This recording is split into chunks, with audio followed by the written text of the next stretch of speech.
Hello, my evil lights. Oh, hold on, I just realized something. I'll be right back.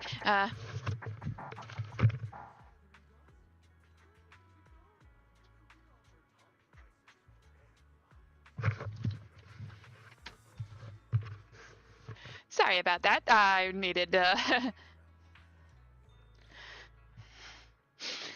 And I just realized I did not, well, get rid of all the spooky stuff here. So, anyway, I'm gonna catch up on some of the events, and hello, PJ Garcia. So, oh wait, I didn't do the introduction, did I? Okay, I am Evie Witches, also known as Eve Witches, but you can call me Eve for Eve for short. So, welcome to my stream. So, I am back with more Zenless Zone Zero. I wanted to catch up with the events and check the personal stories out.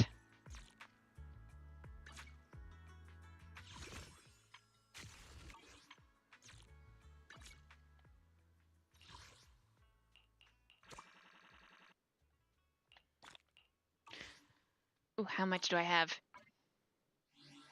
Ooh. I could get some...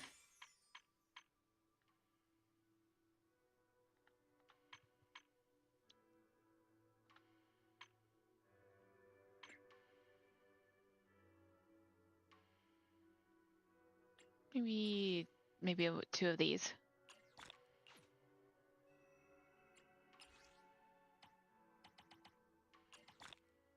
And one of these.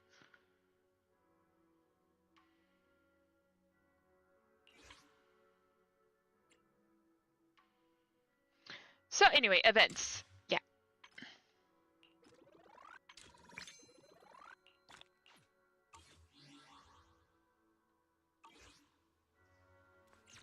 First things first, let's see. Let's see what this is.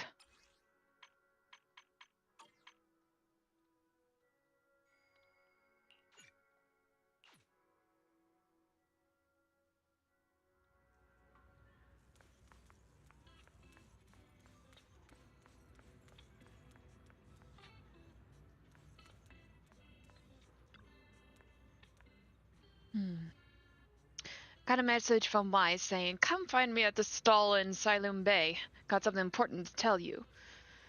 Should be around here. Wait, where'd he go? While looking around, I feel a gentle tap on my shoulder. Wise has appeared next to the stall without me noticing. Perfect timing. Take a look. What do you think of the stall I prepared for you? For me? That's the important thing I wanted to tell you. Shifu who came looking for you, but you weren't at the temple, so I had to pass on the message. Yunquei Summit has a tradition of setting up stalls and offering medical consultations to help people out. Yishu and Shifu used to handle these sessions, but this time she's got urgent matters to attend to, so she assigned the task to us two. About the style, she advised, the sect values going with the flow. No need to follow rigid rules. Just do it in whatever you two are good at. Oh, did I say that right? Just do it in whatever way you two are good at. I kept some of the traditional gear from Yunquei Summit, so people know we represent Suibian Temple. As for the way we were good at, having a computer at the stall makes perfect sense for a proxy.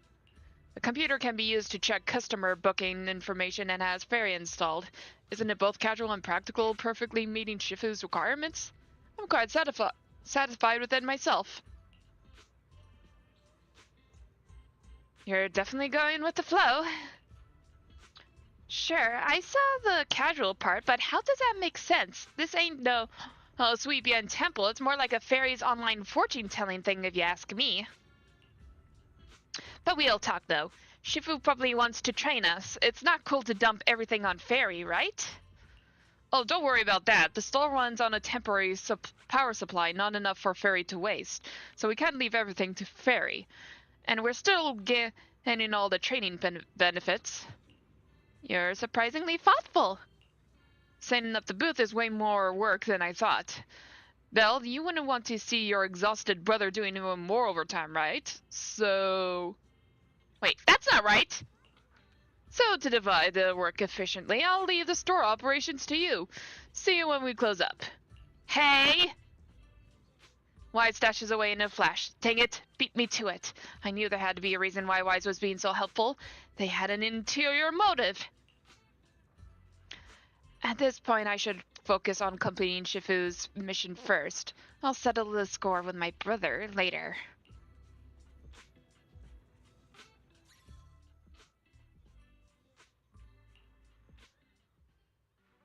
Master, second assistant has set up the environment for you, and I'll help you get it up to speed with your work. First priority, conduct simulation training. Please listen to residents' accounts and provide specific advice.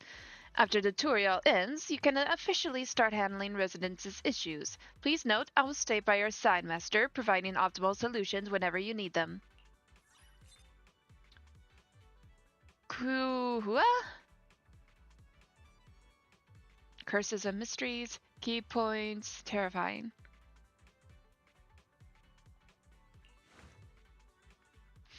Okay. Every night there are these weird noises coming from the windows and doors, one after another, just like the protagonist heard in the Port Peak. And when the crying sound...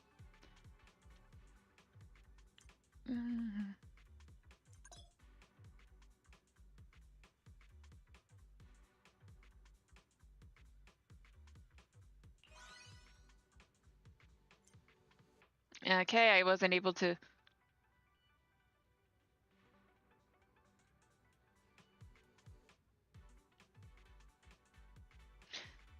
You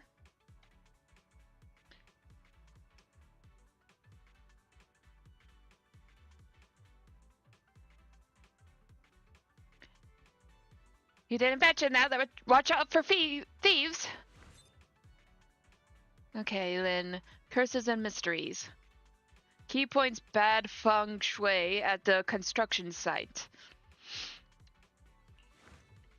We've barely started work, and the drills, forklifts, cutting machines, every single tool is busted. I haven't slept in days trying to deliver this project ahead of schedule. I might as well... I'll cement. Might as well cement myself into the foundation at this point. It's just 42 days of non-stop work, right? If I can power through it, why can't these tools keep up? Must be bad feng shui at our construction site. Please come work your magic ASAP. Okay. Both people and tools need rest. I hear what you're saying, but this new batch of gears just isn't holding up. Turns out you really can't trust the stuff from Three Gates. Nothing beats the reliable old equipment from Bellabog Industries. Bellabog Industries is definitely reliable.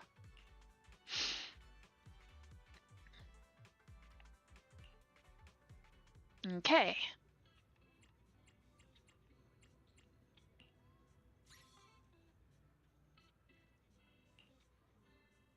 Master, due to power limitations, I can only assist when necessary. Please analyze residents' statements closely and give appropriate guidance.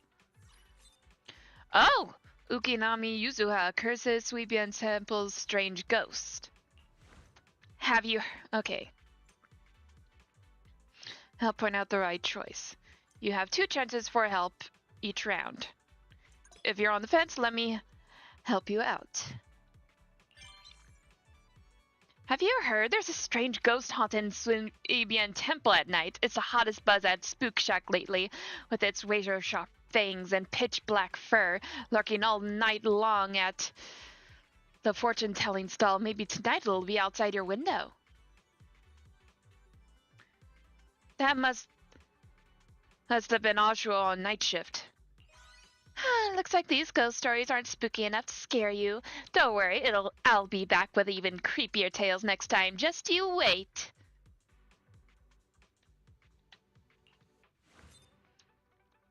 Black cat meeting behind the kitchen.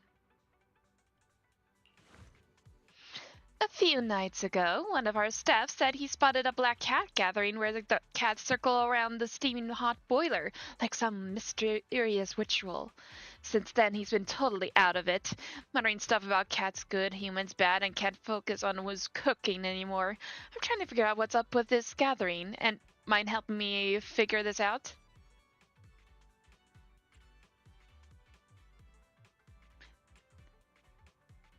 The cats are just trying to stay warm.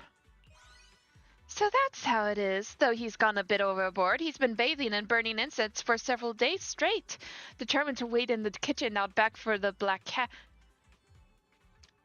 lord's return. Could there really be a miracle at work? Just one look and there's a devotee of the black cat? Still, if it helps my business staff lift their spirits, I'm sure the cat would be happy too. Not a believer, just a cat servant. Okay, Vince, mysterious figure in black. Recently, a little fella wearing a black trench coat and an eye patch came to the shop. He tossed me some Denny's and insisted cash for good straight up. Even saying stuff like no backing out of the deal. I only realized yesterday that he's Mr. Dong's nephew. But he's normally so timid. He's never had this kind of aura. Could he have been possessed by something strange?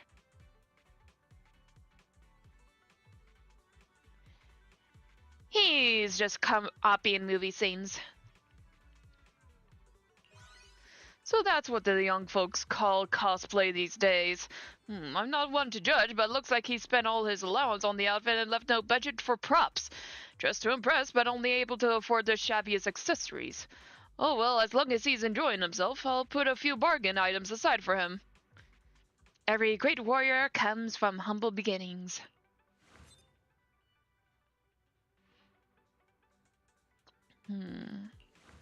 Yesterday I watched a horror movie and right when things got intense, this girl with messy hair crawled out of the TV. And it was just so cool. Like imagine being friends with someone from inside the TV. That's a chance you can't pass up. Please, is there any way to make something like that happen to me? It's better to make friends with real people. You don't get it. That's the best kind of friend. When we become friends, we'll play games together, watch movies, count the stars, all the things close friends do. I've already planned it all out. Such a well thought out plan.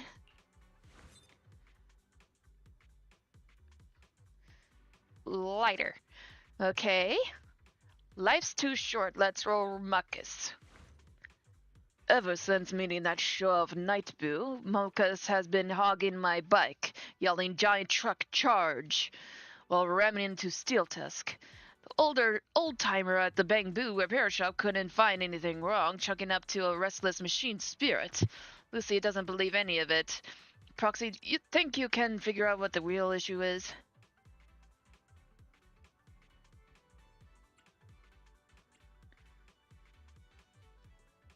It was assimilated by Nightboo.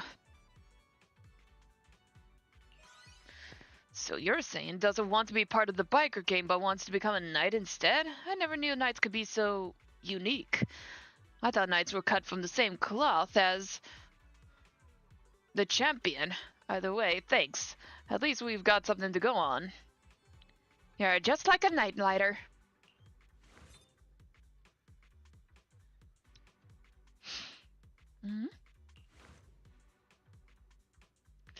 The graffiti phantom is so cunning. They've attracted a whole bunch of obsessed copycats to create confusion, vandalizing streets everywhere, always going after objects that are perfectly symmetrical, mismatched graffiti, one trash and gone from a pair. If this keeps up, the neighborhood streets will... No, I won't let things end up like that. What should I do about this? Contact public security to deal with it. Even for a half-true urban legend, getting law enforcement involved, that's an angle I hadn't considered. As expected of you, looks like I still have a lot to learn as a time field. You're pretty amazing too, Alice.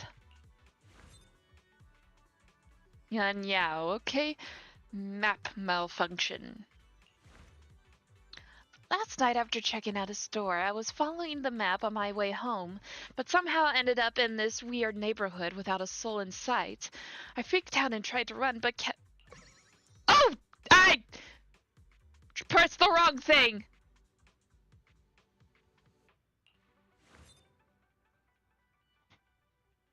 I pressed a button I shouldn't have.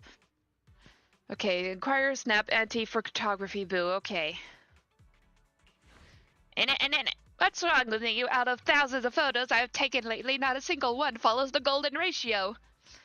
Has the photography god abandoned me? Could it be because I forgot to clean my lens the other day?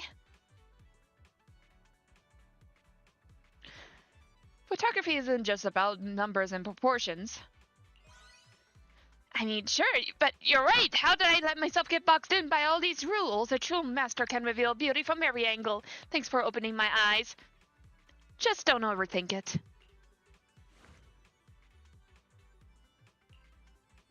Great.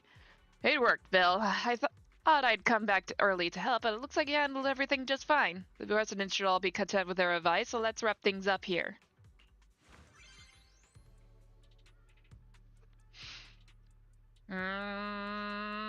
I kind of want to try.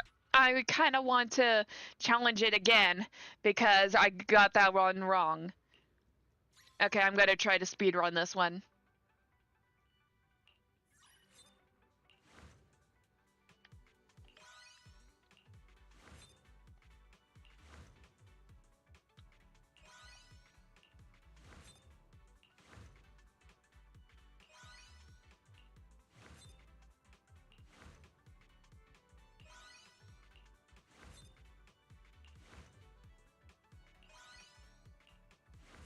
Here we go.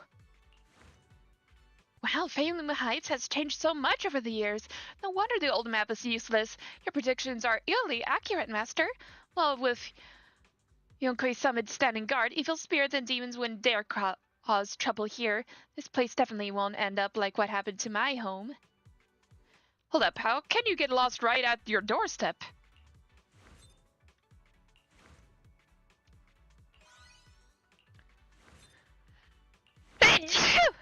Ah.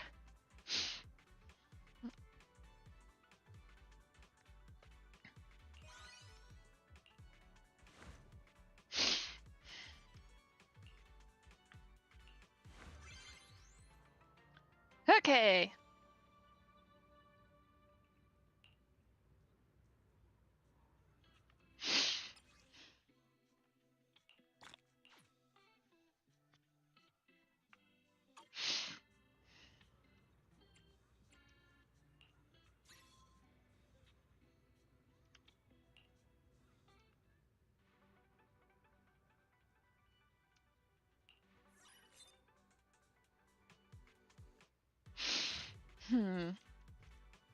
I've got entrance exams, performance rehearsals, and an internship in the Hollow coming up. And now a fortune teller told me I have a bad omen in my chart recently. I can't get any sleep, not a wink. Help me.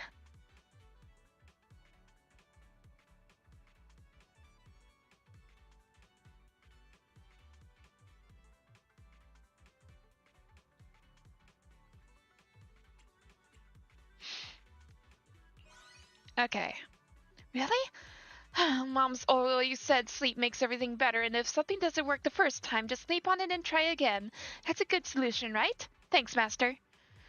Now I can finally get some peaceful sleep. Have a good rest. Our Soul Group's new game is so addictive, I just can't seem to beat it. But my great-grandfather visited me in a dream yesterday and told me the key to clearing the game was in that box under the bed back home. I checked the box and there was nothing inside. So what is the secret to beating it? Master, please tell me.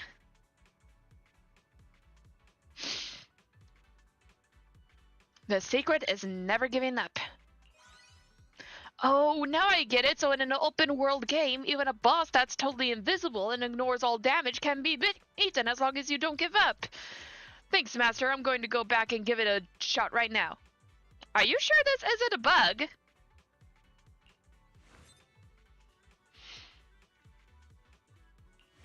Master, I think I should I put everything I own on the lottery. Yesterday I dreamed I'd lost everything. My family left. I was shunned and humiliated. Luckily, with the last of my steam bun money, I bought a ticket, miraculously turned my fate around, and took back everything that was mine. This has to be some kind of prophecy. You'll support me, right? Spend wisely, invest smart. Even with luck on your side, you have to know when to pump the brakes. That's why you're the master. I'll test the waters with a small bet first. So which lottery stand has better odds? I mean, which one's got that lucky glow or auspicious cloud swirling above it? I can't reveal my secrets.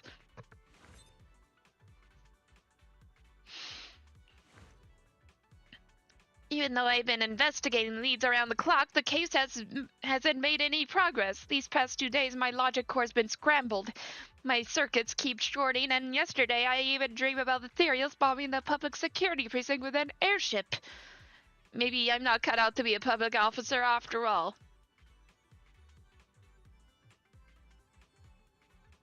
Get some rest before investigating the case. You're right. Instead of doubting myself, I might as well save my energy. My system plugins haven't been updated in ages either. I should head to the maintenance center and treat myself today. You should go to the fantasy resort.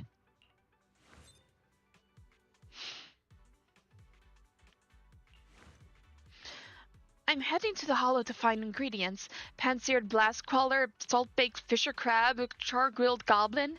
After an extraordinary morning, a drool-soaked pillow finally convinced this wayward foodie to make up their mind. I've got to master the ethereal cooking techniques and create a whole new cuisine. Today marks the beginning of my journey. Do you think things will go smoothly? Cooking ethereals? Hollows are dangerous and ethereals are not ingredients!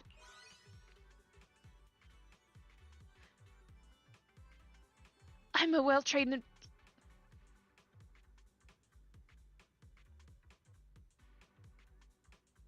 Please be mindful of food safety.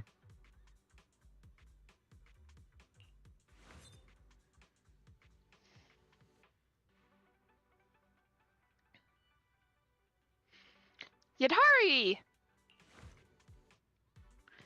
Surprised to see me? I actually had a dream. A curtain of rain, the air damp, mist drifting between us, and your silhouette gradually growing faint, drifting further away. Usually forget dreams when you wake, but this one remains clear. I heard this place can interpret dreams. I won't suddenly disappear. I believe you, but your answer sounds just like what the main character would say. I can add this to my collection of spooky stories. I'm looking forward to hearing it. Hugo!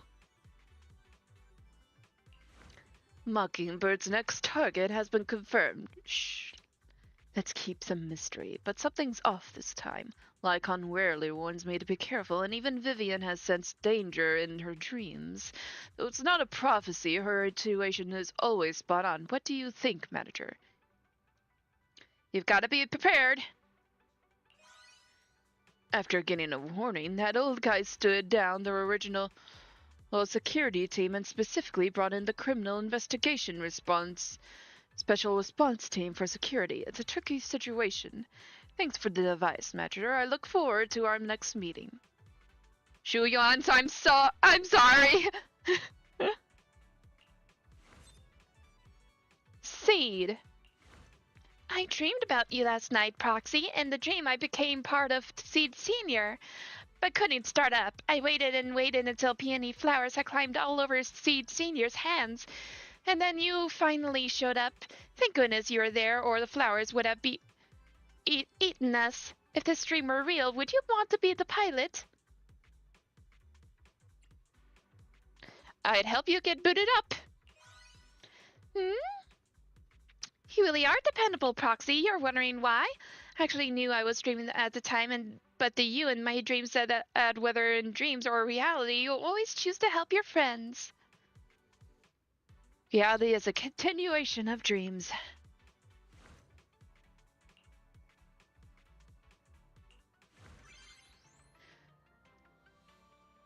Okay.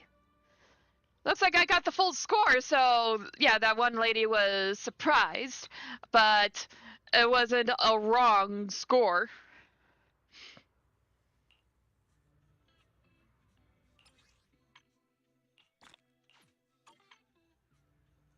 Oh, I think I want to start on.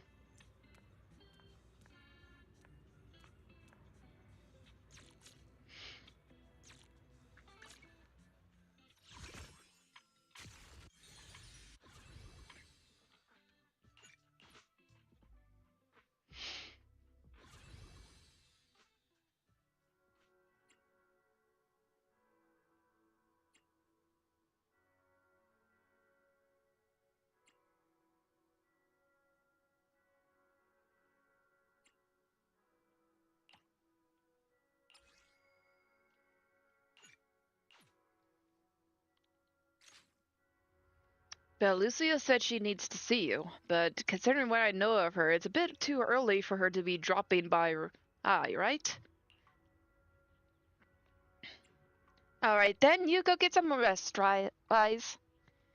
You two shouldn't stay up too late. Our seniors are all dedicated to their training, so you should maintain a regular schedule too. Sleep early and wake early.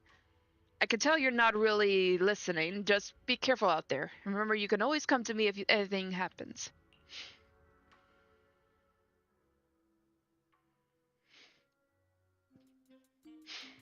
Belle?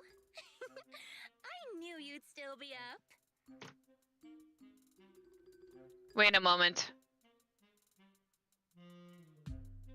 Okay.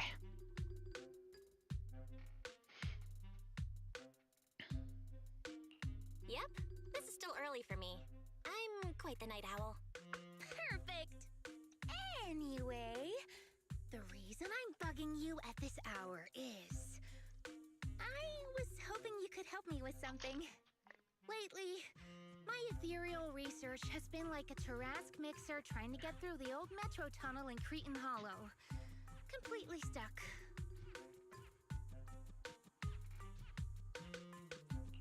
Whoa, that's rough. How are things going before you hit the bottleneck? It was... going pretty well, I guess? I had this plan to turn our lawn into pedal sofas for holo camping, and I tried to figure out how the traffic lights on Fawn worked. Oh, do you happen to know, if you tie both ends of a Spectre's cloak into a knot, how does it keep floating?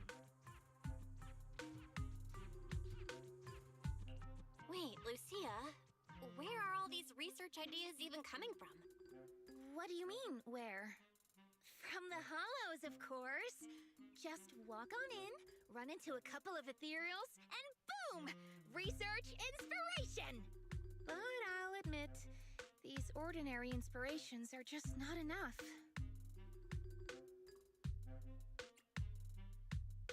The inspirations are not enough? Or should I be asking, what about the other ideas you had before?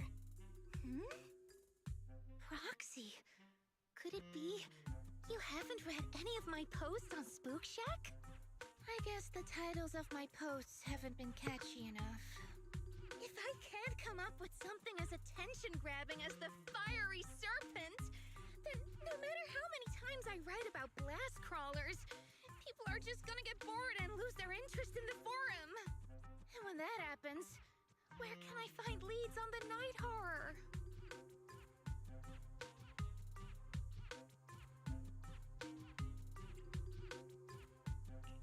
What's a night horror? Some rare ethereal you're interested in? Well, it's kind of a long story. For now, think of it as an ethereal. An ethereal that can enter people's dreams and talk to them. Wait. Proxy, do you think ethereals can communicate with humans?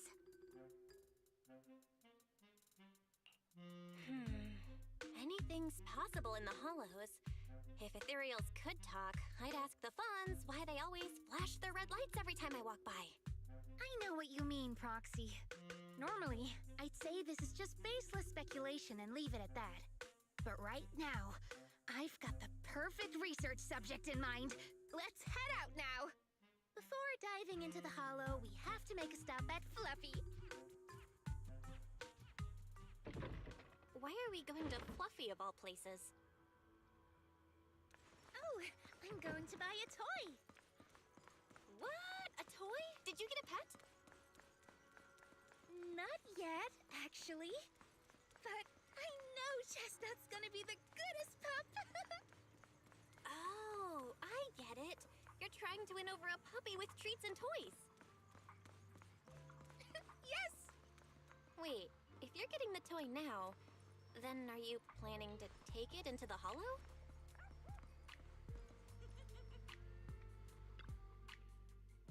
Hey there! Welcome in! Looking for something special today? If I want a little doggy to come up to me on her own, what should I get? Honestly, you don't need to buy anything to get close to a pup. Genuine kindness, some patience, and a little passion. That's all it takes to win a puppy's heart. It's true! Kindness, patience, and passion, huh? Sounds like something no pup could resist. I'm sold. No. I'm not saying I don't believe it. It's just... Chestnut's a very particular little pup. I understand.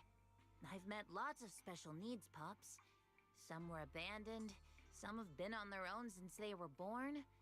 If you want to gain their trust, it will take a longer time. Let me think. What about this? A brand new line of treats for puppies! I packed it with all sorts of delicious jerky. They're super yummy. No pup can resist it.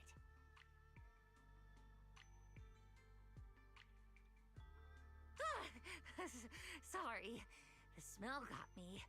That's okay. But, I don't think Chestnut would like this. Chestnut is, a bit of a picky eater. I see. Then maybe Chestnut we is can an give this ethereal, one isn't he? our most popular toy. It's a battery-powered bird that flaps like the real thing. Our kitties and puppies go nuts for it. This looks great! But is it sturdy enough? I'm afraid not. It's actually designed more for cats, and it's built to be lightweight, so I wouldn't call it sturdy. It should work for smaller dogs, though. Chestnut's a big girl, with a big girl attitude. Oh, that might not work then. Let me think.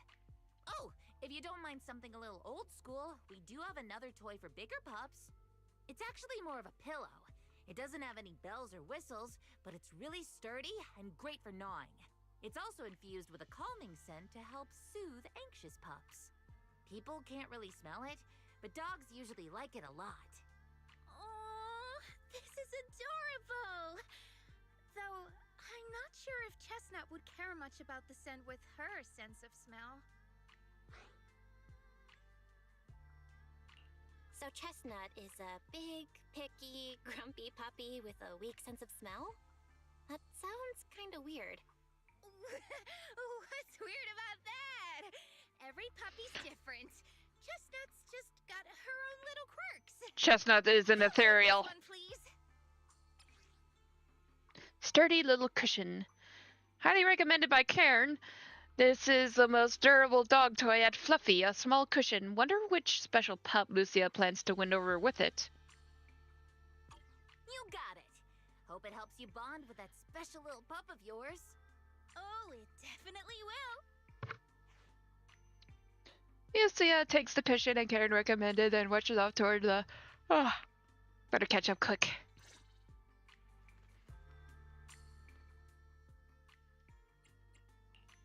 Wanna see the red scarf? If you need help, Wanna... Please. Time for... I'm at your Touch my Hmm. tail? Need something? I shall follow your orders. You know I gotta bring my con.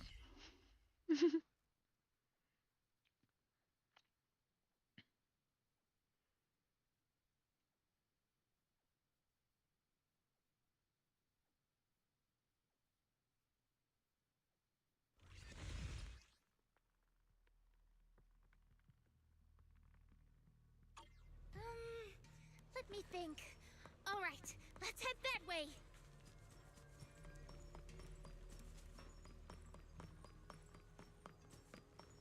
Help!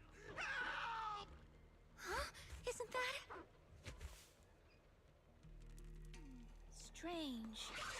This place was nice and quiet last time I was here. By nice and quiet, you mean there weren't this many ethereals back then? Not exactly. But the ethereals here were always pretty chill. They hardly ever gather like this. Ethereals? Chill?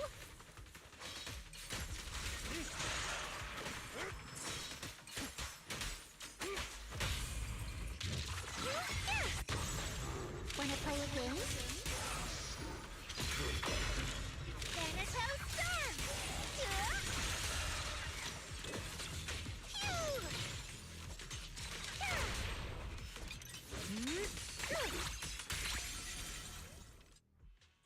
Thank goodness you guys are here. I was this close to being killed. That sneaky little hottie totally set me up. Huh? Which hottie are you talking about? Among the pack of ethereals that surrounded you, I didn't see any. Oh, maybe you didn't see it. There was a smaller hottie, just about waist high. That one right there. It lured me all the way here and got me ambushed by all those ethereals. Never heard of anything like that before. An ethereal pulling tricks on people? How did it trick you? It ran ahead like it wanted me to chase it, you know? That's pretty weird. It's not that weird. You young folks shouldn't underestimate how crafty those things can be. No, I mean, you are pretty weird, mister. In the Hollow, most people run away from ethereals. That little hottie from earlier, if you want to dodge it, it'd be easier than a Thanatos dodging a blast crawler. Why did you even chase it? I didn't chase it. Look, I was minding my own business in the Hollow, and that hottie ran at me out of the blue, with a whole pack of ethereals behind it to ambush me. Now that's interesting. I've only heard of symbiotic ethereals in Hollow Zero being able to command other ethereals. Maybe that little hottie has what it takes to be the next Nineveh. I don't get what you're on about. You run into ethereals in the Hollow, you eliminate them. That's just the way it is. Instead of taking down that ethereal, you're now blaming me? That is just absurd.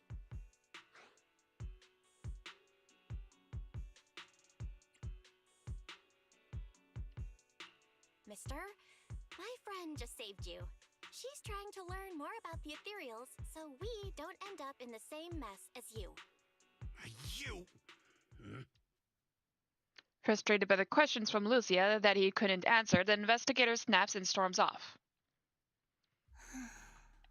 Roxy, do you think I'm absurd too? What do you mean? You've always been a little absurd, no? Just kidding. I've gotten used to your unique way of thinking. Ethereals are dangerous, sure, but that doesn't mean strangers are any safer, right? I knew it! Now we're totally in sync! Like how Arimon and Spectre always find each other in the dark! Plus, that investigator earlier was quite the weird one. I mean, that's the first time I've ever heard anyone accuse Chestnut of hurting someone. Wait, Chestnut? Who? You mean that little hottie the investigator was talking about? Yeah! Chestnut is a good girl. Ever since I met Chestnut, she's never harmed anyone from outside the Hollow. More than once, she quietly led me to injured investigators so I could help them. This one time, right around here, my carrot stopped working. Chestnut just happened to stroll by and guided me out. A hottie? Working as a rescue dog in the Hollow? Are you serious? And here I thought your ideas from earlier were wild. There's other reasons, of course, but I trust Chestnut. She's always been gentle and kind. What's strange is, the last few times I saw her, I kept feeling like someone was tagging her, tracking her. Just like that guy from earlier.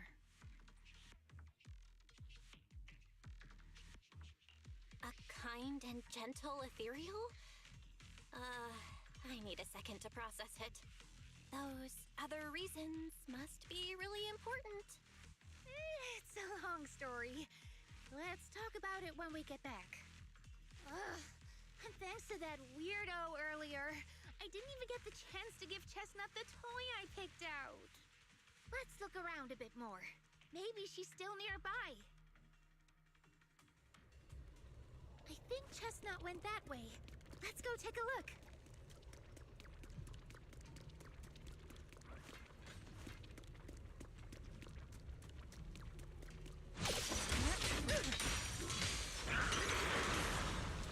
This is your last page.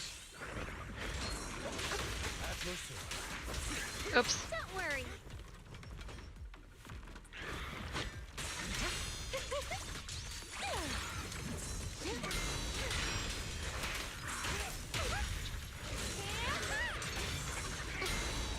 I'm right behind you.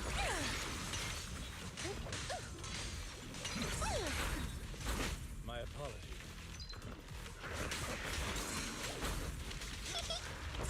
Leave this part to me. Too bad. Perfect timing.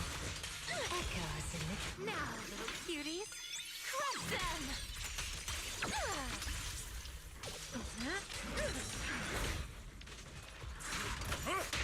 With this power, The hunt begins! You've hit a dead end. Where are you going? say no more. The name of the night, emissary! Slumber in the mist.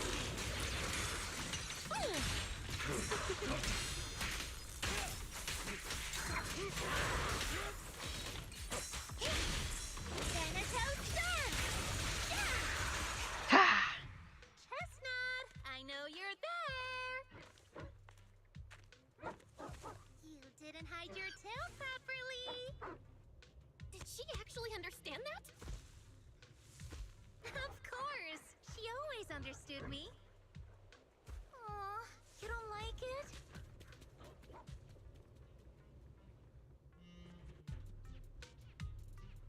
Although this is the closest Chestnut has ever gotten to me, it seems like she's not in.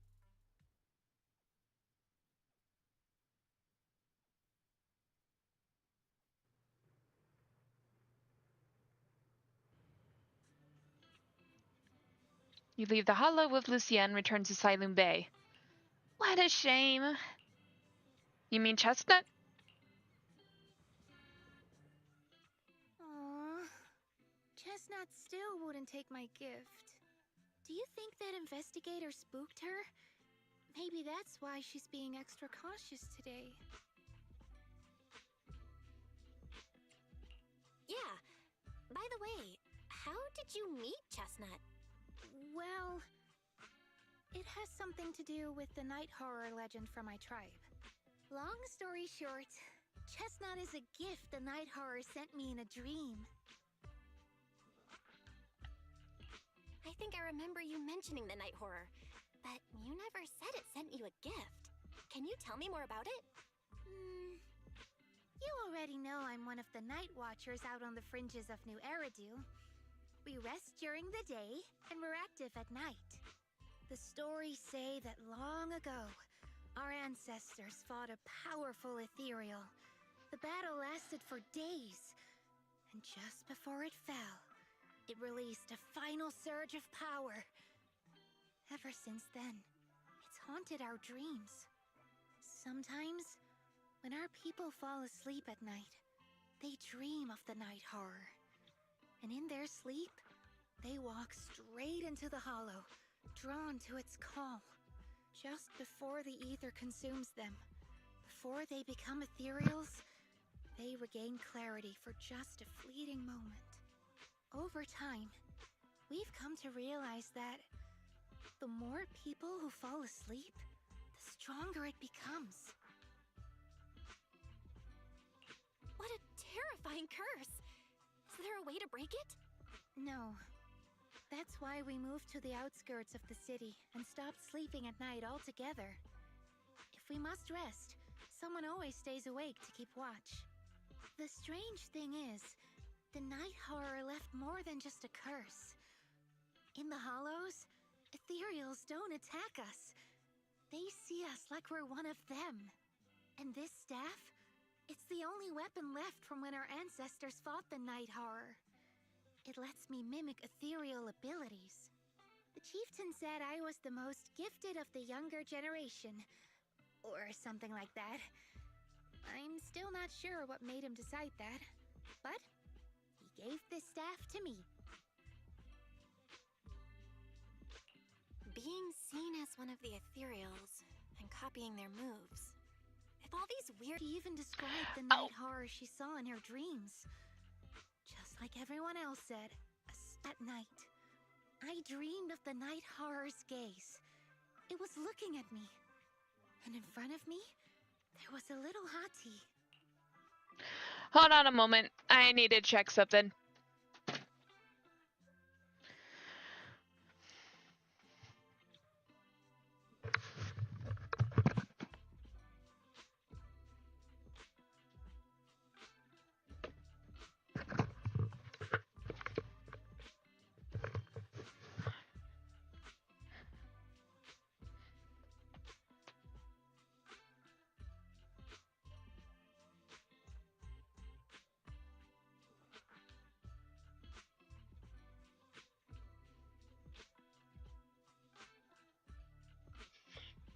Okay, testing 1, 2, 3.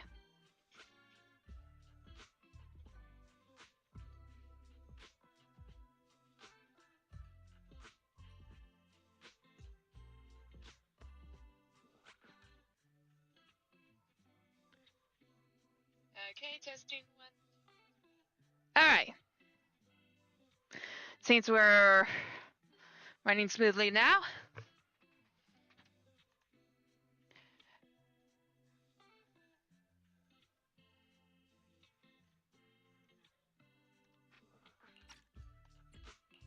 It looked tired. Like it had been through a big fight. We stared at each other. Like survivors meeting after a disaster. Still cautious, still on edge. Not long after that dream, I met Chestnut right where the dream had guided me. She didn't seem eager to be friends, but she wasn't hostile either. And she treated the other outsiders kindly too. That's why I've always believed Chestnut is a gift. A little dog sent by the night horror.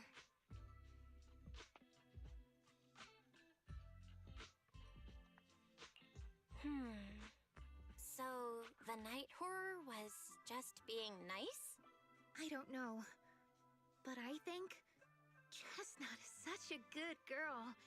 If we can get along, maybe the conflict we saw in the dreams won't come true after all. And what if the night horror is just like Chestnut? What if we could communicate with it? Then maybe everything our people have endured could finally come to an end. Sounds silly, doesn't it? Not at all. I get what you mean, Lucia. It's the Hollow. Who can say anything for sure? Even among my own people. No one really believes me. Except for Ade and Granny. Lucia glances out the window. The night is beginning to fade. Just a faint shimmer of dawn on the horizon. Can't believe it's already this late. Better make the most of it now. You going back to sleep? Nope. I finally got away from home and there's no one to tell me what to do. So it's time to stir up some trouble. Today I'm gonna pull an all-morninger. All-morninger? Yeah, haven't you heard? Staying up early in the morning can really mess with your health. I used to think that was just something only night watchers had to deal with. Finally, I found out that whether in the Outer Ring or Wi-Fi Peninsula, everyone looks just as lost and lifeless in the morning. People sleeping standing up in the cable cars, some stumbling into bamboo charging stations with their eyes barely open, others drifting into herbal tea shops asking for coffee. Clearly, they're all taking damage from pulling those early morning hours.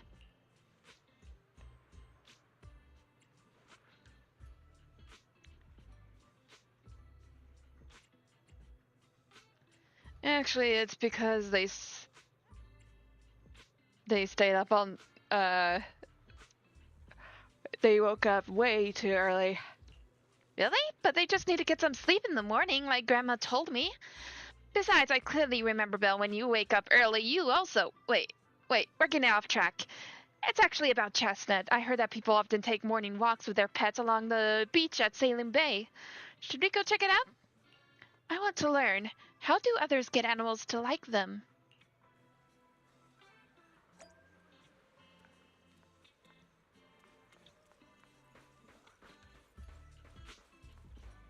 Man with a bird on his shoulder. Wow!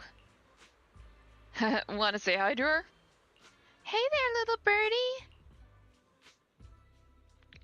Cheep, cheep! So cute! It's weird to get to see a bird willing to perch so docilely on someone's shoulder. She's a really friendly with people.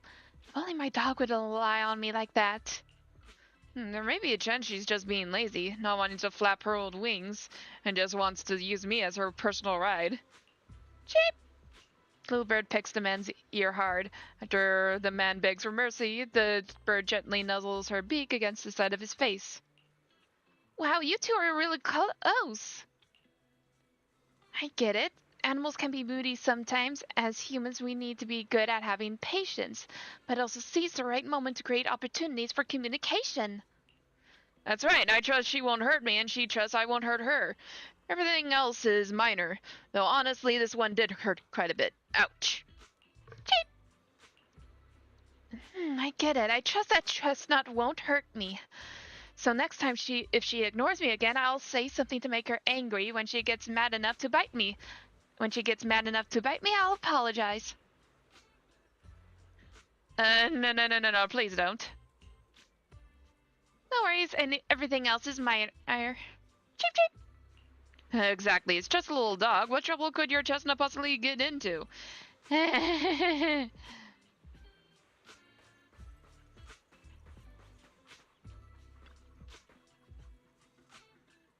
Hello, good morning?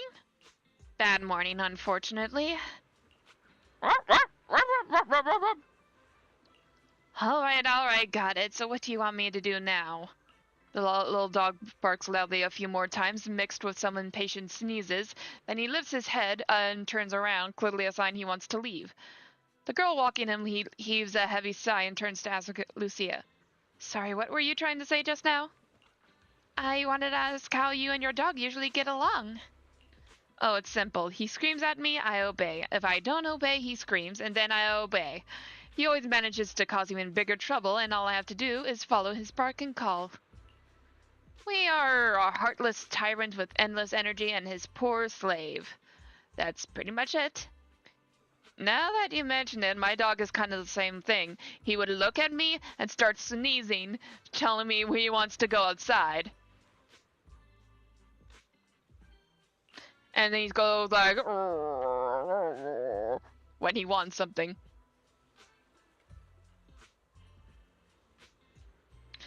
Oh. Of course, I thought about doing something about it, like starting a grand rebellion, grabbing him and jumping into the sea, ending it all once and for all. But then I thought I'm not even as good a swimmer as he is. What if he swims back to shore and tricks someone else with that innocent act of his? Wouldn't I just be letting another poor soul fall all victim?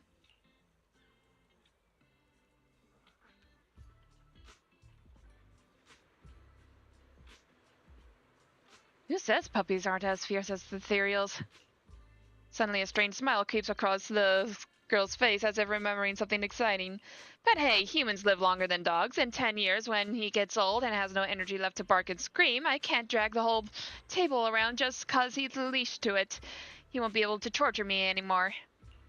When the time comes, we'll live together in love and perfect in harmony. The tyrant is clearly displeased with this and runs away screaming. Probably not wanting it to trick any other poor innocent humans, the girl rushes after it without even managing to say goodbye. This example doesn't seem very helpful. I learned this, and maybe I would chase after Chestnut until she's all tuckered out and then stuff the pillow into her mouth. Lucia scribbles in her notebook but ends up tearing out the whole page in the end.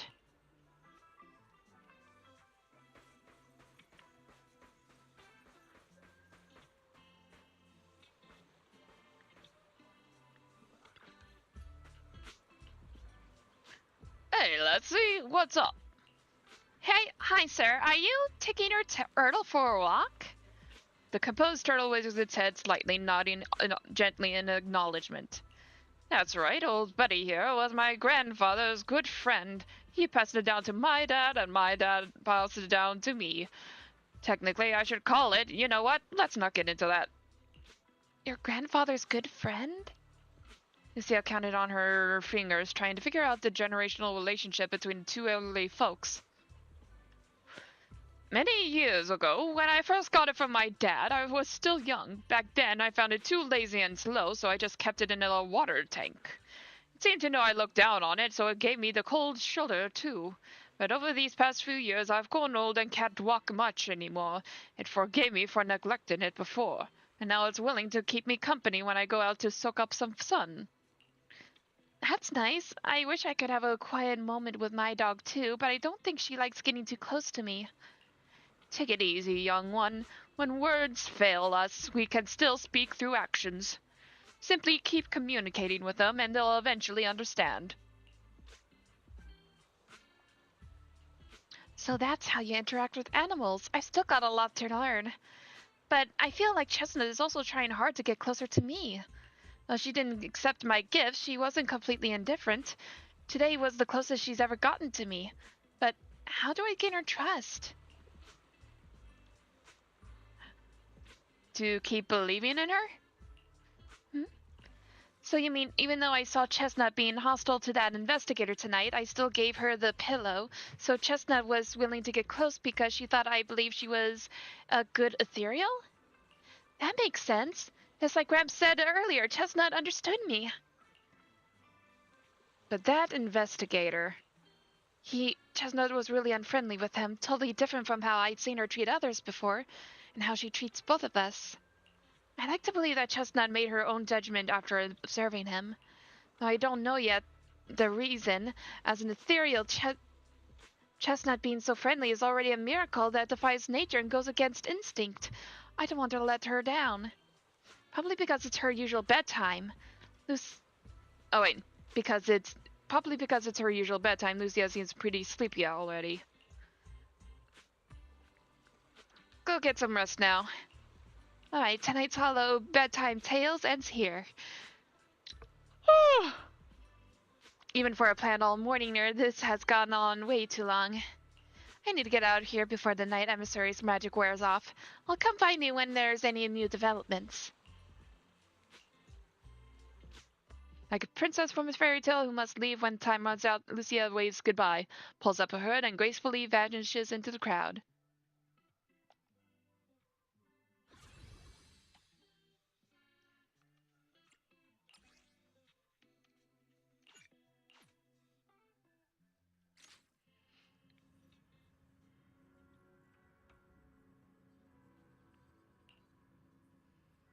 Lucia sent a message, but didn't really explain what's going on. I'll ask her when she gets here. I can't ignore Wise's curfew and stay out late having fun again. As promised, your midnight visitor arrives in the dead of night once again. Belle! What happened? Don't panic. Take your time and tell me slowly. It's the Night Horror. There's word in my tribe that the Night Horror has returned. Our old chieftain. He sleepwalked into Lemnian Hollow, and no one's seen him since. What? Was it an accident?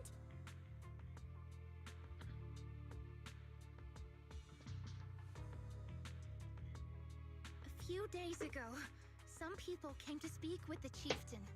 They asked if any night watchers would volunteer to sleep at night so they could follow the sleepwalkers into the hollow and find the night horror. They promised they only wanted to learn more about the night horror's powers, and if anything went wrong, they'd wake us right away. But for everyone's safety, the chieftain said no. Not long after, people overheard the chieftain arguing with someone loudly.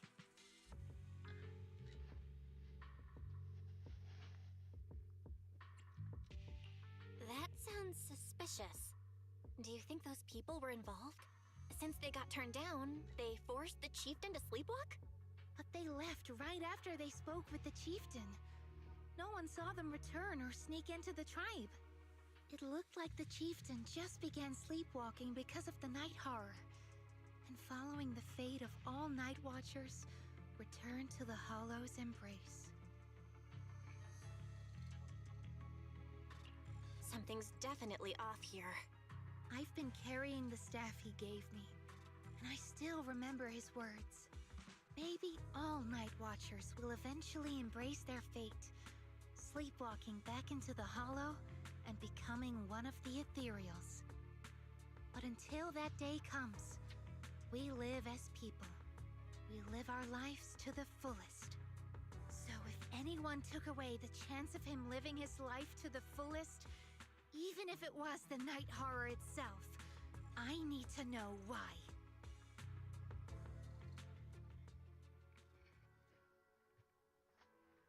Hmm.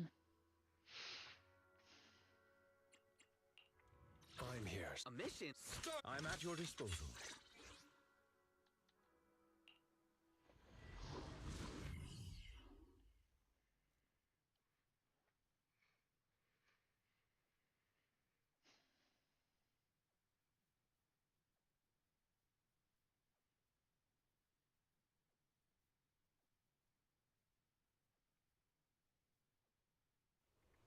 This is the spot where I was told about earlier. But this area, why does it look so familiar? You been here before? I think so, let me think. Here... This seems to be near a path Chestnut often takes. I've run into her here a few times before. Weird, is it really just a coincidence? Anyway, let's search around for any traces the chieftain might have left. Eh? Oh.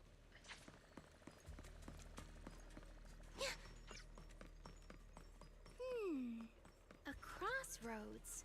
I see marks by the roadside. Let's check them out.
calling it good news, it's good news.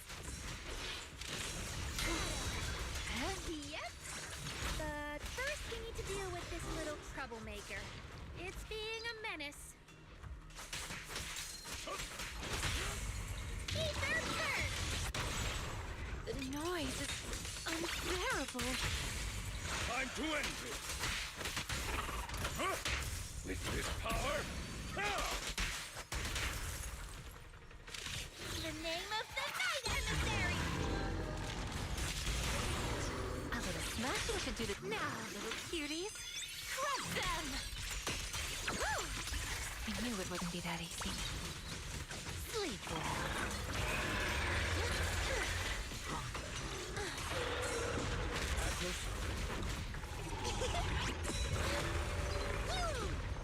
Slumber in the mist.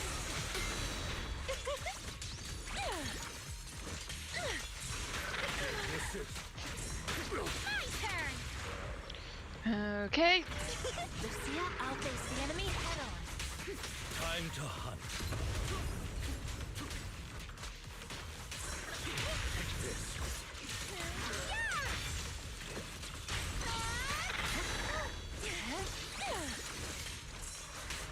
Time to hunt. Perfect timing.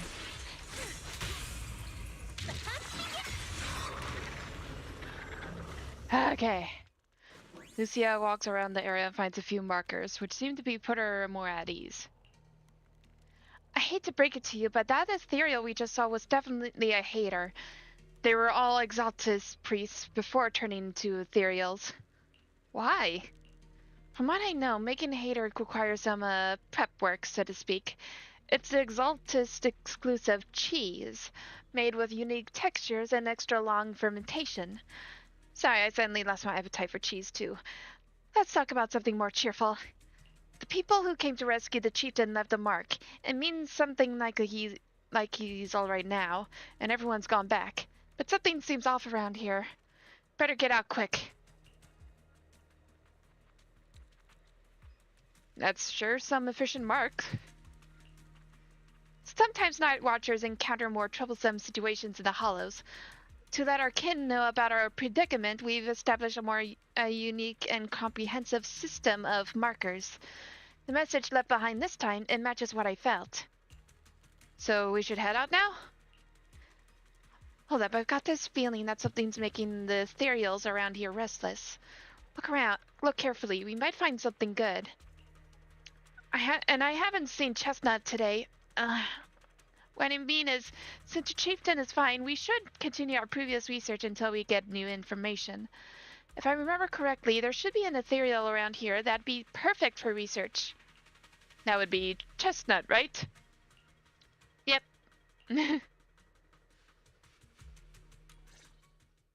Lucia keeps scanning the surroundings, wondering why the ethereals are acting so strangely. No other clues nearby, huh? Oh, what was that? Huh? Chestnut? Did you come looking for me to hang out? Oh, you mean you want us to follow you? Come on, let's follow her. Hold on, just like that? Let's go! We've entered the hollow so many times, but this is the first time we've had a tour service! Wait, watch out for ethereals! And I don't mean Chestnut. Emergency! Excuse me, coming through. Sorry, pardon me, coming through. Sorry! Whew, looks like everyone's in a rush today.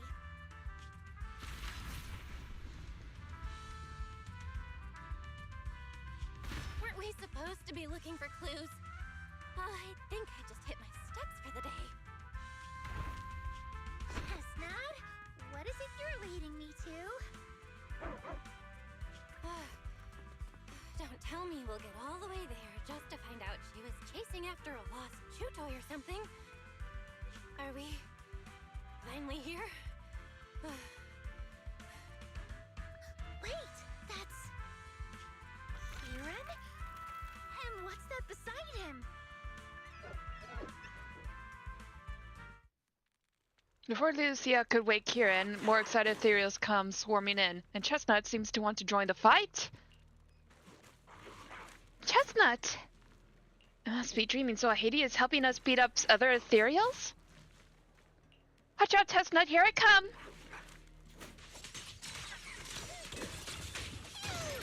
Fellas, the enemy's right behind us! Foreshadow.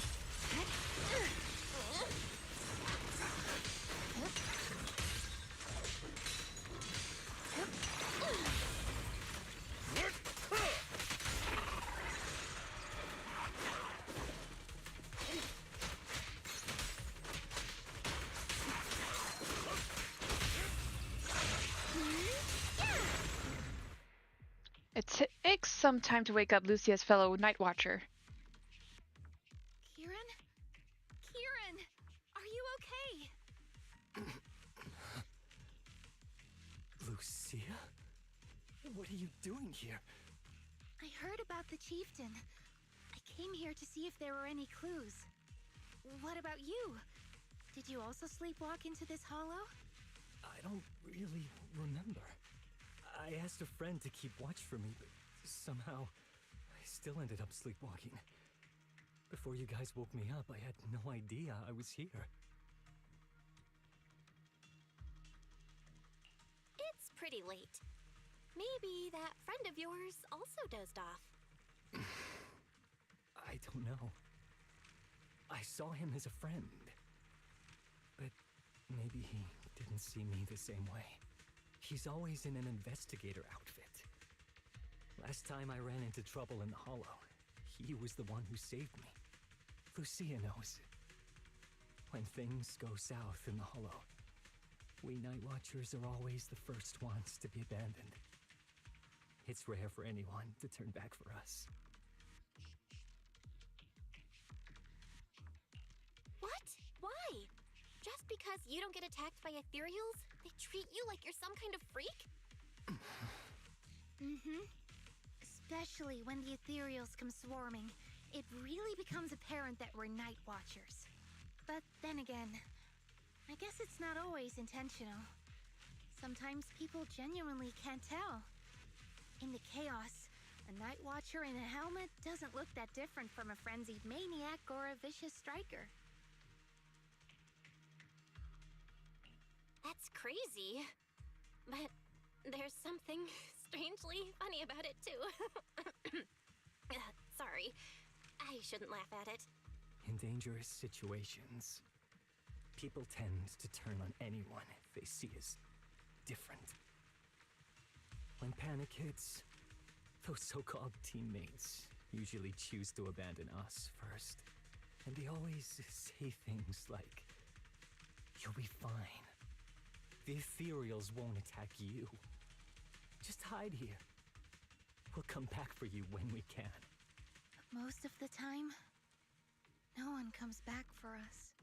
That's why, after that guy saved me, I really thought he was a true friend.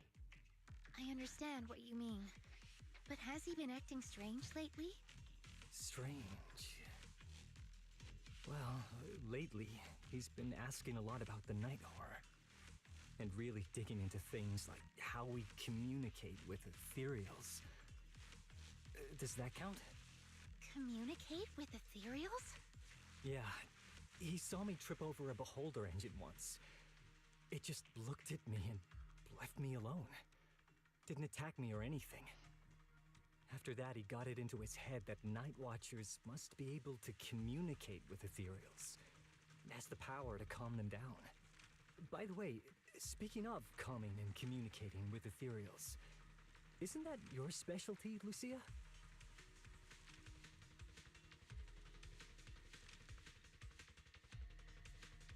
You mean those ethereals I summoned? Oh, that wasn't me controlling them. That was just an optical delusion. I layered some visual effects on top of simulated ethereal attack patterns, so it looks like they're there, but it's all just illusion. I see. But what about this thing? Kieran, all confused, points at Chestnut, who is crouching quietly nearby. Oh, that's Chestnut. this ethereal's been sitting there quietly this whole time. I thought maybe it could understand us. Wait, is it one of your illusions too? Ah, yes, totally. When sitting still, she doesn't use much ether, so she looks really well behaved. But if you try to make her do something, she can be a little slow. Lucia waves her staff at Chestnut, pretending to cast some kind of magic. Chestnut instantly starts wagging her tail and puts on a show. This illusion isn't doing very well. I'll have to practice more later. Aw, I was gonna ask her to do something else too. Oh, I see. This ethereal looks insanely real. I've seen some of your illusions before, but this one... Seems like you've improved your skills again. Congrats. I guess so. Thanks. But even with the staff passed down in our tribe, you still can't really control ethereals. Does that mean what the guy's after, controlling or communicating with ethereals, was never actually possible in the first place? Manipulating the ether environments to control ethereal behavior isn't totally far-fetched. Take Geppetto from Hollow Zero. It could even command other ethereals to launch ambushes. But this strange device here? I doubt it can pull off anything close to what Geppetto could do. If we're talking about massive symbiotic ethereals like Geppetto, then yeah, it could definitely manipulate the ether environment in a large area.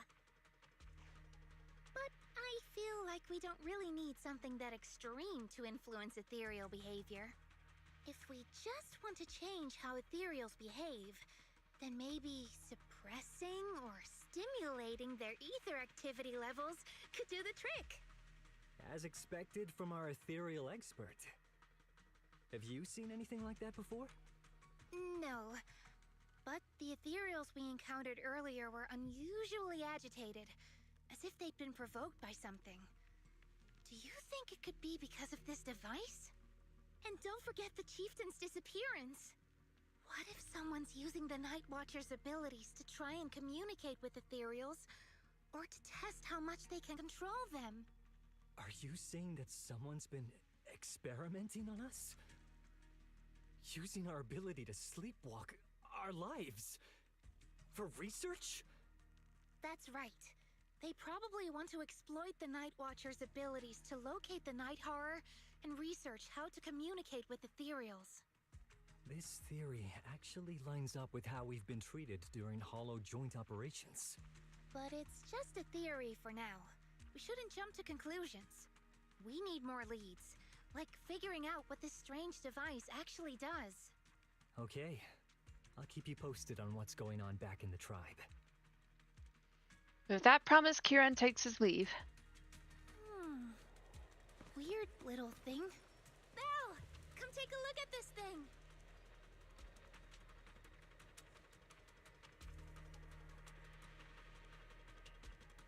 If I'm not mistaken, the way it channels ether is somewhat similar to my staff.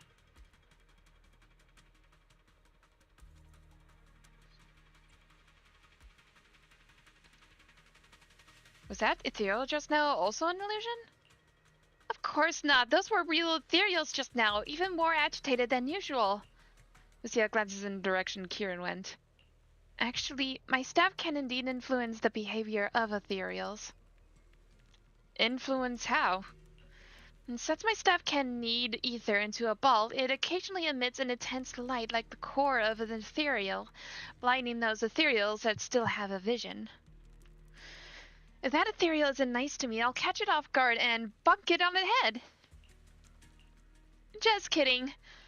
I noticed you've been kinda out of it. Lost in thought 1 minute, nervous, and talking nonsense the next. Feeling better now? Let's talk about this machine first. Looks like it's what's making the ethereals around here so restless.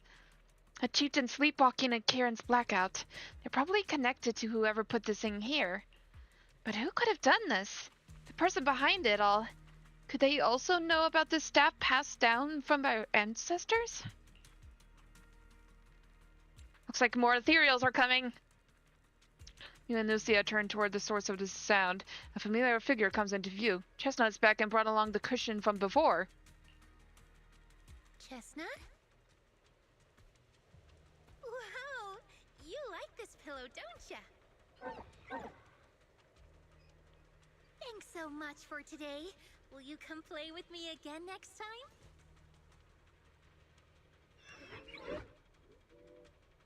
Yes, she'll come too. It's a promise then. Who will come to? Me? It was nice meeting you, Chestnut.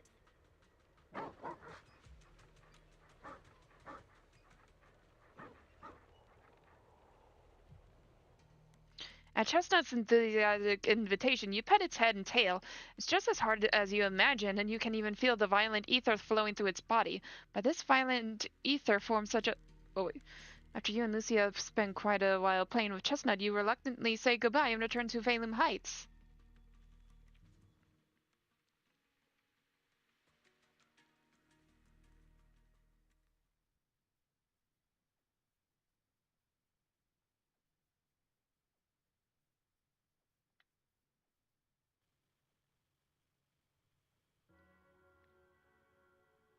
Dawn approaches. It's about time Lucia usually leaves, but she seems to be deep in thought about something. Lucia? Oh, it's nothing. I was just wondering why the chieftain chose to give me the staff. If a family in Eridu had been holding on to a secret weapon, you'd expect it to go to someone powerful. Someone who could last the longest in the Hollow. Or someone who's best at taking down ethereals, right? Not that the Night Watchers believe whoever slays the most ethereals is the strongest, but I don't exactly have any other qualities that stand out. But you really know the ethereals. The staff is a relic left behind after the Night Watchers confronted the Night Horror. Giving it to the person who understands the Night Horror best totally makes sense. That does make a lot of sense. Actually, I've always had doubts about the true purpose of this staff. For decades, our chieftains have used it to fend off ethereals and protect our people from hollow disasters. But for me, defeating ethereals was never the goal. I wanted to understand them. Even among the Night Watchers, some say I've strayed too far from tradition. Right. You've always had a special interest in ethereals. I don't think I've asked before, but what made you want to study them in the first place? Ethereals. Some are born from the Hollow itself. Some are the continuation of life in the Hollow.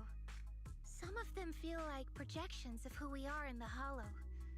Others are quite literally the people we once knew.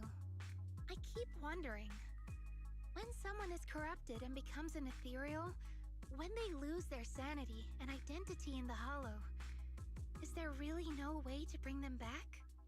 If we see the Hollow as our enemy, then it's nearly invincible. No matter how strong you are, I don't think anyone can wipe out every last Hollow. But if one day we could uncover all the secrets of the ethereals, or if the Hollow itself could answer us, then maybe there's still a chance to bring our lost loved ones home. We can't change what's already happened, but maybe we can still move toward a future where we no longer have to live in fear of the Hollow. Maybe. But, Lucia, those are some big questions. Perhaps the old chieftain gave you that staff because he believes in your search for the truth. Is that so? Lucia may have said a lot of confusing things, but she doesn't seem too bothered herself. Well, there's no way the two of us can figure everything out just by thinking. Let's not stress ourselves out. Phew. So much has happened tonight. I'm exhausted. I should head home and get some rest. But I'm sure we can find out more about the chieftain and Kieran. Once I hear something new, I'll let you know.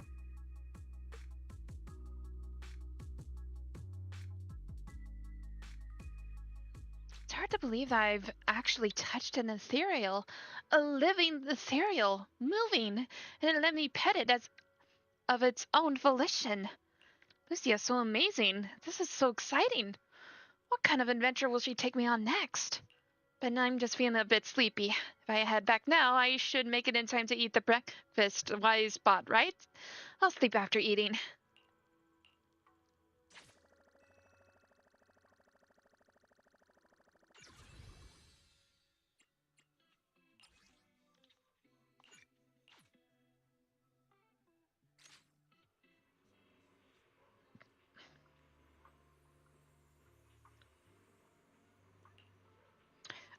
Lucia said she had something super amazing to tell us tonight, so she asked us to all meet her at Mystic Wares.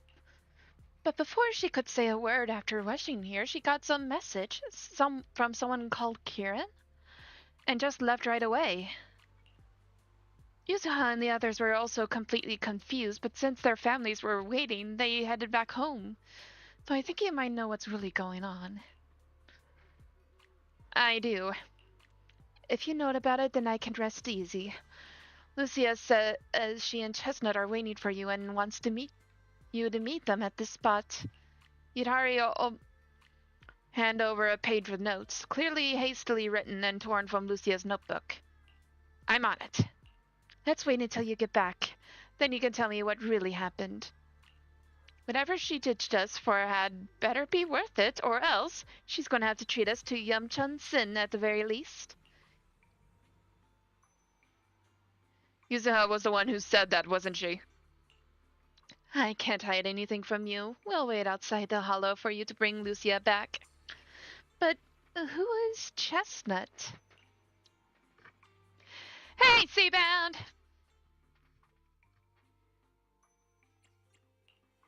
I'm here. If you need help, I shall follow your orders.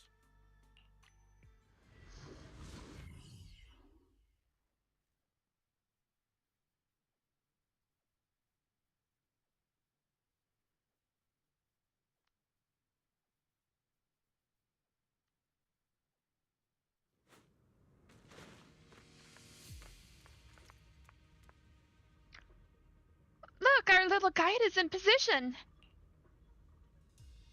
You're so smart. No matter how many times I look at it. Well, what are you muttering about? We're deep in Lemnian Hollow now. Even I've never been here before. If that investigator really is hiding here, plotting something, I wonder how Karen managed to track him down. Never mind that for now. The terrain around here is pretty tricky, so stick close to me and our guide, Chestnut. Chestnut seems particularly excited. Seems like she was pretty happy with that hollow adventure last time.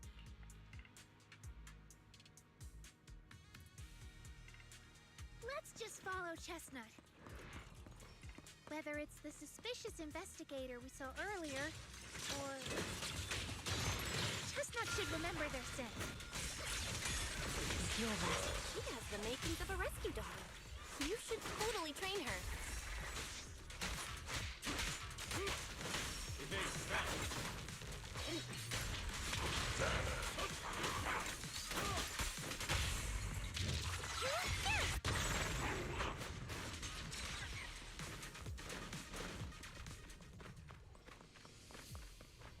Pretty, right?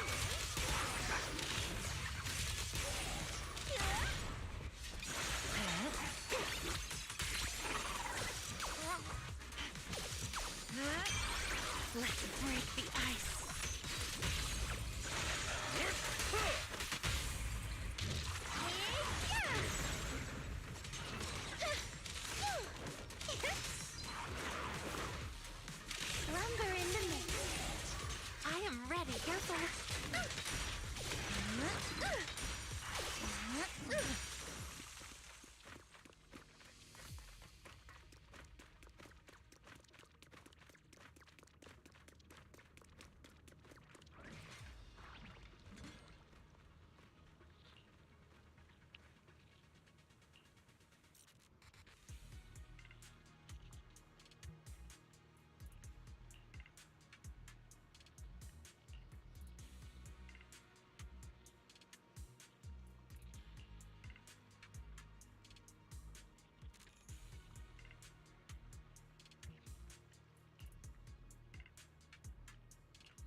Just as I thought, that person was after Chestnut from the very beginning.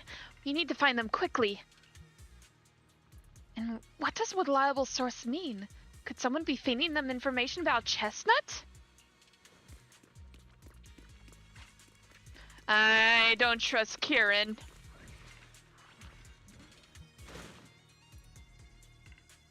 What the? It looks like a person's phone. Lucia immediately turns the phone on, so she does know how to use electronics. Thank you for your referral. Our collaboration has been going quite well. However, allow me to bring the news of that hottie to that gentleman. I'll be seeing you next time. Oh no, if we have the chance to meet again, you likely won't recognize me anymore, so farewell. What does that mean?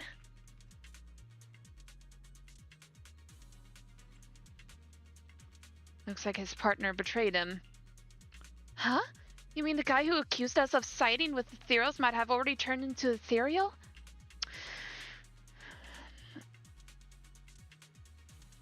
Are you okay? It's not your fault. No, it's not that. I was just thinking, if we'd saved him in time, wouldn't it be fun to see the face of that person who was so eager to say their final farewell?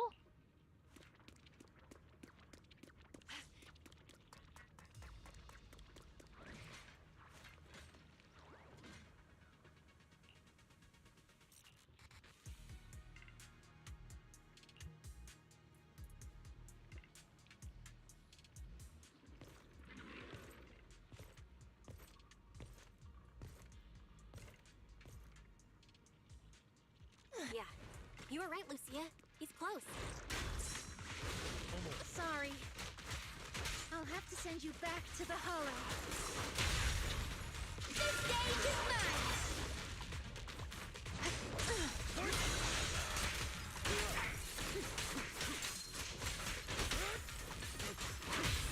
The hunt begins! The noise is unbearable.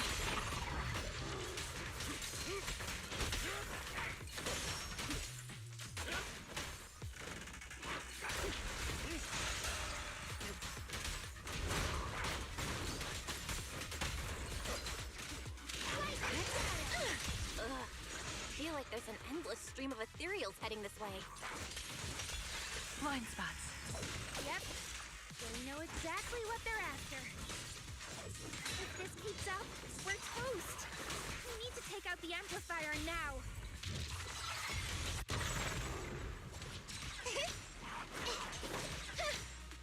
Pretty, right?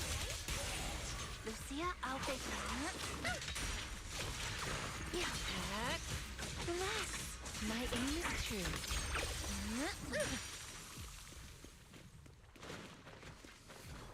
Well, well, well.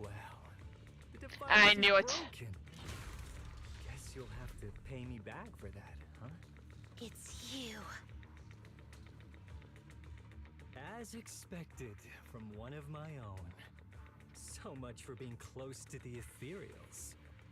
When it's time to strike, you don't even flinch, do you?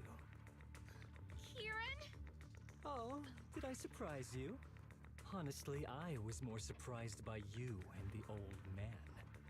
You mean the chieftain? He sleepwalked into the Hollow because of you? Yeah, I figured someone like him, sitting at the top for so long, would have caught the Night Horror's attention. But nope. He's swallowed by Lemnian Hollow just like anyone else. Why are you doing this? Because he was just a coward, standing in the way. A few days ago, some higher-ups came looking for him. They made him an offer, but he turned it down on the spot. When I confronted him about it, he acted like he was some righteous hero and told me off like I was some kind of traitor. You are a hypocrite, just like him. No wonder he gave the staff to you. You call us hypocrites, but you'll do whatever it takes Hold to on get a what sec. you want, Hold even on. if it means hurting others. Hold on. Hold on. Hold on,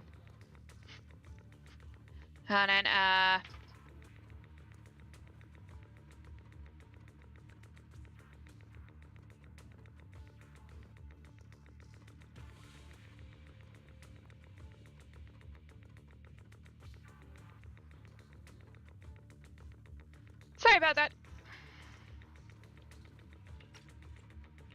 Whatever it takes.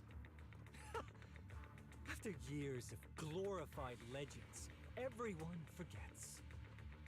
The Night Watcher's power was taken from the Ethereals to begin with. The Night Watcher's power was taken from the Ethereals? What do you mean? Well, well. Lucia didn't tell you? There's another version of how the Night Watchers came to be. Our ancestors didn't just encounter the Night Horror by chance. They knew what it was capable of. They knew it could control other Ethereals. The entire tribe went after it, hoping to defeat it and seize its power. But when the Night Horror unleashed its final surge of energy, half the tribe turned into Ethereals on the spot. The rest barely survived. The only reason they were acknowledged by the Hollow was because they sacrificed their own kin. That's just another ancient rumor. Stop lying to yourself. Do you really believe you can strike a deal with the Ethereals and not pay the price? Stop twisting the facts. Even if that story is true, it's got nothing to do with what's happening now. What exactly are you trying to say? We've spent our lives hiding in the shadows, shaped by traits we never asked for.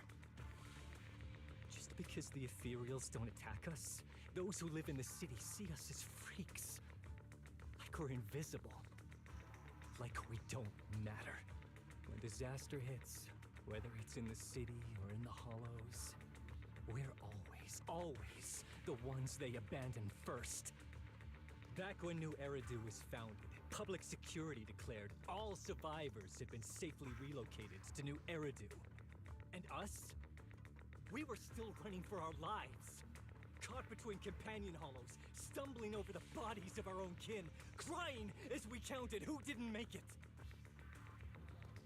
Tell me, did anyone come for us?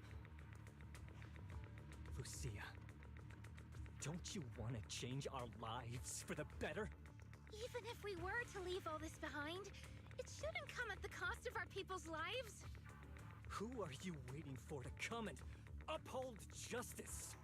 Being seen as kin by the Ethereals, walking freely through the hollows. This is the Night Horror's blessing! We should use this gift to earn power, to gain recognition. Isn't that what we deserve? If it means a better future for everyone, then what do a few sacrifices matter? But the price you're paying for that future, is it really your so-called gift? Or is it the lives of your own kin? What is it you really want? A place for our tribe to survive? A stamp of approval from New Eridu? Or something else? Those sacrifices were just inevitable casualties. It's nothing compared to what we gave up when we first fought the Night Horror. Besides, after the early trials, I finally found better test subjects and stronger allies to back me. Everything's going smoothly now. Better test subjects? Are you talking about me? Lucia, you're so full of yourself. Though I too used to think you were some kind of prodigy, summoning Ethereals out of thin air. But now, you're just a coward with a fancy stick, putting on cheap tricks, hiding behind research, while running away from your fate! I couldn't care less whether you live or die. What is it you're after? Chestnut or the staff? Obviously both. That staff was entrusted to me by the chieftain. After everything you've done, you still have the nerve to ask for it? And Chestnut? Chestnut is my friend. She is a free ethereal. I will not let you take her away! Oh, save the speech. I've heard it all before. The Night Horror is watching over the conflicts, gifts from your dreams. But you've never even dreamed of the Night Horror. You are just making up stories to hide the fact that it never chose you.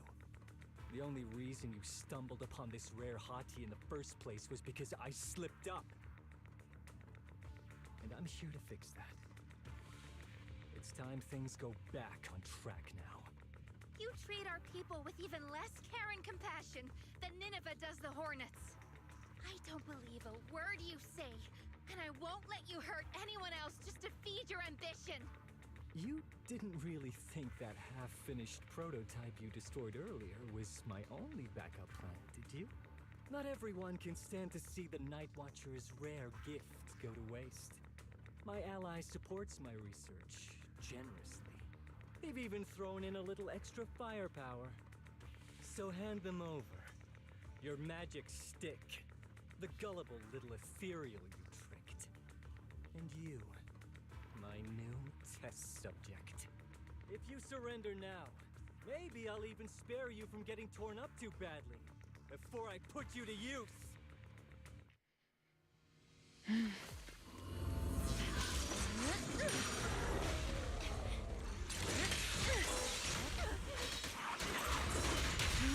It's showtime! In the name of the Night Emissary! Great armor at my command! Reaper Shockwave!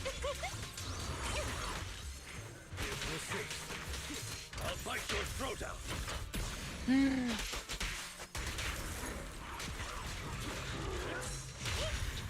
on the fireworks! Bloom again. Ether Curse! You've hit a dead end. Time to end this.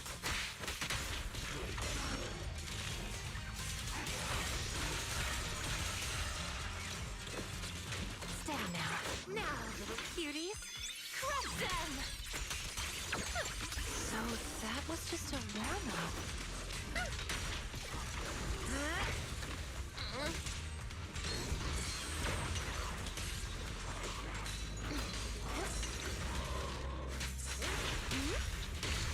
Explosive opening! Slumber in the mist. The ending's already written.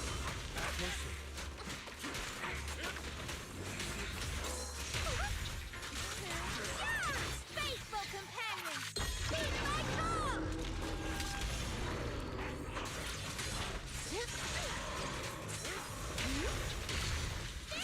Explosive opening!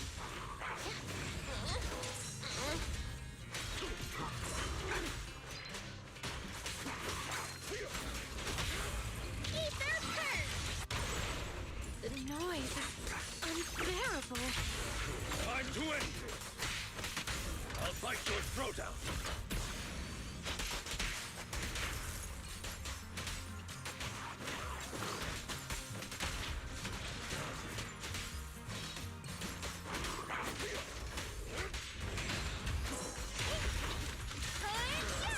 When it foreshadows. This is your last page. Station lightning strike! Reaper Shockwave! There's Chambers! Like a shadow! Woo! Perfect timing. Rest amidst the ice! Woo!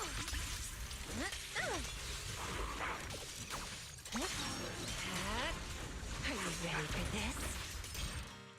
Aha!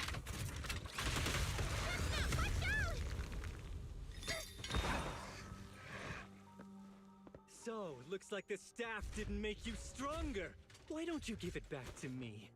I won't allow you to disgrace the relic of my ancestors! Chestnut. I will never give the staff to you. Instead of using it to hurt people or treating it as a bargaining chip, I would rather use it to make new friends in the hollows. Go, little Lottie!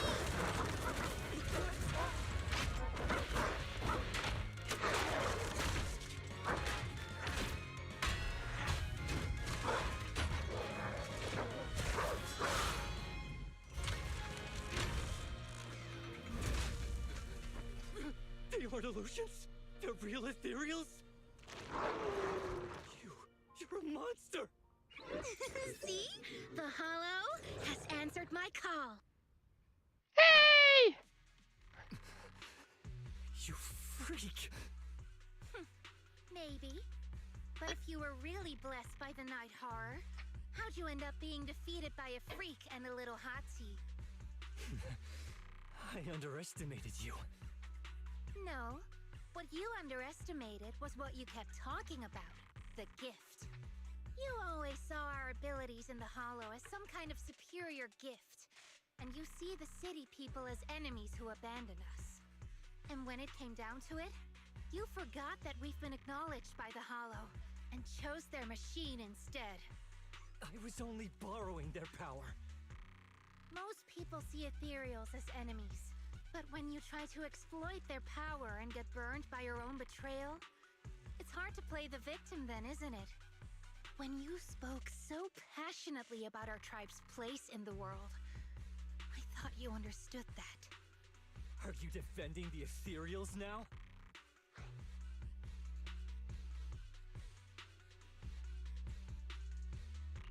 Wow, that's not what she said at all. Also, Lucia's never stood by while ethereals were hurting people. You see the Night Watcher's power as leverage or a weapon for revenge. I see it as a way to understand the world. I want to learn about ethereals because the Hollow is their home. They're born there, they exist there, and they return there. I want to learn from them. Not because you also want to find the night horror? That's only part of it. I want to find it, to speak with it, to try and fix the situation we're in. But that doesn't mean I'll stop trying to understand the other ethereals along the way. Chestnut lets out an annoyed sneeze from the side.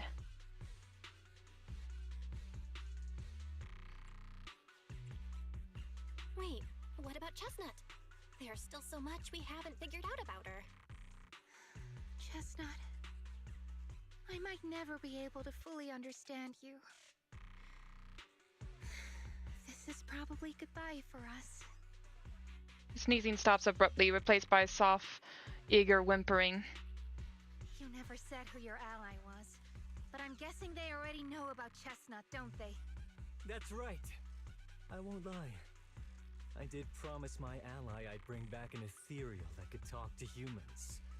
He's very interested. So, make your choice, Lucia. Stay with her, wait for them to find her, and watch as she's dissected, destroyed? Or let her go deeper into the Hollow and never see her again. No need for threats. I know what you mean. People like us, strange, sometimes invisible to others. If we don't live among our own, it's nearly impossible to find someone else who's just as special. A real friend.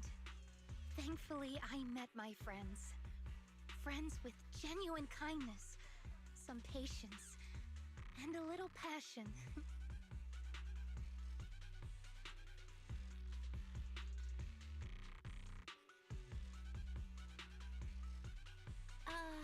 Sounds familiar. Who said that again? Wait, wasn't that what Karen said? The way to get puppies to like you? Friends. You mean the kind of friend who sends 2 messages in the morning when they wake up, then leaves you unread all day until finally replying right before bed?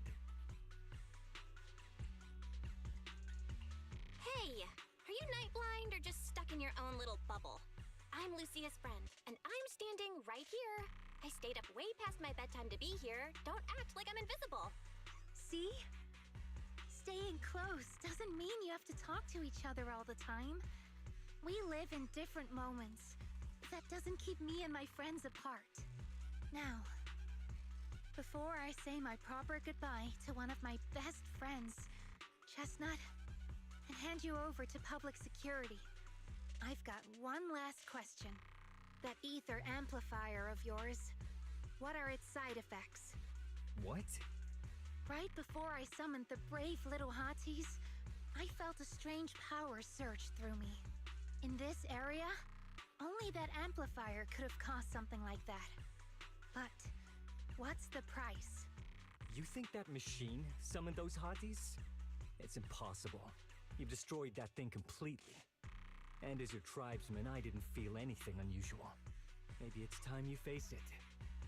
You're just something that can't be explained. You're a...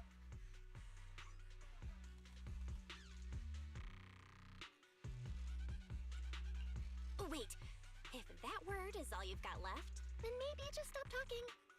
Freak! Okay, I'm sorry. It's like something only angsty teenagers would say. Hear it one too many times, and it feels like getting brushed by Swordidus' tentacles. Ugh. Anyway, I'm taking you to public security. Our tribe isn't some lawless land. Now, it's time to say goodbye. Hey days, Squid, I don't know how to pronounce that. Okay. Chestnut is exhausted from the battle, but somehow she's made her way to this. Okay. He's right. You'll be freer and safer if you stay away from me. Head for the deepest part of the hollow, as far as you can go. Be wary of humans the way they're wary of you, but don't hurt them. If we're lucky, maybe we'll meet again.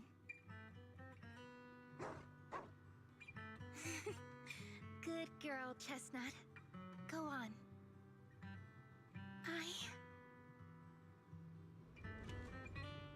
I will never forget you. Lucia watches as the little ethereal trots off with the pillow in its mouth. That gentle, puppy-like hottie feels like a dream, as if it never existed in this time and space at all. I already miss you. Oh. But deep within the hollow, a strange creation awakens once more. After an adventure that defies all instincts and the natural order, it returns to its body. There was okay.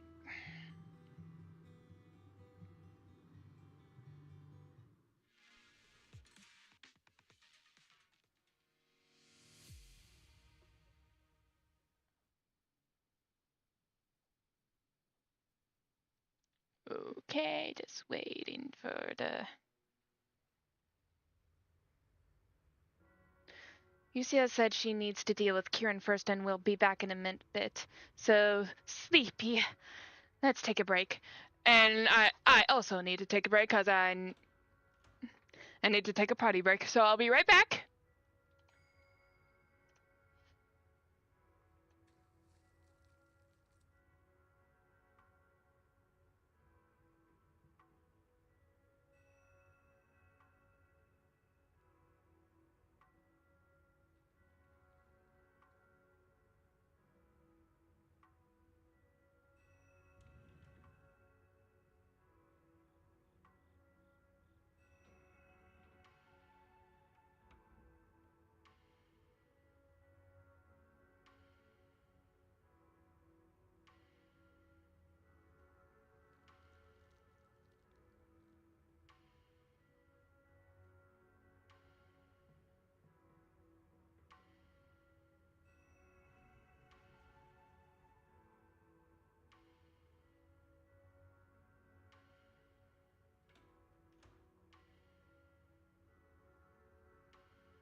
And I'm back, everyone.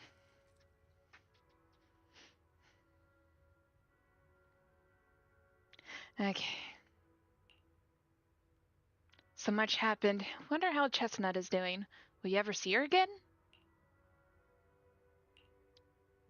After taking a short break, you're woken up by your phone's notification sound. Sure enough, it is a message from Lucia.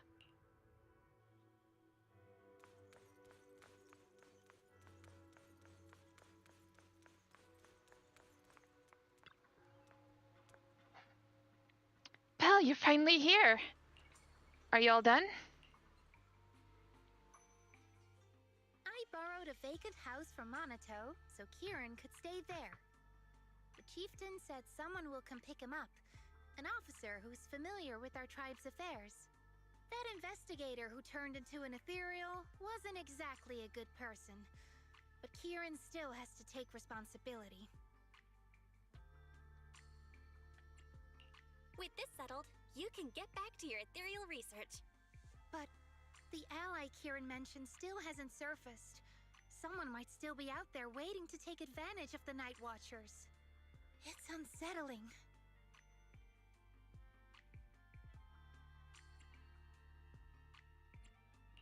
Unsettling? That doesn't sound like you, Lucia. But either way, you're going to keep up with your research, right? Of course! Even if I won't be seeing Chestnut as often anymore. And I can't upload our videos or tell the world there's an ethereal in the Hollow who can actually communicate with humans. Chestnut gave me the courage to keep going. I've made some real progress this time. You mean the staff, right? Progress. Oh, you mean the staff, right? It really came through this time. Yeah! You see, I don't know how it happened, but just now, through the staff, it felt like the Hollow responded to me. The Hollow said, "Let there be little hotties to help Lucia." And boom! They appeared! And helped me take down that big guy! All in all, I think it's something very, very memorable. And it's got tons of research potential.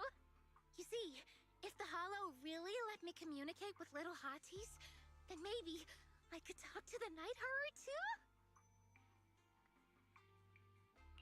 If you really could talk to the Night Horror, what would you ask? If I ever got the chance, I'd ask, why did it give the Night Watchers the trait that makes ethereal see us as kin? Can our dreams stop leading us to madness and turning us into ethereals? But I want more than asking questions. I have bigger ambitions. Maybe someday, everyone could hear the Hollow respond, just like the first Night Watchers did. Maybe we could even communicate with it, so we won't have to live like nomads.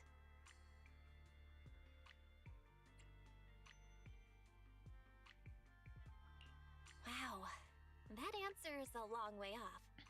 But I think if anyone can reach it, it's you, Lucia.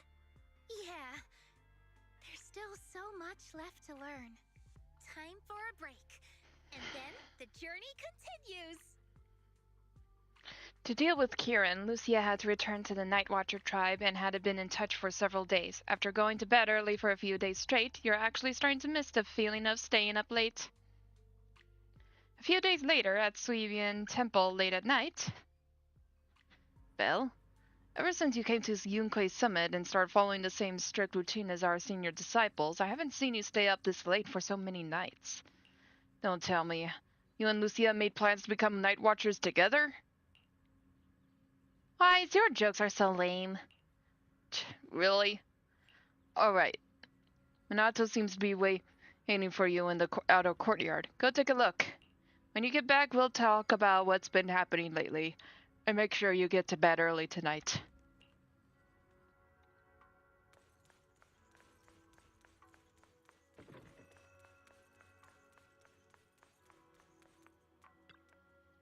Roxy, Lucia seems down lately. Yuzuha and the others think you might know what's up. Actually, we've seen her posts. Is she still sad about parting ways with that ethereal puppy? It's possible. I just saw her at Fluffy. Let's go over her now. Although Lucia's always going on and on, like, we gotta be friends with ethereals. We can never quite follow her train of thought. But as her human friends, everyone really likes her. Plus, she's always so cheerful. So what's been weighing on her lately?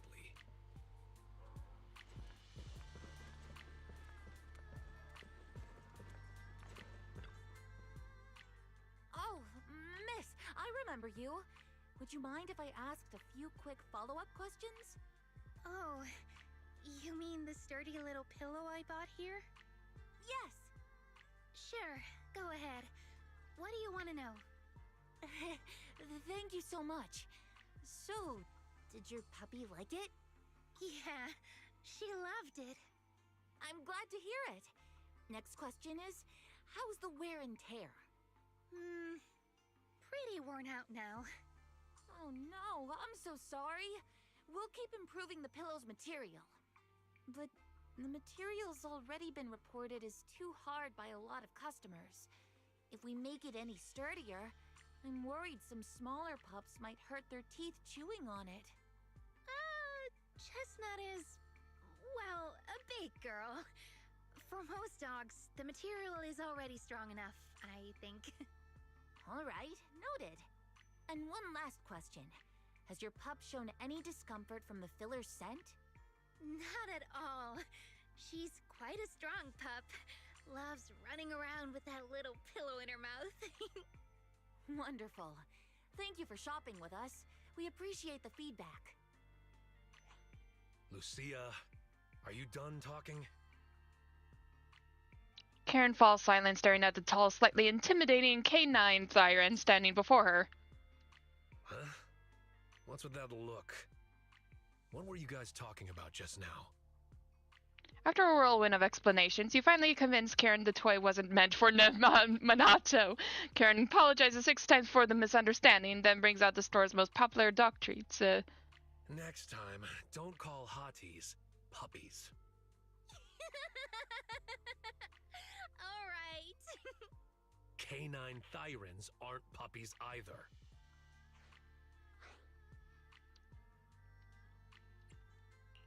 Yup. Fierce canine thyron or bulky hottie. Either way, not your average little pup. Minato glares helplessly at his friends. All right, all right. Back on topic. Congrats, Lucia. Your post is blowing up.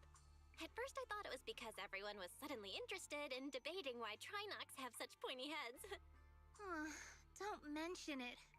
I put so much effort into my serious, well-thought-out research posts. But everyone just wants Chestnut's adventure stories. Some even asked when Chestnut will dive through the fissure into Hollow Zero, punch the Hornets, kick Nineveh, and reach the peak of ethereal life. Lucia, we all know you miss Chestnut, but... But a hottie's front legs are built more like a real canine's, not a cat's. I mean, they can't punch hornets, and its back legs can't really... Wait. This is what you've been stressing over? Well, not exactly. Actually, Belle, there's something else I wanted to talk to you about. Things are mostly settled now. Kieran's been turned over to public security. But when I asked the chieftain, even he had no clue why I was able to summon an actual hottie using just the staff and a notebook. If it wasn't just the staff, then maybe the little hotties appeared because the night horror was watching me again. Or was it because of Chestnut? Do you think the night horror might not be an ethereal at all?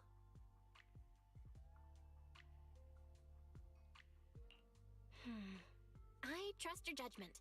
But aside from ethereals, the only other beings we've seen born from the Hollow are the sacrifices, right? The night horror doesn't seem like one of them. Then what could it be? It gave the Night Watchers the traits that make ethereals mistake us for kin.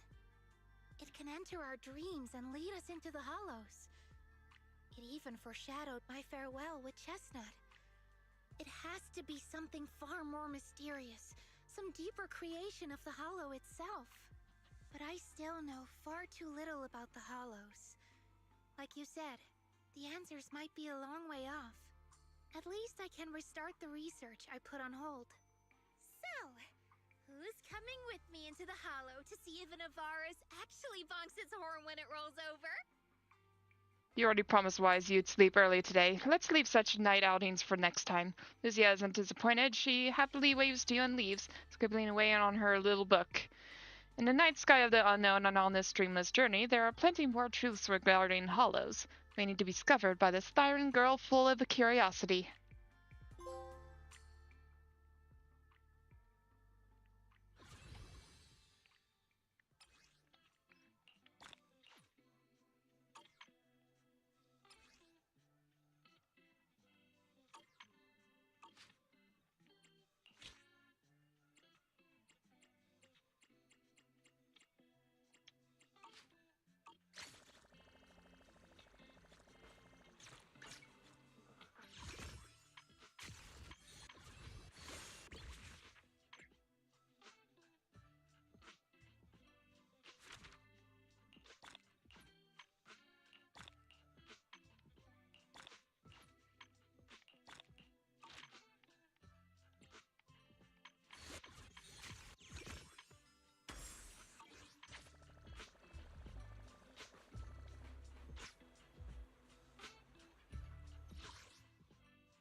Oh.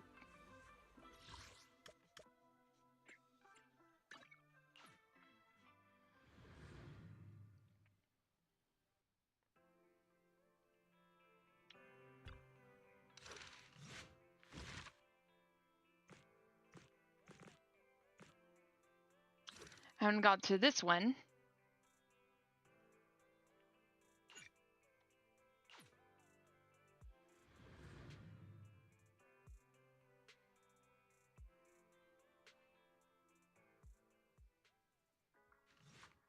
Wise mentioned a new commission in a text message earlier, though the actual details are blurry.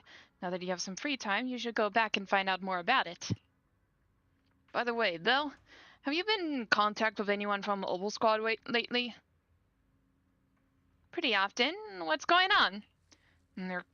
They've been coming to see you quite often lately, but you've always been out for various reasons. As for what they wanted to discuss, well, they've been pretty tight-lipped about it. How mysterious. If you're curious, you can ask them yourself in a bit. Since I knew you would be here at this time, I arranged a meeting time with them in advance. That's my good brother. The doorbell? Looks like your guests are right on time. Before you finish speaking, several familiar figures appear at the doorway.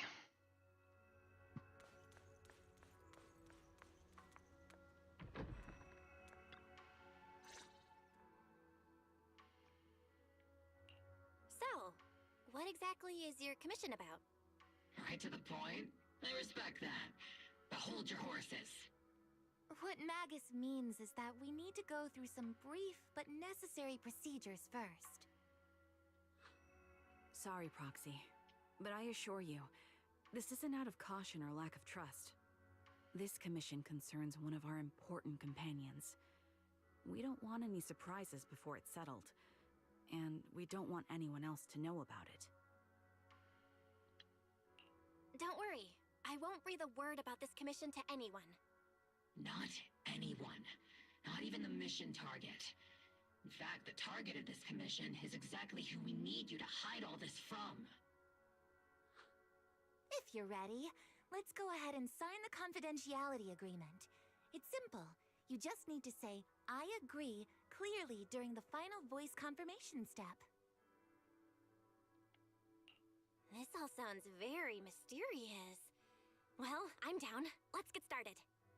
First, Proxy, as the commissioned party, You promise to maintain strict confidentiality regarding matters related to Magus's commission, and shall not directly or indirectly disclose information to the mission target or any third parties.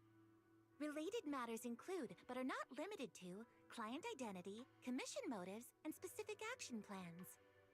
Second, the proxy's investigation and assistance to the mission target must be conducted under their own name, without mentioning the client's instructions. Specific scenarios that may be involved include, but are not limited to, the following. Reading them one by one is such a drag. Orphe, just give us the main points. All right. Last point. If necessary, the proxy must take reasonable measures, including but not limited to encrypted communications, eye contact, appropriate deception, etc., to prevent any situation that may lead to information leaks. That's it. Such flair in a confidentiality clause. I'm in. Perfect.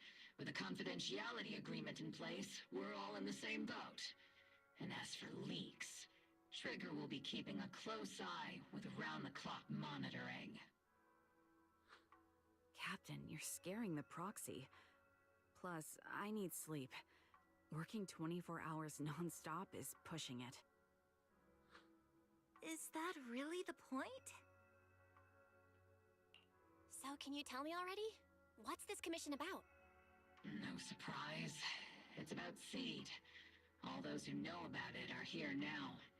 Since Soldier 11 joined later than her, she doesn't know the whole story, so we didn't bring her along today. We're hoping you can help us keep Seed Senior's death a secret from her. Seed Senior? You're talking about the intelligent construct that Seed pilots, right? But didn't Seed say he's been sleeping? Did something happen to him recently? Not recently. Seed Senior was a self-aware intelligent construct, but that was years ago. 11 years ago, his logic core suffered irreversible damage. For an intelligent construct, that's like a terminal illness. He held on for many years, but passed away shortly after joining Obel Squad. How could this happen? But in Seed's mind, he's just been sleeping? Surely hasn't noticed anything unusual this whole time? We've been working together all these years to keep this from her, creating the illusion that Seed Senior has fallen into a long-term hibernation. This was also Seed Senior's last wish. Her understanding of death is limited, and she kept believing in Seed Senior's condition. Up until now. Lately, she started acting kind of strange. After witnessing how Isolde crafted those soldiers with miasma, she's been spacing out a lot more. I think it stirred up some weird ideas in her head.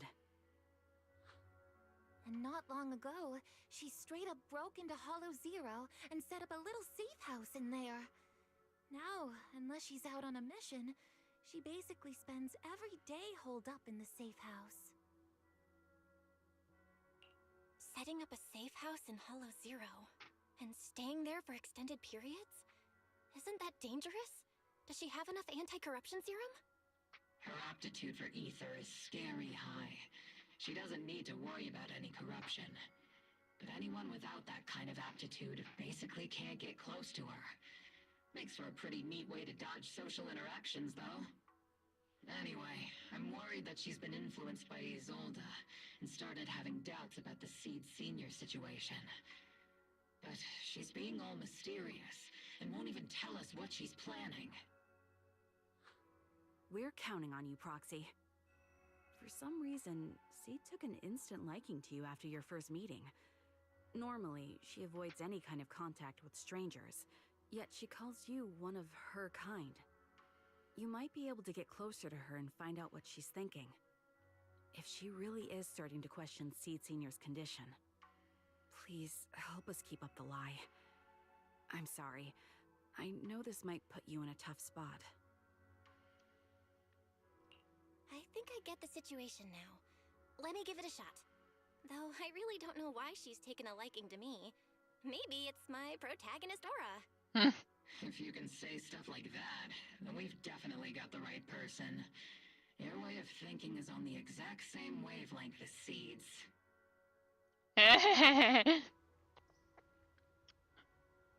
I'm sending you the coordinates of Hollow Zero's safe house right now. It's all yours, Proxy. By myself? Don't worry, Proxy, that area is safe. The ethereals around there have already been cleaned out by Seed. More importantly, we want to give you some alone time with Seed. That way she might let her guard down a bit. You trust me that much? There's a special power hidden within the Proxy. I've felt it clearly before. If it's you, you can definitely do it. When you're ready, we can head out anytime. That girl's probably gonna be hanging around there for a while. Sure, I'll go right away.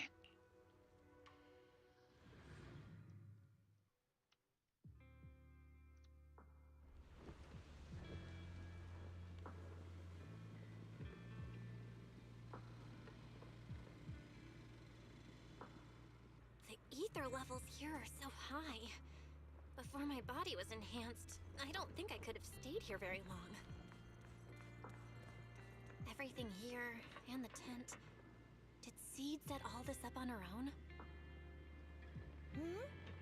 Is someone here?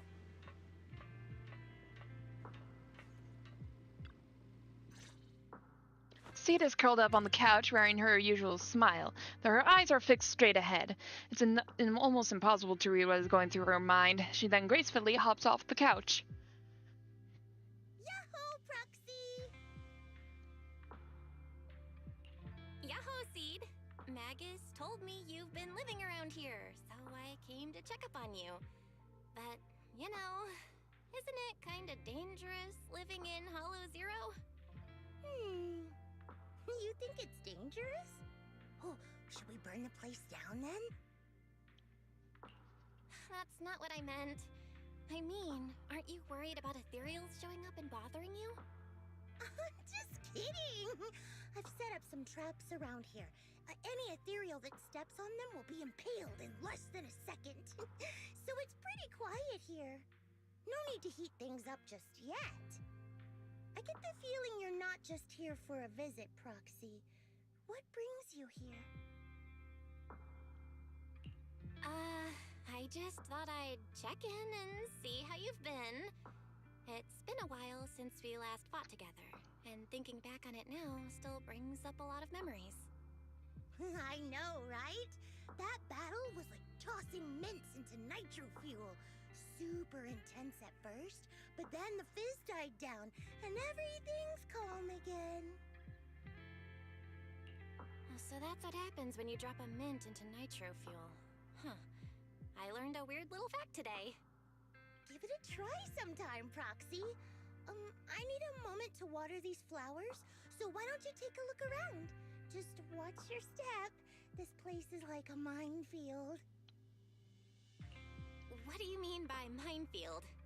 You mean the safe house has a bunch of carefully set up areas, right?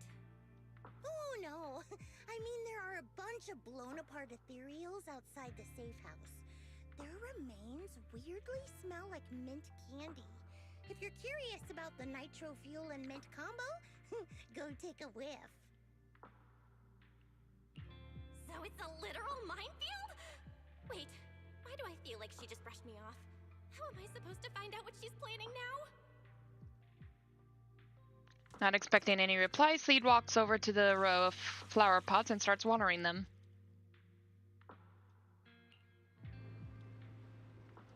Seed seems to have lost interest in the previous topic. Time to find something new to talk about. There should be something special around here. Let's keep our eyes peeled.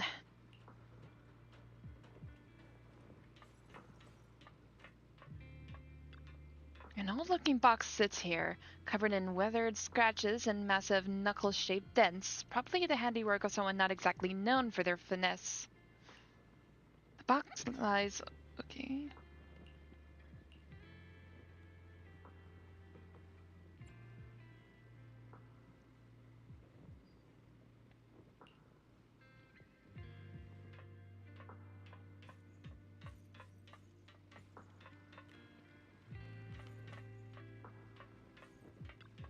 An old sofa sits quietly here. The scratches and tears have been patched up as best as possible, but it seems like it's been used for quite a long time since then. A strong sense of warmth and comfort spreads throughout your fingertips.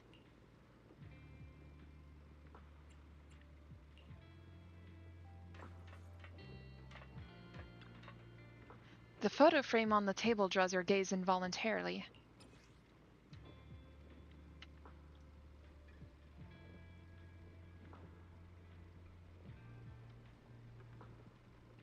Seeds flower. A childlike sketch with innocent strokes and bright colors. The crayon marks appear somewhat faded, suggesting that it was created several years ago. In the childlike drawing, a giant robot and a little girl are tenderly nurturing a flower bud about to bloom. This must be Seed's creation. The closer look, many items in the safe house bear traces of Seed Senior's existence, and Seed has kept all of them to this day. But that could be a way to start getting through to her. Through to her?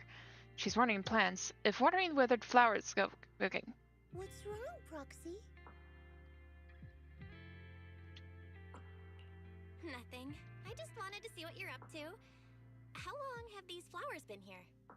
They've been here since I built this safe house. They used to be in the dorm with me and Seed Senior, but after I moved here, there was no one left to look after them there.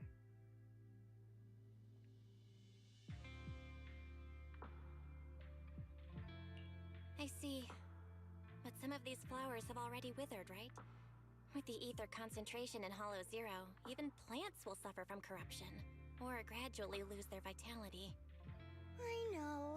Ether doesn't really bother me, but for these little ones and some others, it can be a real headache, huh?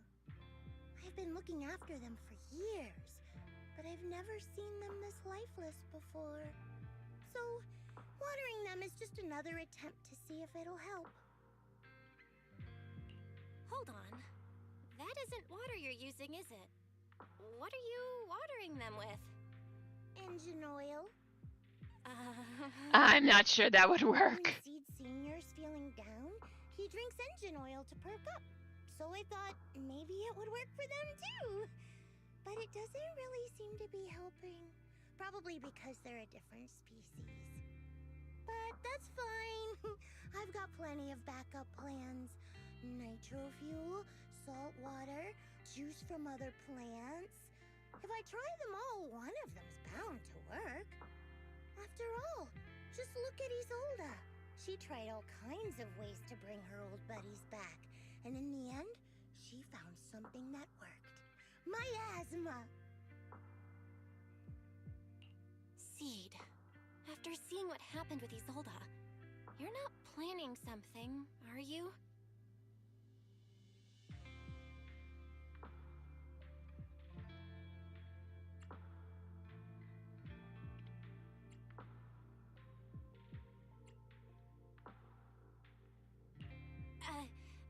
That's not what I meant. I was just curious how our conversation went from watering plants to Isolda. And honestly, her methods aren't something to look up to. You shouldn't follow her example. There's nothing to learn from Isolda. Anyone who tries to control the miasma just becomes a part of it. She's already shown me how that ends. Still, I'm kinda jealous that she got to see her long-lost friend in the miasma. You're missing Seed Senior, aren't you? I've noticed a lot of things around here that are tied to him, and I heard about him from Magus. He's someone really important to you, isn't he? Yeah. Isolda and lots of the citizens of Wi-Fi Peninsula saw their loved ones in the miasma. So I was thinking, I've grown taller now, and if I don't let Seed Senior see me soon, he might not recognize me anymore.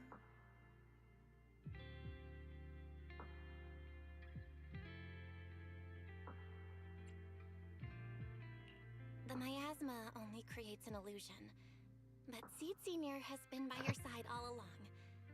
He's just in a deep sleep right now. You'll see him again someday. I'm actually still talking to him. Seed Senior messages me sometimes on Knock Knock. Huh? For real? Of course! Though it's always when I'm asleep. Why do you look so shocked? Isn't it totally normal to wake up late at night, check your phone, and go right back to sleep? Or, like me, are you starting to realize that Seed Senior isn't actually sleeping? Oh no, I reacted without thinking when she said she's been messaging the late Seed Senior.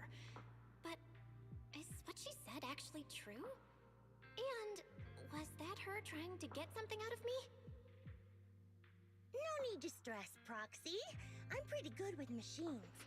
Once I fully understood how intelligent constructs are built, I realized Seed Senior isn't really asleep. At some point, he woke up without me realizing, but his consciousness had already left this body. Maybe it's been uploaded into cyberspace?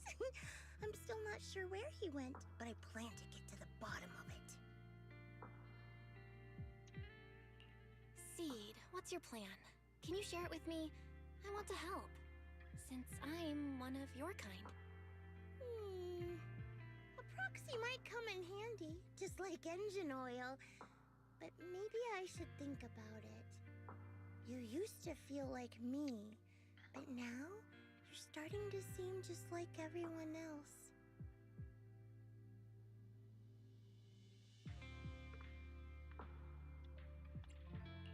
What are you talking about? I'm still me. I always have been. Was I just imagining things? But if you say so, I'll give it some thought. Just not right now. I've got other guests coming soon. I'll give you a proper welcome next time, Proxy. Ooh, I'll even whip up a mint nitro fuel. While you're lost in thought, Seed goes back to watering her plants by herself. Looks like you're stuck for now.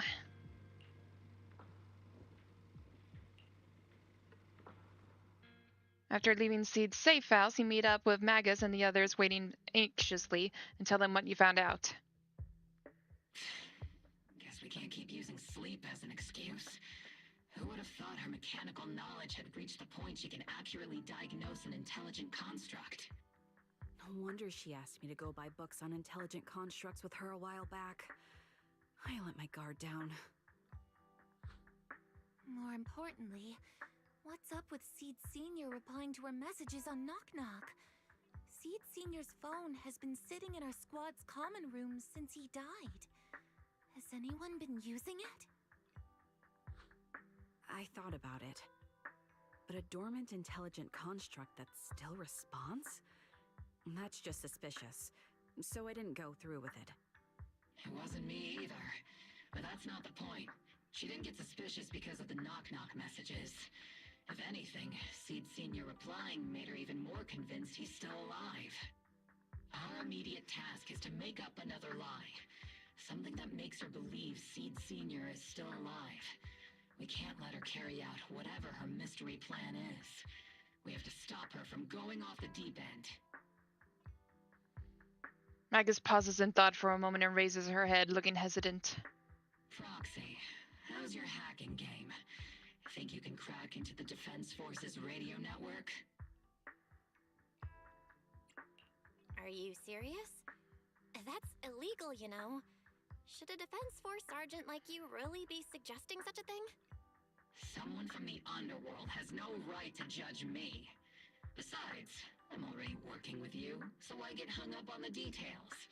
As long as we don't get exposed, it's all good.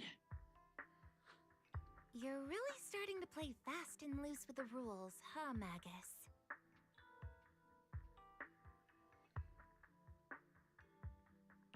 All right. We may not be full-time hackers, but Wise and I are the legendary Proxy Phaethon. We know what we're doing, and Wise will be there to back me up with the HDD when the time comes. Perfect. Listen up, here's my plan. We'll impersonate the Defense Force's official broadcast and send Seed a message saying Seed Senior is on a long-term mission with limited outside contact. But Seed Senior's body is still with Seed. Since Seed believes Seed Senior's uploaded his consciousness to cyberspace, We'll just roll with that story. For the mission, they gave Seed Senior a new body. Everything adds up perfectly. Identify the military frequencies, crack their encryption protocols, and hack into their radio in record time. That's your mission, Proxy. We'll provide you with the broadcaster's voice data later to help with the impersonation. So, theoretically speaking, the technical problem's solved, but... Is something else bothering you, Proxy? Covering up one lie with another. Is that really okay? If Seed knew the truth, she'd be heartbroken. You disagree with my plan? If you're taking this on, you'd better be prepared to lie to her. To be the villain. That wasn't clear to you? Captain, the Proxy didn't mean to criticize you. I understand the tough position you're in, but their concerns aren't without reason. I know. Proxy, if you want to blame me for not being a good person, go ahead. I'm the captain of Obel Squad, and I have a duty to all my members. I'll carry out Seed Senior's last wishes to the very end. You just focus on doing your part. I'll take full responsibility for whatever happens.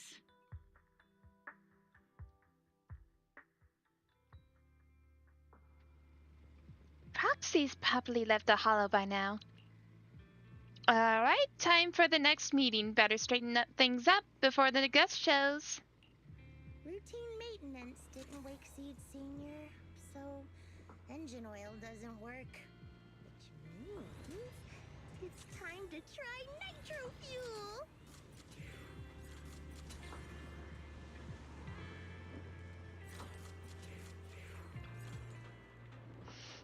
The kids seem a bit down today. Let's try to cheer them up first. Meanwhile, the cramped safe house welcomes yet another guest. This place has so many twists and turns. I can barely catch my breath. Yahoo!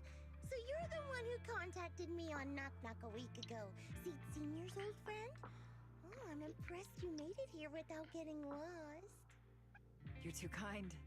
I'm Veronica. I served as a medic in Obsidian Division, and I was both Seed's doctor and friend. Seed?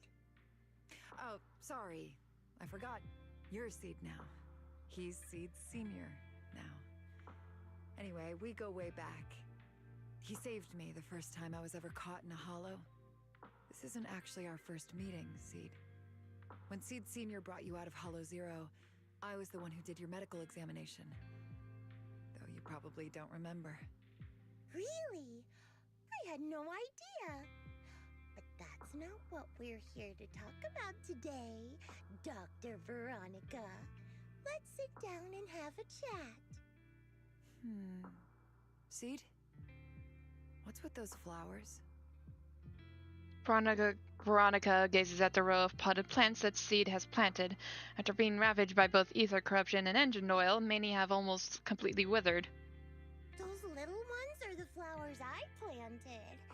Doctor, since you're friends with Seed Senior, you must know how much he loves gardening, right? Thanks to him, I've grown to love flowers too.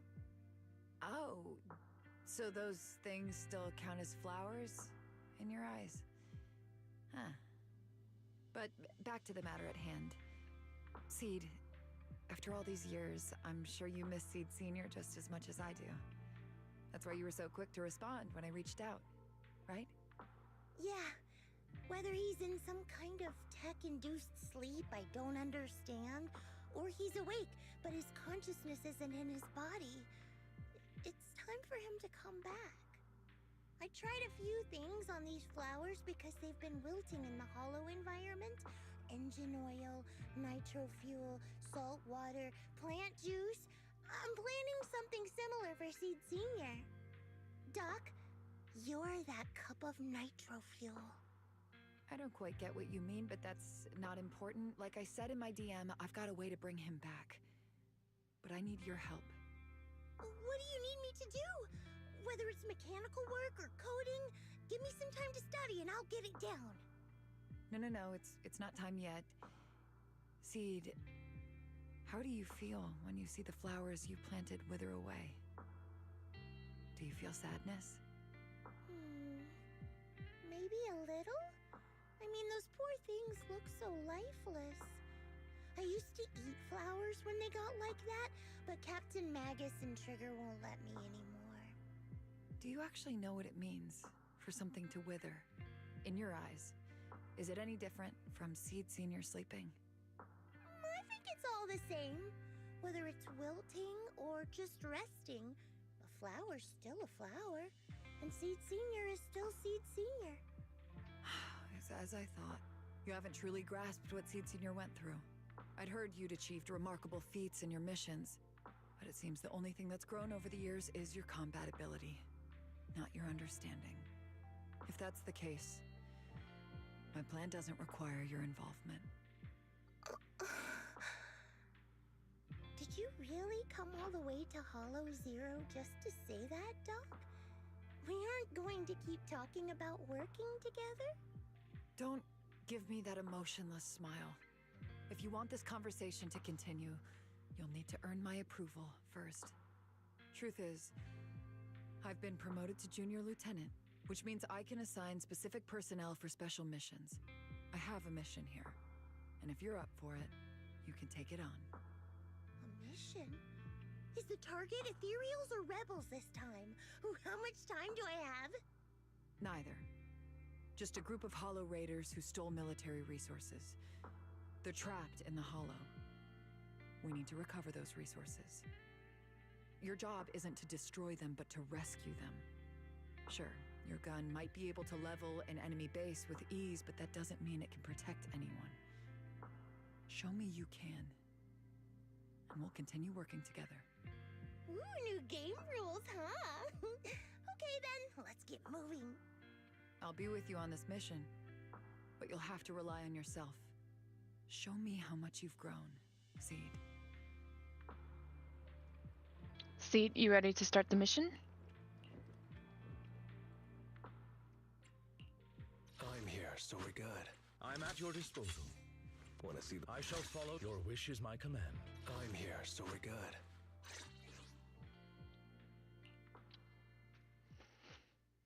Okay, here we go.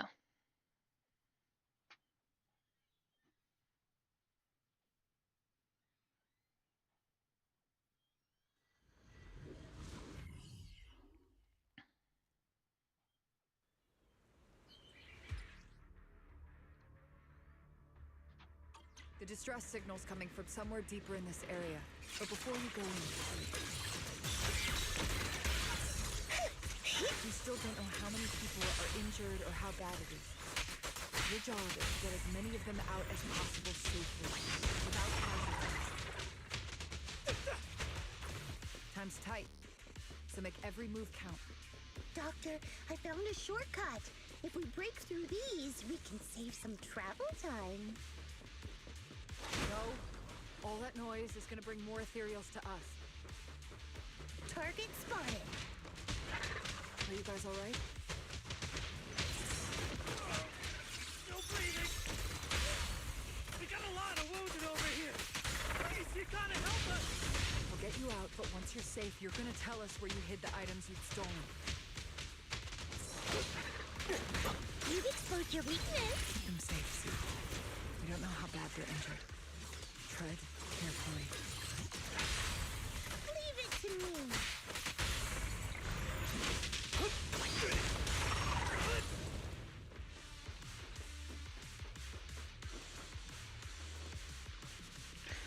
Wait, miss. You're really planning to haul us away with this big guy? Don't worry, Seed Senior is a pro at hauling heavy stuff. Heavy stuff? You're talking about us? This is the fastest and safest way to get wounded to safety, and these Hollow Raiders had it coming anyway. As for everything else, we'll talk about that later.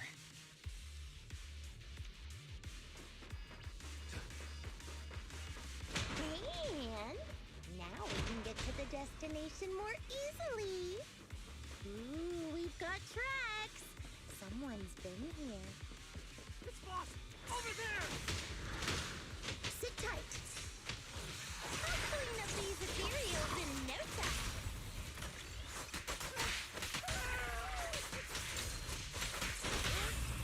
Let me show you how it's done. Warning. Outfit. Make way for the undefeated champion! Ha!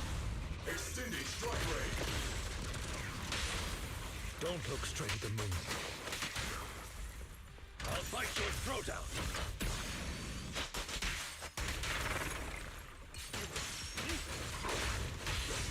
Let me show you how it's done.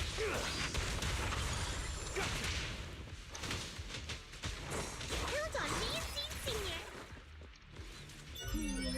Definitely not my type. Going a little harder won't hurt. Lock off.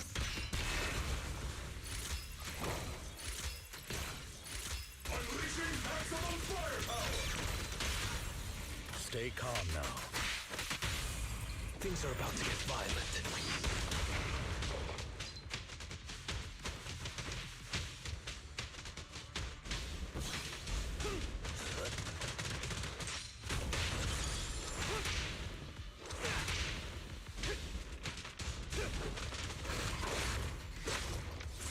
Leave it to Seed. It'll be A-okay. Hostile target. My pleasure. Don't worry, it'll be over soon. Don't look straight at the moon.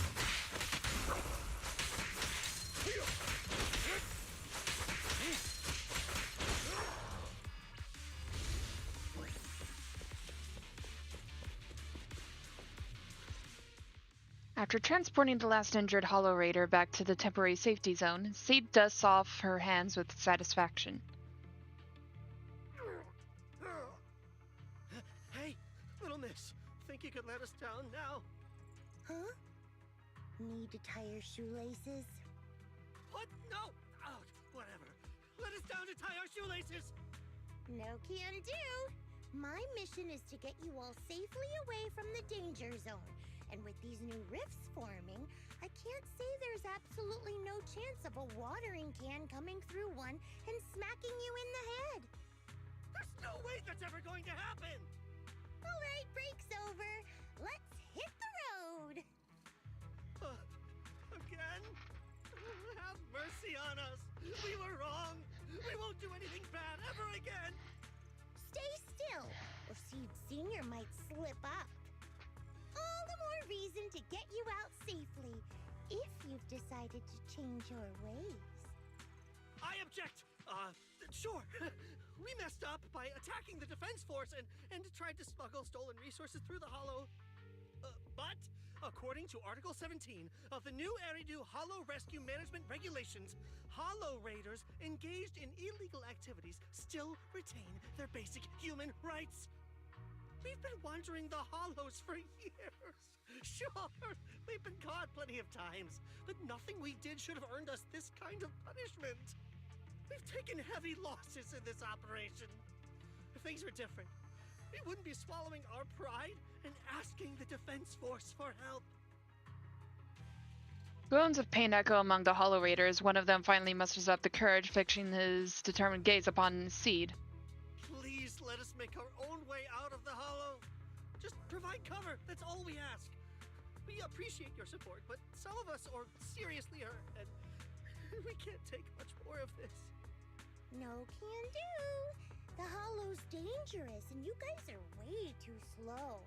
That's not what I'd call finishing my mission. Anyway, don't worry.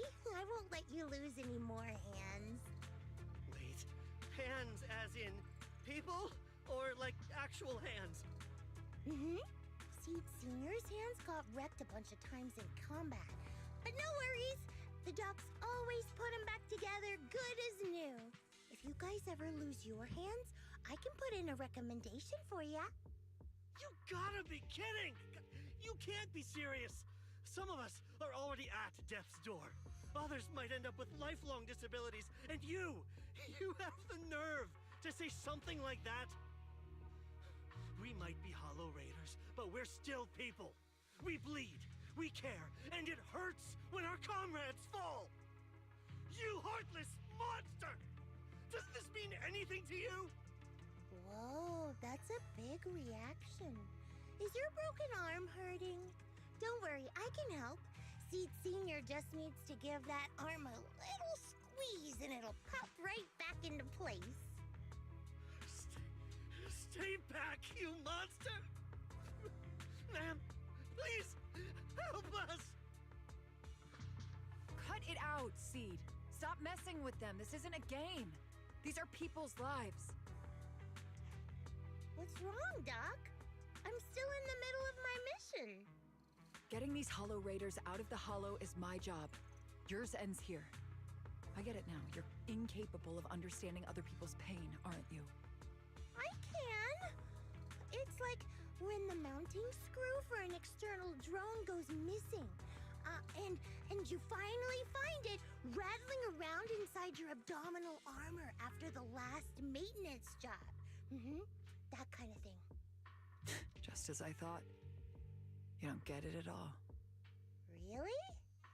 When someone comes to you, afraid of death, and asking for help, your job is to protect them, not inflict more pain. Death? But their hearts are all still beating.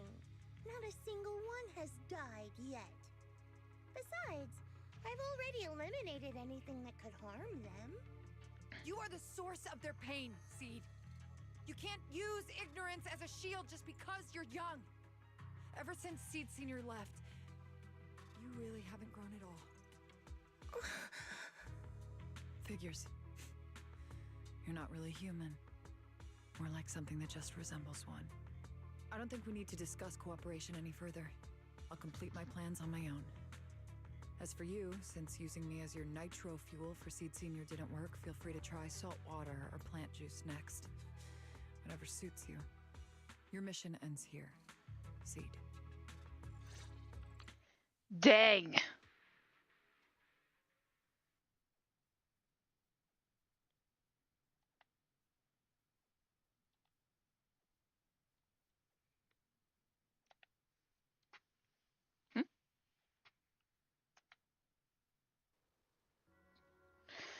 Proxy, we've got trouble. About that plan to hack into the Defense Force radio broadcast, how's the prep coming along?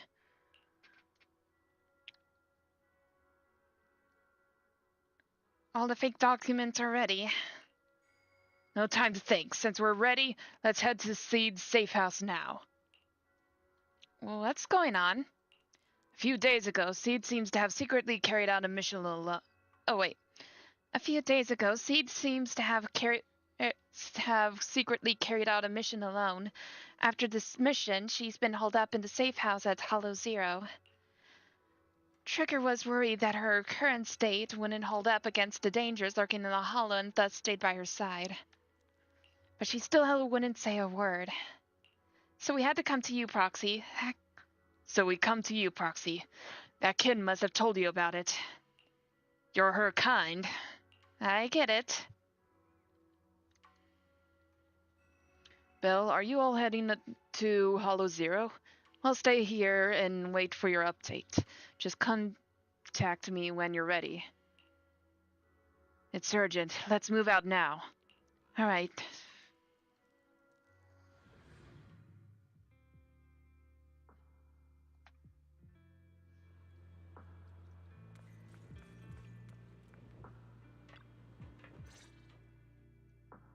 Proxy, you're here. Oh, it's you, Proxy. What's going on, Seed? Magus said you went on a mission alone.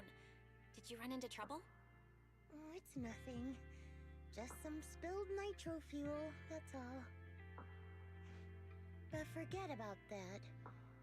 Proxy, what exactly is death? Huh? Why are you suddenly asking about that? Has someone said something? Seed Senior told me that life is a circle, and death is just a dot on that circle. When flowers wither and return to the earth, new buds will soon sprout again. But something doesn't quite add up. If he's right, why would those Hollow Raiders be so afraid and hateful of death? Why is it that instead of confusion, I just feel this overwhelming, suffocating pressure?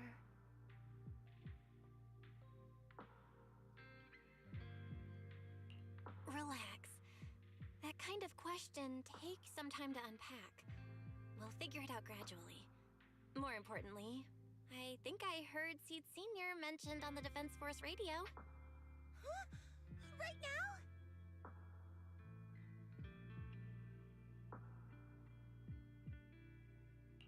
Yeah. For certain reasons, I hacked into the Defense Force's internal broadcast and heard his name. The report seems to be on a loop right now, so I rushed over to find you. We can't get radio signals in the Hollow, but Wise is outside right now, so we can call him and tune into the broadcast. I thought I heard someone calling me. Did you want to hear that radio message Belle mentioned? Yes, please!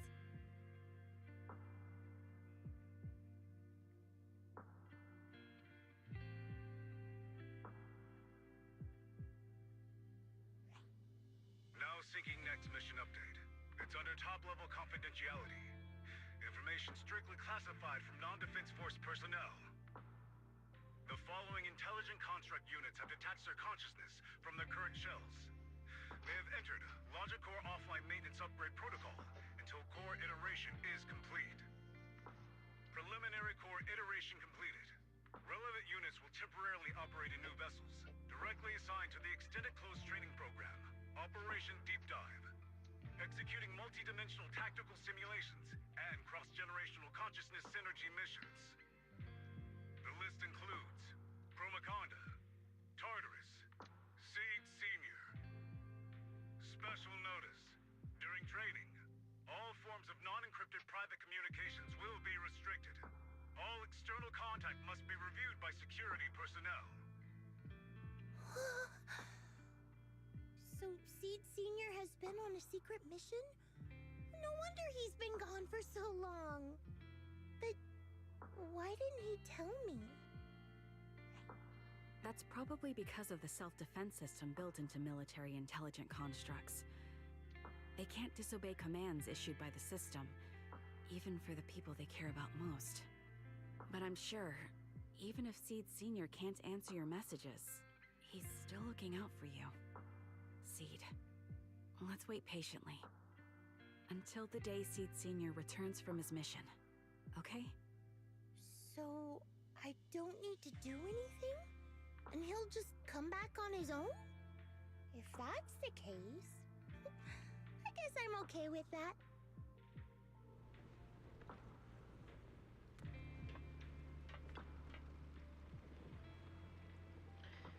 Yeah, looks like we're safe for now, maybe?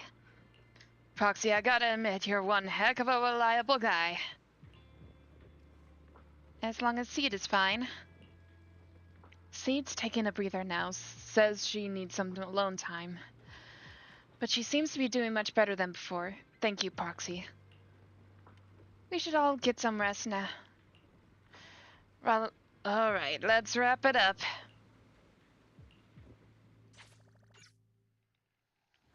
Man, it's kind of scary when someone doesn't really understand the concept of pain or death.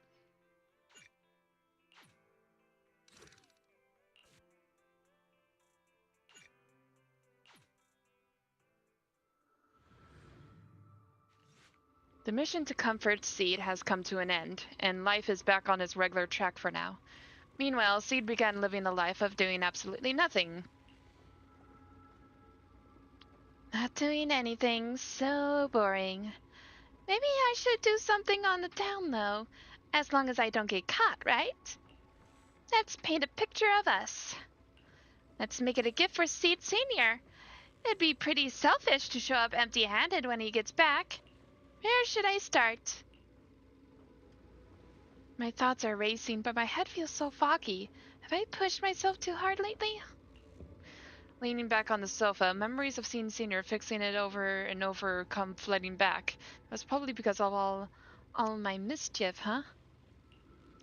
Memories and drowsiness wash over me at once. Those memories and that promise feel like they just happened yesterday, yet in this haze it all seems so far away. You've grown taller lately. What's wrong? Humans only get stronger as they grow. You get to go to new places, try new things. Don't you want that? The cockpit's starting to feel really cramped. You've got a point. Maybe I should think about modifying. Make it a little roomier. But growing up is something every human has to go through. Just like how I have to ask Tin Master to add a few drops of engine oil into my coffee. I wish I was an intelligent construct. Then I wouldn't have to worry about growing up. Growing up is nothing to be scared of. In fact, I'll feel better once you're a little bigger. Feel better about what? Well, I think it's time for me to take a little break. Go ahead. I'll head back to the cockpit and get some sleep too. See you tomorrow. No, not just a normal break. I'm going to be sleeping for quite a while. While I'm gone, you'll have to take good care of yourself, okay? Will you come back and lecture me if I don't take care of myself? No, but if you don't, I might just end up sleeping even longer. All right, I'll take good care of myself. When will you wake up? Let's see. Maybe when you're strong enough to hold your own as a Defense Force member. That's so vague. It's like when your superior promises a promotion in a meeting and never follows through. How do you know something like that? Well, doesn't matter. I don't really care about what rank I can get anyway. In that case, come find me when you're taller than the flowers in that hollow. Promise? Which hollow? One day you'll understand. Ow! Stop hitting me! Oh, and don't forget the most important thing. Smile, okay? Smile a lot. Just smile? That's even more vague. Just come back when I'm stronger. At least that's something more achievable. Did you fall asleep again? You've been sleeping a lot lately. Anyway, it's a promise. Good night. The dream keeps sinking in into memories that are even older, even darker. Barbed wire torn apart, dark massive hands are shattering everything. A giant pink flower drifts across the sky. Where is this? How long has it been? Someone's here. There are signs of life. Someone's still alive. Wait, it's a child. I knew it. They never should have called off the search and rescue. Miracles do happen. There are still survivors. Are you okay? Have you been trapped here all this time? Don't be afraid. I'm here to save you. Warning. Warning. System warning. Target identified as extremely dangerous. Initiating termination sequence. Wait! Don't fire! The kid isn't... Warning. Tampering with the self-defense system is strictly prohibited. Warning. Warning. Warning.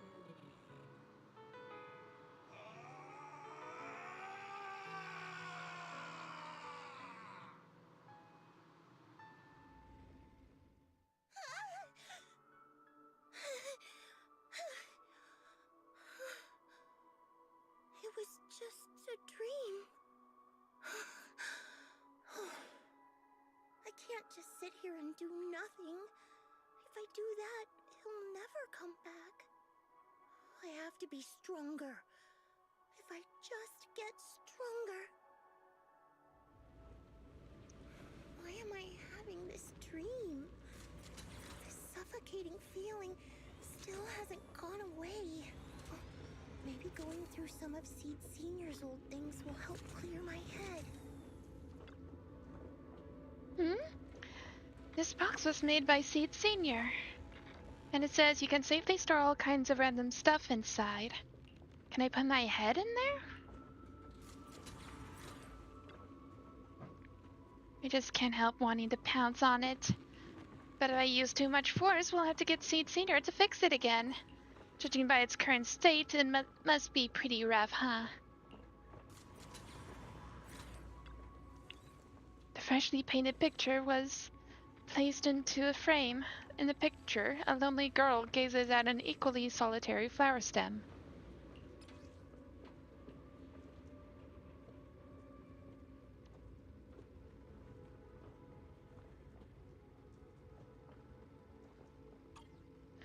Or I knew it'd turn out like this. Would Seed Senior like this painting, or would he nag me about sneaking flowers to eat again? I wish I could see his reaction. Seed Senior said he'd come back when I grew taller than the flowers in the hollow, when I became stronger. If we don't do anything, Seed Senior might be stuck on a mission for a long, long time. Wouldn't it be boring? Better get Seed Senior back soon. Time to start watering with salty water. Getting stronger might sound as unpleasant as swallowing a mouthful of salt, but if you can stomach it, you'll get plenty of nutrients out of it. Let's go find some stronger salt water then. There should be a mission like that on the list, right? Let me check.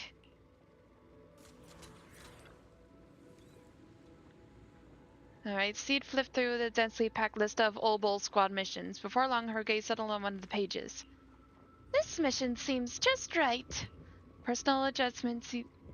Okay, the mission is highly dangerous. It involves fighting many enemies and requires good teamwork.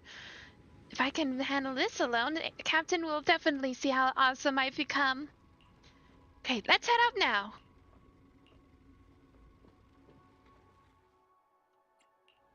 Want to see the red scarf? Time for another win. I'm at your... You know...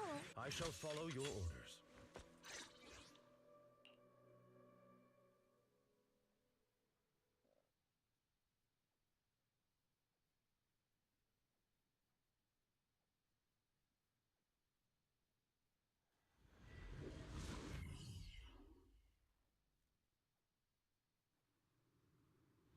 According to the mission, we just need to wipe out every last ethereal in here, right? Oh, listen, Squad Member Seed. This isn't just a mission. It's also a test. Oh, better wrap this up before the Captain gets here.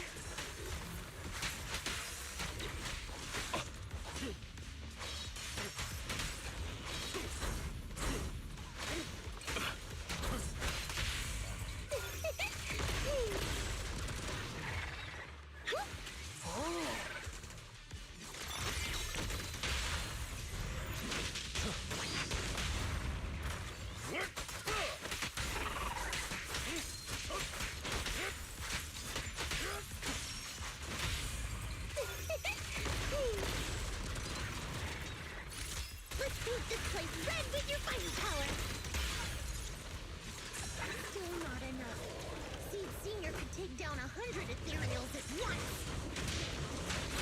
These ethereals are all so weak. I can't tell if I've actually gotten stronger. Keep them coming! Let's put our lives on the line! Continuing assault until target. Find you here. Are you okay? Everyone's really worried about you. Me? Oh, I'm perfectly fine. The ethereals, though? Not so much. Enough, See. This mission isn't yours alone. Morphe, get ready. We're going in. No, you're not. This fight is mine. Captain, don't you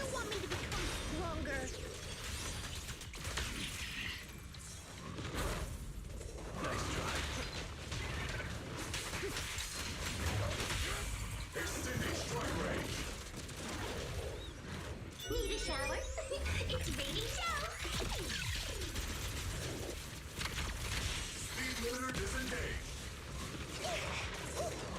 I'll save you.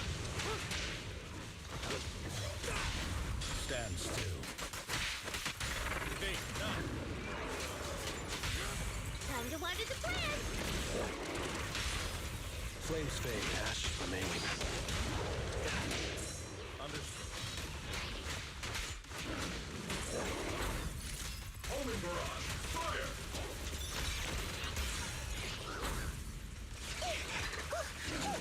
Eradication mode activate. Let me show you how it's done.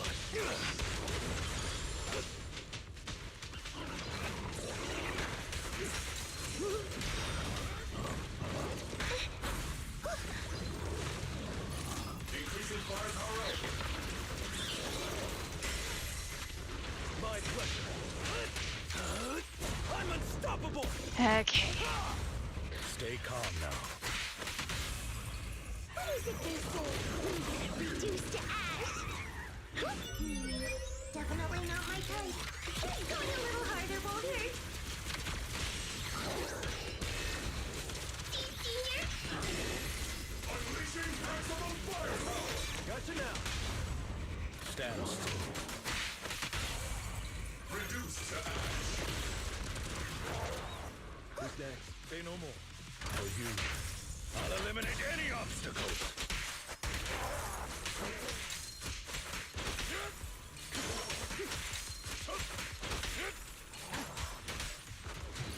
Keep distance. Sustain fire. The combat ends and Orphe rushes over. Seed, are you hurt? Nope, but those ethereals got pretty banged up. Still, I really appreciate you both, Captain Orphe, but like we agreed, this is my mission to handle alone. The Captain's been worried about you. Captain also said... Captain? Magus remained silent, her muzzle swaying unconsciously as she seemed lost in thought. Now that I think about it, the last time I talked to that big, awkward guy was years ago. He was always up front, never tried to hide his intentions. So you signed up for Oboe Squad just so that mysterious girl you picked up from Hollow Zero will be taken care of after you're gone? You've got guts laying all that out right in front of us. Or did you think being honest would make me go easy on you and let a candle in the wind like you join us? Captain Magus, that's a little harsh. A candle in the wind. That sounds about right. No squad wants someone who could drop dead any second. But I've heard through some less official channels that you're not just an ordinary squad. Besides carrying out regular missions, you're also secretly investigating the fall of the old capital. Some people just can't keep their mouths shut. So the rumors were true. I knew entrusting the girl to you was the right choice. At least we're after the same thing. So, what are you after? That girl's real identity? Yeah. How did she survive in Hollow Zero for half a month without being corrupted? Why was she alone in the ruins? What exactly happened to her before I found her? I need answers. I won't be able to get to the bottom of any of this unless I dig deeper into what happened when the old capital fell. You really don't hold anything back, big guy. In that case, I've got a question for you too. And you better stay honest. There have been several accidents with the combat mechs lately. They're going berserk and bursting into flames. Nothing too major, thankfully. Is that girl behind all this? Magus! It's just a logical deduction. He's a mass-produced military intelligent construct. To ensure they don't disobey orders, they all have a self-defense system called the Iron Order installed in their logic core. And you heard it too. He destroyed his own logic core to save that girl. He didn't have to go that far unless he's trying to break free from the Iron Order. It identified the girl as a dangerous target that had to be eliminated. and he went against the system at the cost of his life. That's the only way I can see it. You're sharp. Sorry, I wasn't trying to hide it. I just wasn't sure how to bring it up. During a rescue mission a few months back, she stowed away in my cockpit. She witnessed the death of trapped civilians. After that, she was quiet for a long time. And that's when all sorts of strange things started to happen. It took me a while to realize that those mech accidents were connected to her. But I don't think it was intentional. Whatever that strange power is, she can't control it. Let me be frank. Intentional or not doesn't really matter. If it happens again, or if the higher-ups find out she's behind it, are you ready to deal with what comes next?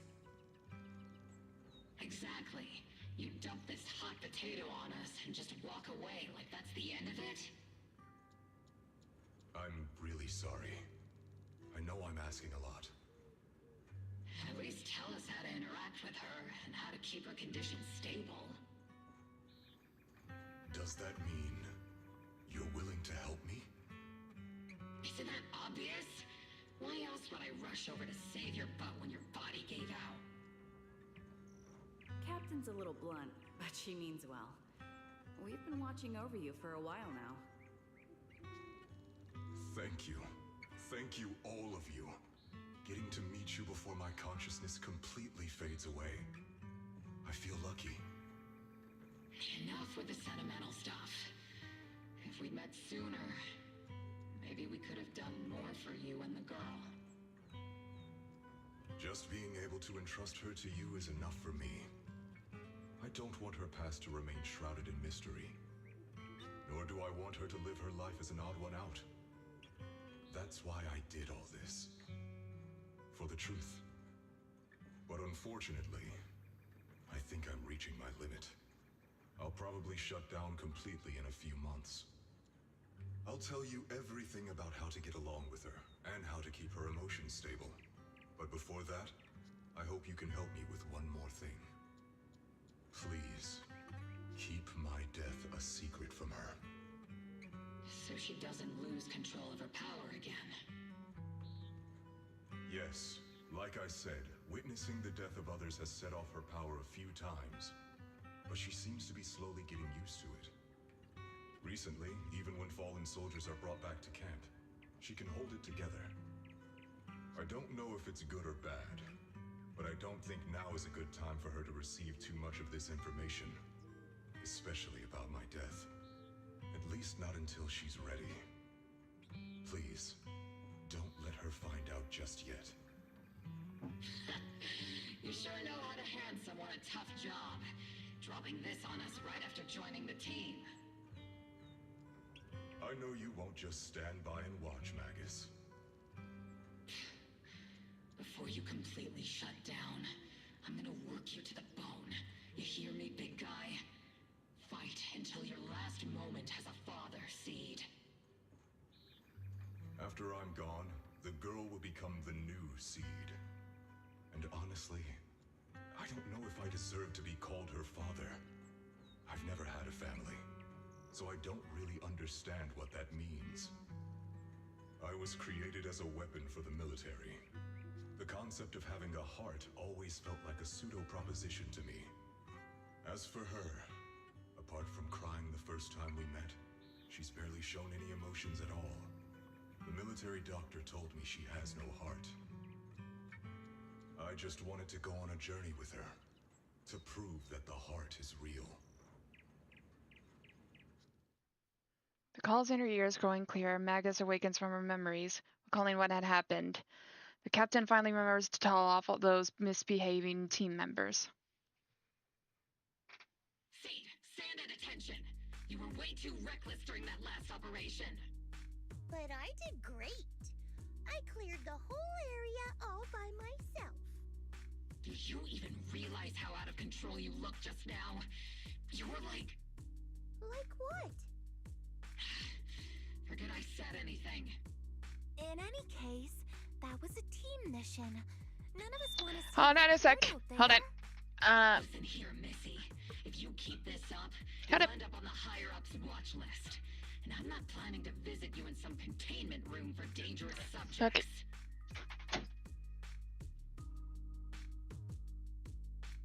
I have to go now. I'll be right back.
everyone. Sorry for the wait. I was having my dinner and I had to take my pupper for a walk.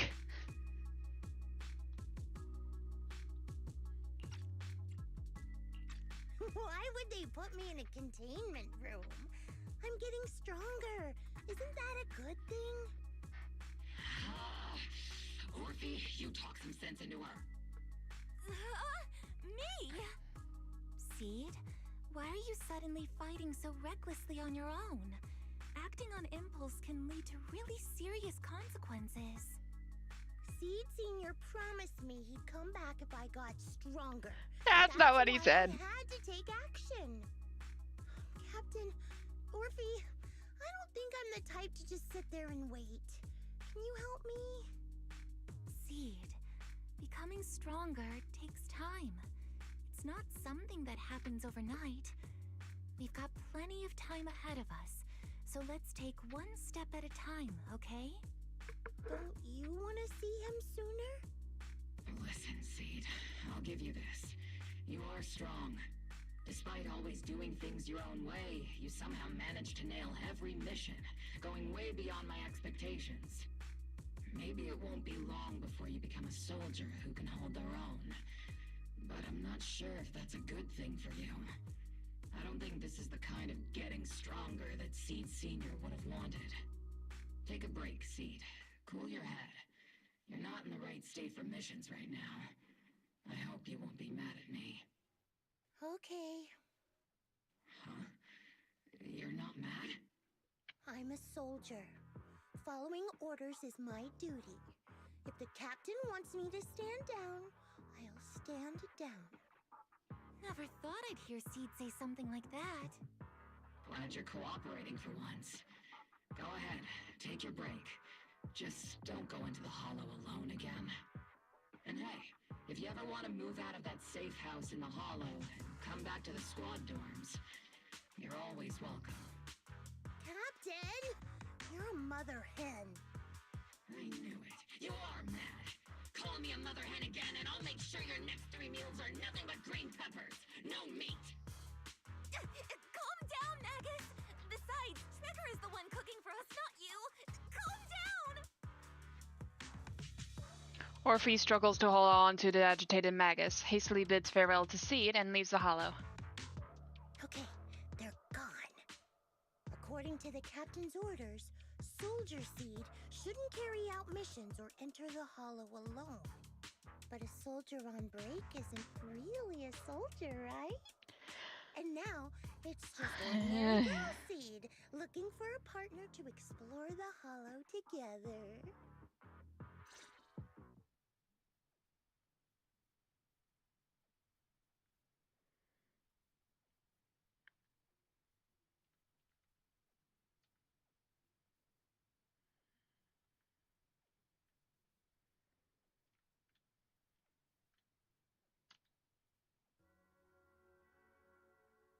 Hi, Proxy! And other Proxy. About that partnership we talked about last time. Got a minute? Hey, Seed, did you come all the way here from the safe house in the hollow? Wise glances over at his eyes, saying she's bringing up the partnership again. She's definitely up to something. Quick, ask her what's going on. What happened after that fake radio message? I've tried everything to bring Seed Senior back. Engine oil, nitro fuel, even salt water. But I've realized having a partner like you is very important. Engine oil refers to a thorough checkup on his body. Nitro fuel refers to Veronica, but she's left me out of her plans. Salt water refers to getting stronger, but the captain benched me from any new missions.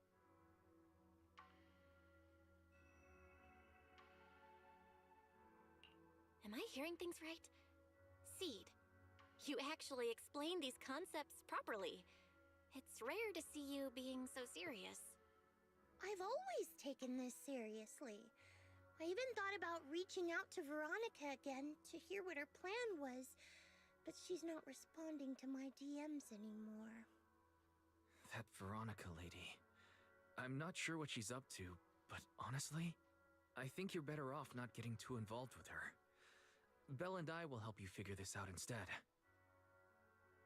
Wise seems to have left something unsaid. Nothing can bring the dead back to life, which is why Veronica's so-called plan sounds so suspicious.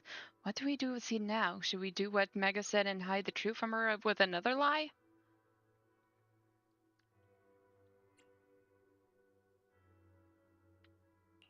Sounds like you had several plans in mind, and you've been cooped up in the safe house thinking about them. And now, saltwater is the only plan that's left. But what's the connection between you getting stronger and Seed Sr. coming back? We made a promise, and he's not the type to break his word. Once he sees how strong I've become, he'll know it's time to come back. Even though he's on a secret mission, he still replies to my knock-knock messages from time to time. He must be checking the Defense Force's internal reports, too. If I can show him I'm capable, if I stack up enough achievements, he'll see it and understand what I'm trying to tell him, right?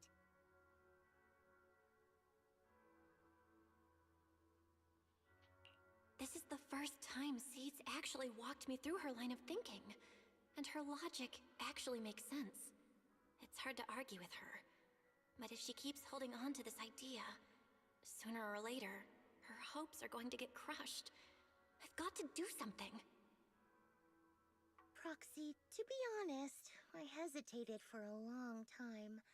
The captain and the others, they didn't seem all that willing to help me. And you, well, even though we're the same kind, I wasn't sure if you'd be like Veronica. Blame me, and then just walk away. It's like something squeezing my chest. There's this weird feeling chasing after me. When Seed Sr. first went to sleep, I felt the same way. Why is this happening? Seed, what you're feeling is fear. I'm guessing you don't feel it very often since you never show it. But I know a way to help with that. You know, Wise and I had someone who raised us too. Our teacher. She's not around anymore. It's been 11 years since we last saw her. 11 years? Oh, compared to you, I'm like a terror raptor running into a typhon. We miss her a lot. Just like how you miss Seed Sr. And the hard part is, we have no idea when she'll be back. Or if she ever will be. On some nights, when we think about her, it gets hard to breathe. It's the same kind of fear you're feeling. The fear of never seeing her again. The fear of the unknown. But aren't we all on the same circle called life? Circles always come back around. Eventually we'll all meet again.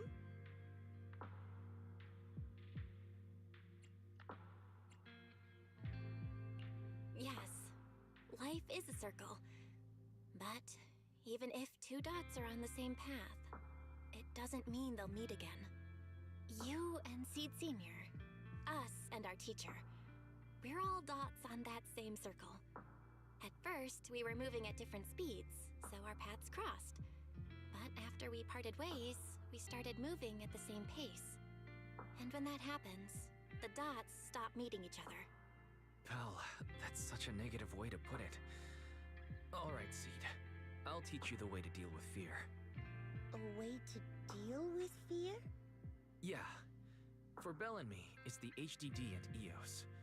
For you, I'm guessing it's Seed Sr.'s flowers and the cockpit, right? Take a good look at these things that remind you of them. All the memories they hold, all the feelings they bring back. You'll start to realize, no matter what shape or form they take, the people we care about never really left. They're still with us, just in a different way. Thanks, Proxy. I'll remember that. But, Proxy, I still want to get stronger. If I earn more achievements, do you think I'll move faster on that circle? If Seed Sr. and I are at the same speed, Maybe this time I can be the one to catch up to him.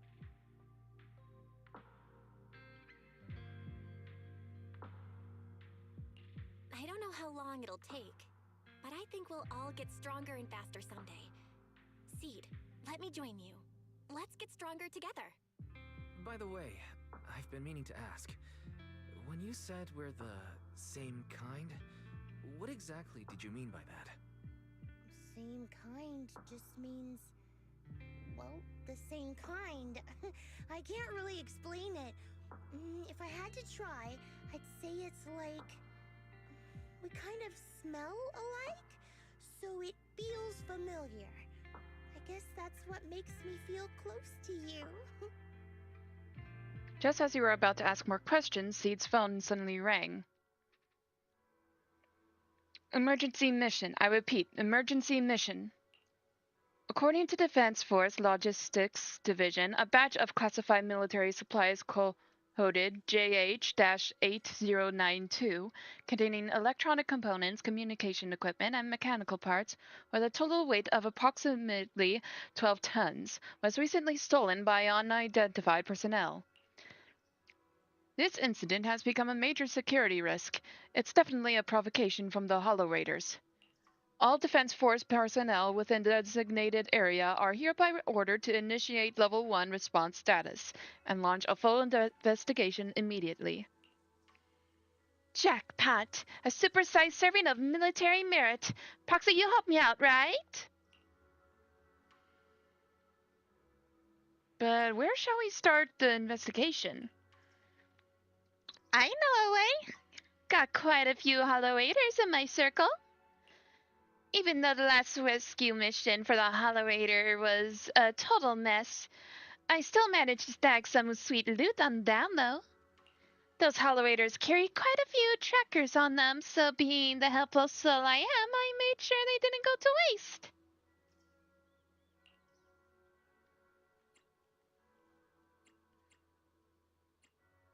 Don't tell me you stole her trackers and put them on the Hollow Raiders again. Getting lost in the hollow is way worse than losing a tracker or two, right? That actually makes sense. Seed waved her phone, where a tiny blip flickered faintly on the tracker's display. The Hollow Raiders' coordinates are in Reverb Arena. So, shall we head out? Good luck, Bill. I still got some work to take care of, so I can only support you in spirit for now. Pretty sneaky, but only one person can escape, you know. Let's move. Following the tracker's coordinates, you arrive at Reverb Arena. We've arrived, Proxy! According to the tracker's reading, I think so. The tracker's been sitting in Reverb Arena for over 2 hours. Then again, maybe they noticed the tracker and just tossed it. You can't help but worry. Though I'm not a soldier right now, I haven't lost my investigation skills. All right, let's investigate the place.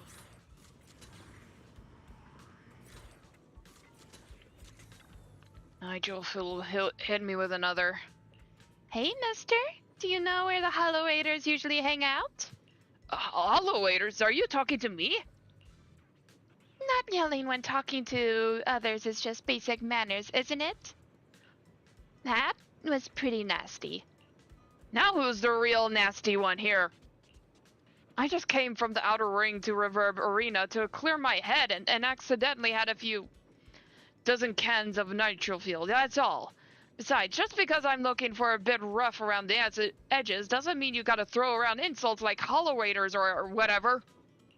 Are you tired? I may not know you that well. Oh wait. I may not know you that well, but I sure know my machines. If they run at high intensity for too long, they'll break down from overload. You could use a little lubricant, you know. Work. Endless work has ruined me. The burden of life, my family's expectations. The young man before me, well, for a long time, like a well-worn machine finally getting that sweet hit of fresh oil. After the crying stopped, the young man left with a grateful look on his face. What's up with him? Looks like the investigation isn't going anywhere.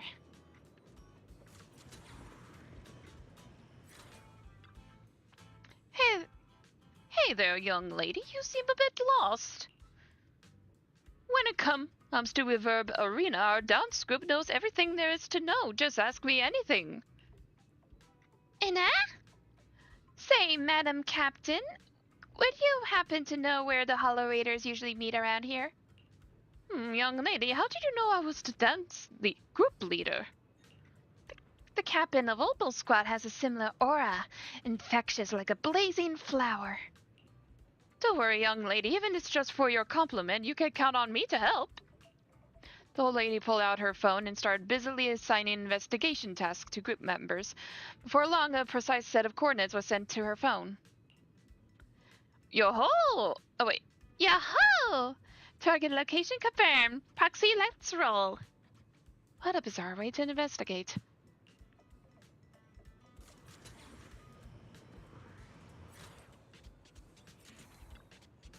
Following the old lady's guidance, Seed seemed to have discovered something. Your sleeve was gently tugged. Turning around, Seed excitedly pointed at that suspiciously familiar figure.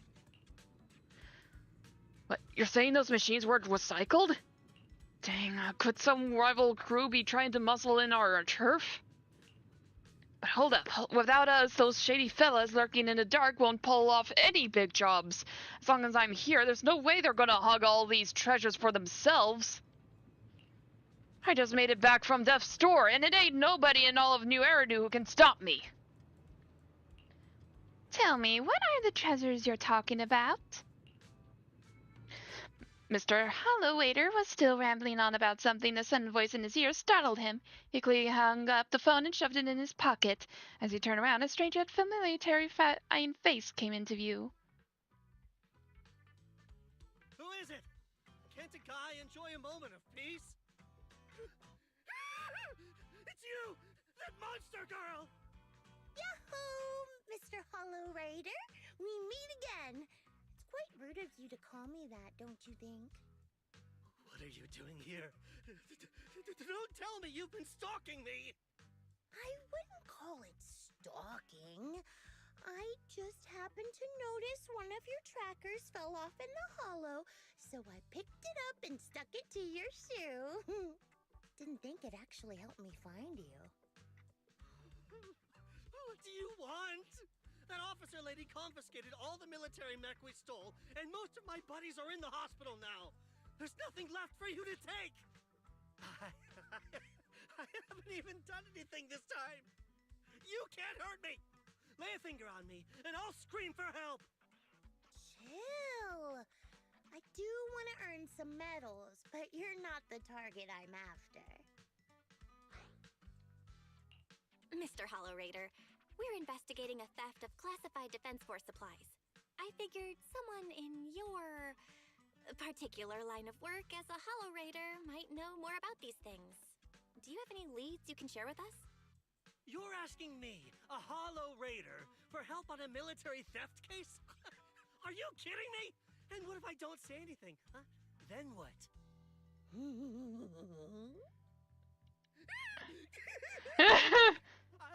I'll tell you everything I know. Everything. Just so we're clear, we've got absolutely nothing to do with whatever you're investigating. Besides, young lady, you did save our lives. So, I'll be honest with you. I'm pretty well connected among the Hollow Raiders, but nobody said anything about a military supplies theft. And that's classified military supplies we're talking about. If anyone managed to pull it off, they'd be bragging about it to everyone. But I haven't heard anything, so it probably wasn't the Hollow Raiders. If it wasn't the Hollow Raiders, then who could it be? The rebels? That I don't know. Can't tell you anything more than that. All right, let's talk about something else then. Mr. Hollow Raider, why were you carrying so many trackers last time? Stop calling me a Hollow Raider! People are starting to give me weird looks. The name's Herrick. Oh, and the trackers? Yeah, we stick them on the military mechs we steal, of course. In our line of work, double-crossing is too common. If someone intercepts our haul, at least we can track them down later. But something's fishy about this. After we returned the mechs, they should have been transported back to the Defense Forces camp. But when I checked the trackers earlier, they never made it back. Instead, they showed up on the edge of a hollow and then just vanished. What do you mean? Are you saying the military didn't manage to recover the mechs, and they've fallen into someone else's hands? That's gotta be it. Unless you think the Defense Force likes hauling their Oh, hey, assets Seabam! into the hollow for fun. I see. Proxy, time to earn some medals!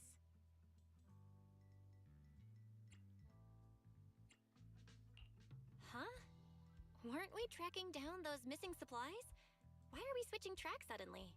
Recovering some regular mechs isn't gonna earn you any medals. Call it a hunch. But I think these two might actually be the same case. What? You want to keep investigating those military mechs? Perfect! I've got the trackers on them. I can help you pinpoint their location in the hollow. Take me with you.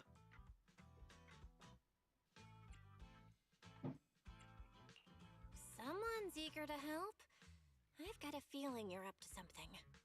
What do you mean by that? Can't I just be genuinely grateful? You saved my life? Why are you staring at me like that? Your reaction doesn't exactly scream gratefulness. Whatever. Let's head out together. As long as I can make a name for myself, I don't really care who's helping me. Once you've made up your mind, we could head out anytime. If you're planning to make any more preparations, better make it quick. Public security might still be patrolling around here. Want to see the red scarf? I'm at your disposal. Thank you for the recognition.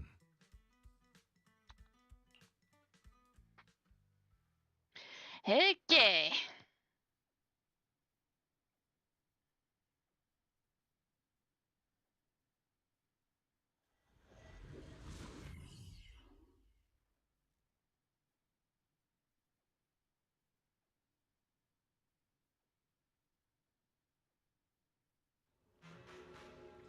So this is where those military signals were coming from. Something feels off. Okay, you guys should be able to handle the rest from here, yeah? Mr. Hollowader trying to make a run for it? What? I just need to take a short break! After all, not everyone's like you well-trained Defense Force folks who can just zip in and out of hollows like it's no big deal.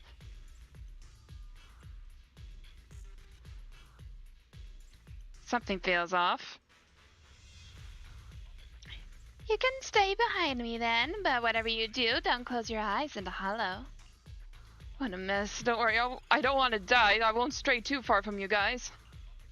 Eric muttered something under his breath and ducked into the safe zone that Seed had just cleared out. Why do these robotic enemies look so familiar? Wait a second. Why are they even here? Did you notice? They're the same ones that Herrick stole. What? I might be right. Wait, where's Herrick? He was just here. Don't look straight at the moon.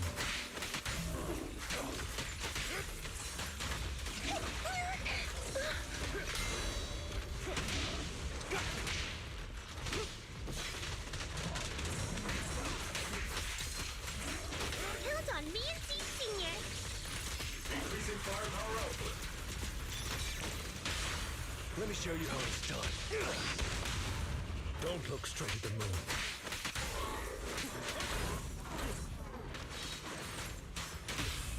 Extending strike range.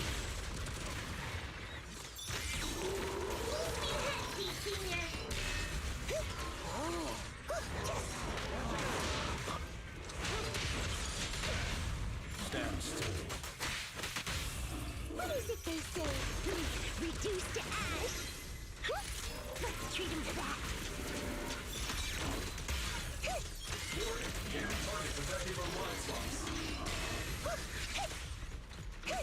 Who's next?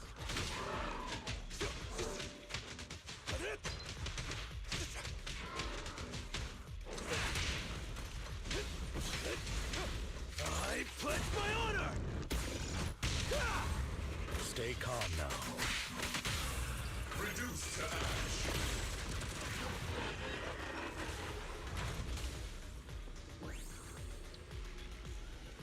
Seed. This damaged mech. Yep. Same build as those military ones. So Herrick wasn't lying. The military mechs are all in this area. But who activated them? Who knows? I'd love to ask Herrick, but he's been gone for a while now. Are these the supplies the military lost? Something seems off about them. What's your take? Because it's super urgent mission, the Defense Force rarely issues missions like this. They're even offering direct military merits for it. Even Seed Senior didn't get this many merits when he got promoted.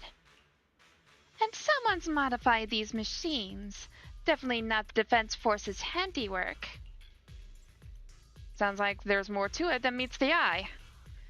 No worries, just bulldoze right through. No secret can hide from the blast radius.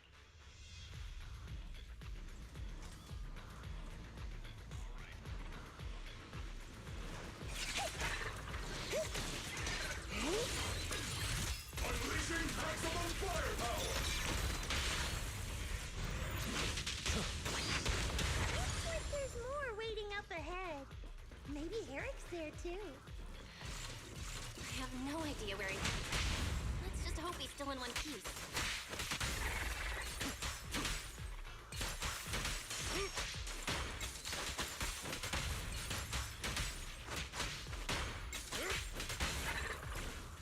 And I thought I saw something in here.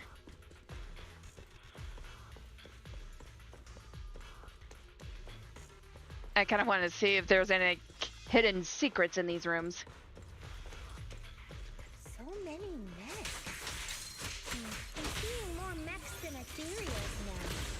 Someone's modifying military mechs and sneaking them into the hollow. Who's behind all this?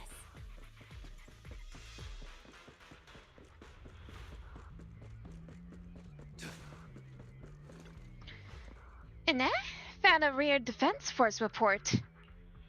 There's a huge rejection mark up there, and it's really bringing down my mood. Hey Proxy, can I tear it to shreds? Seed, wait! Rejected Defense Force report. Project overview. The initial termination of the first generation intelligent construct. This was primarily due to reported instances of reported and notable incidents include, but are not limited to, the Hollow Zero rescue mission during the fall of the old capital and the incident known as the Black Reef Operation. The technical division now reports that the newly developed logic core can address the fatal flaws observed in the first-gen intelligent construct project.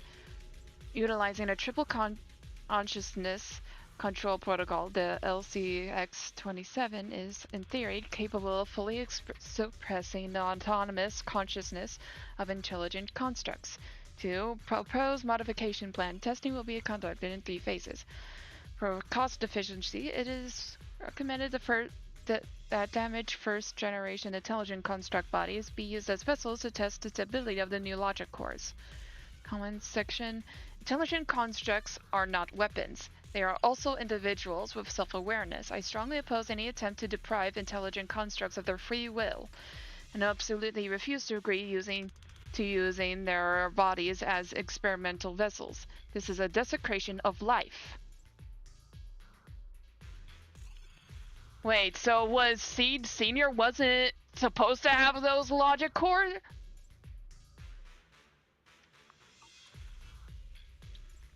Looks like 2 groups of people were having a fight.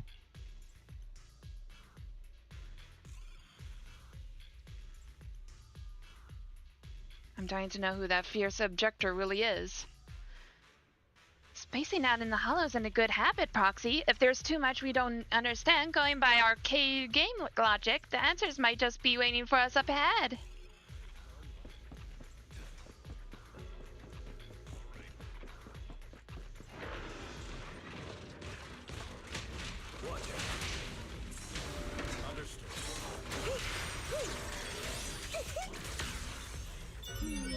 Definitely not my type. Going a little harder won't hurt. I'll fight your throat out. Proxy! A fissure. This fissure is not stable. It'll probably collapse on its own in a few hours. Now that I think about it, the closer we get to the fissure, the more mechs we're seeing. Is it possible that they're guarding the fissure to keep people away? I think so. I got a feeling there are more surprises nearby. Ash remaining. I'm unstoppable! Stand still. What is it they say? Reduced to ash?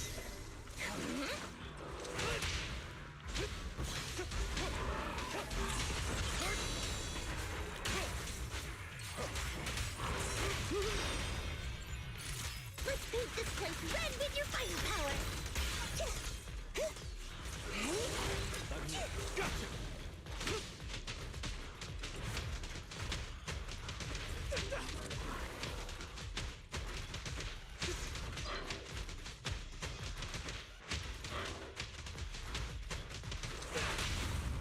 Stand still.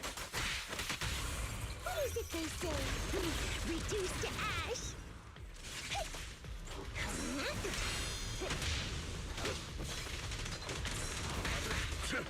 Behold, seeds for ignition! Let's pulverize them! Okay. Transfer's about to begin. Okay, hang tight, everyone. We'll be safe soon. Who's there? I'm starting to think that maybe Veronica's kind of trying to set up Seed because she blames her for Seed Senior's death. Time to hunt.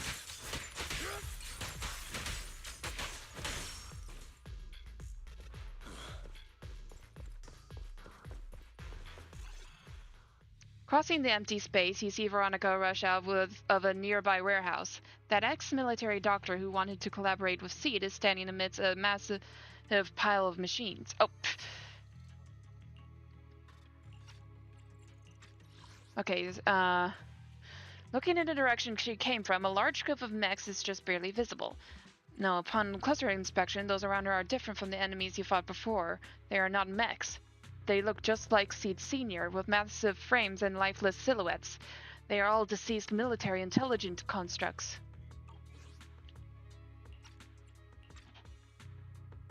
Seed, how did you find this place? I was sure I'd covered my tracks perfectly. Doctor? What's going on here? Sorry, I lost my composure. Looks like you didn't know about this. In that case, I'm glad you're the one who found this place. Doctor? These intelligent constructs look like Seed Senior. Are they all mass-produced by the Defense Force? Yes, like Seed Senior. They were all intelligent constructs born to serve the military, spending their entire lives in service until they finally faded away. Of course, they were all my friends. I was in charge of these big guys' routine checkups. Faded away? You don't know what that means, do you? If I told you their logic cores were all destroyed, would you understand? Mechanical genius? Just as I thought. You may not understand the concept of life and death, but deep down, you do know how serious it is. How ironic. Even you can feel it. But those good-for-nothing higher-ups just don't get it.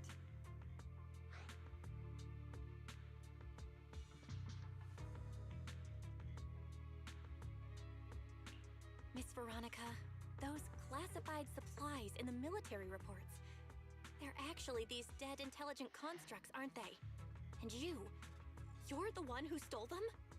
Those military mechs you recovered from the Hollow Raiders.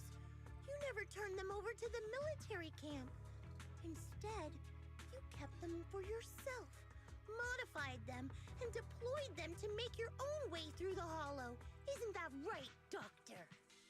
You witnessed it firsthand, so it's not a hard guess. My power is limited, let alone having to transport such a large amount of immobile, intelligent constructs. Intercepting the mechs made things a lot easier for me. Can't believe you just admitted that. Are you not bothered that we've caught you? What I did was justice. Why should I be bothered or ashamed of it?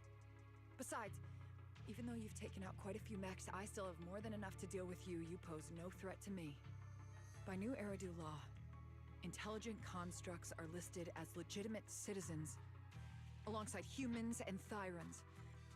But in the Defense Force, it's a whole other story. All military intelligent constructs have Iron Order implanted into their logic core the moment they were born. This self-policing system keeps their bodies bound, forcing them to only exist as killing machines for the military throughout their lives. That alone was hard enough to stomach. And now my old friends are dying in battle one after another, and what do the higher-ups do? Not only do they refuse to give them a proper burial, they're planning to rip out their original logic cores and replace them with new ones. Unacceptable. I will not allow it. That's why I stole them. I risked everything to get them out and bring them here into the Hollow, and once I send them through the fissure, these fools will never find them again! But taking out the damaged logic cores and replacing them with functional ones can bring these intelligent constructs back to life, no? So, the higher-ups approach does make sense, at least in theory. I can't believe you just said that. Are you seriously suggesting that if you take someone's brain out and put a different one in, they'd still be the same person? I knew it. Breaking off our cooperation was the right call. I don't care how strong you are, I don't want you on my side. Working with someone cold-blooded like you makes me sick. Cooperation is a two-way street. Doctor, you said you had a way to bring Seed Senior back, but I didn't hear anything about that in your plan. Were you lying to me, Dr. Veronica? I told you, don't give me that cold, creepy smile of yours. Do you really think I'd be satisfied just getting my friends somewhere the military can't find them? I've already made contact with a group of rebels. I'll take these intelligent constructs and join them. It'll give me all the funding I need for my research. I don't care how long it takes. I will find a way to repair the damaged logic cores. I won't be like the military, using the shells of the dead to create new vessels. I will bring them back to life. When I visited your little safe house, I genuinely wanted to work with you. I thought, as someone close to Seed Senior, you'd understand me, but I was wrong.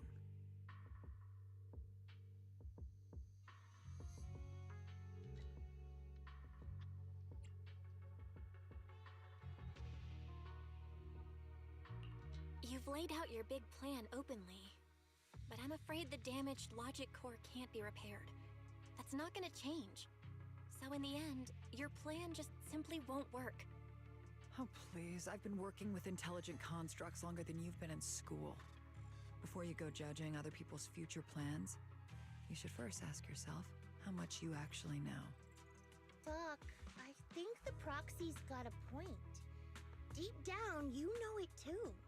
This whole plan to fix the logic core, it's like trying to brew nitro fuel from chrysanthemums. You're closer with Seed Senior than with other intelligent constructs, right? If this plan had a chance, you'd never give up on him. You could have tried every possible way to snatch Seed Senior's mech from me. The fact that you didn't, well, that just shows you knew how unlikely you were to succeed. Oh, shut up! I've got a ton of mechs set up around here. Try anything, and they'll tear you apart in an instant. I'm done talking. Time to take the intelligent constructs through the fissure and leave. Huh? The fissure's closed. Okay. The fissure Veronica planned to use to escape should have lasted for hours, but it's closed prematurely. There's usually only one reason for this: unstable ether conditions in the area. While she stands there stunned, a tremendous noise suddenly erupts, as if threatening to tear the ground apart. A familiar face emerges from the mechanical swarm, wearing a pitiful expression. Then the military mechs begin to go berserk.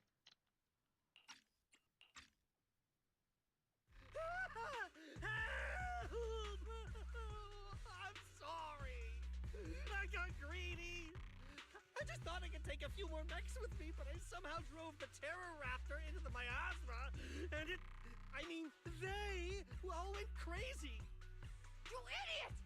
Do you realize what you've done? Those machines were modified to protect my escape. They've been enhanced for maximum firepower, and now they're all out of control! Looks like your plan's going down the drain thanks to one greedy little rat dog. Cut the sarcasm, Seed. Help me. Please. Help me stop those rampaging mechs. Don't let them hurt the intelligent constructs. Seed, now's not the time for this. Let's take care of the problem at hand first. That's exactly what I meant.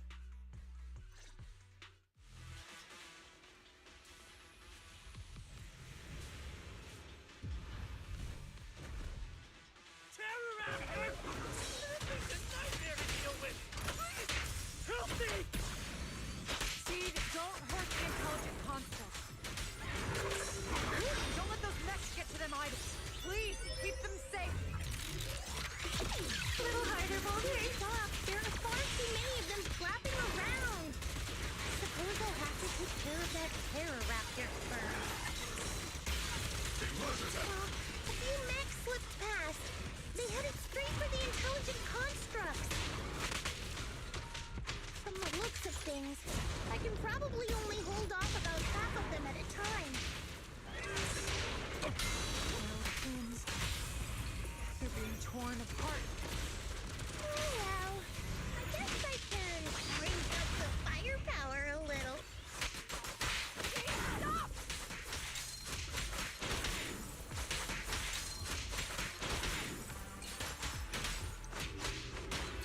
Keep distance. Sustain fire. You seem so chipper. Does the thought of getting crushed make you happy? There it is.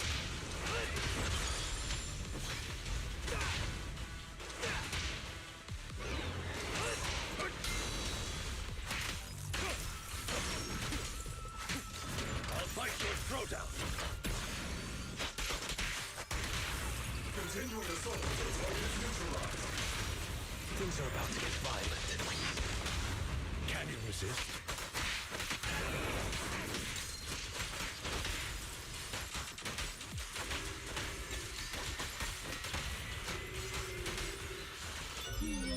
Definitely not my type.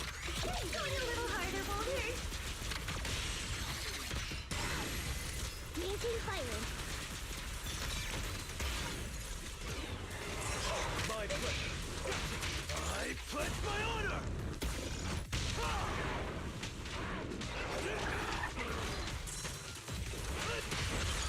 You exploit your weakness.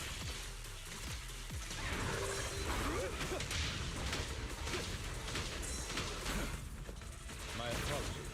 Behold, Seed Rendition! Here comes the big one. Oh.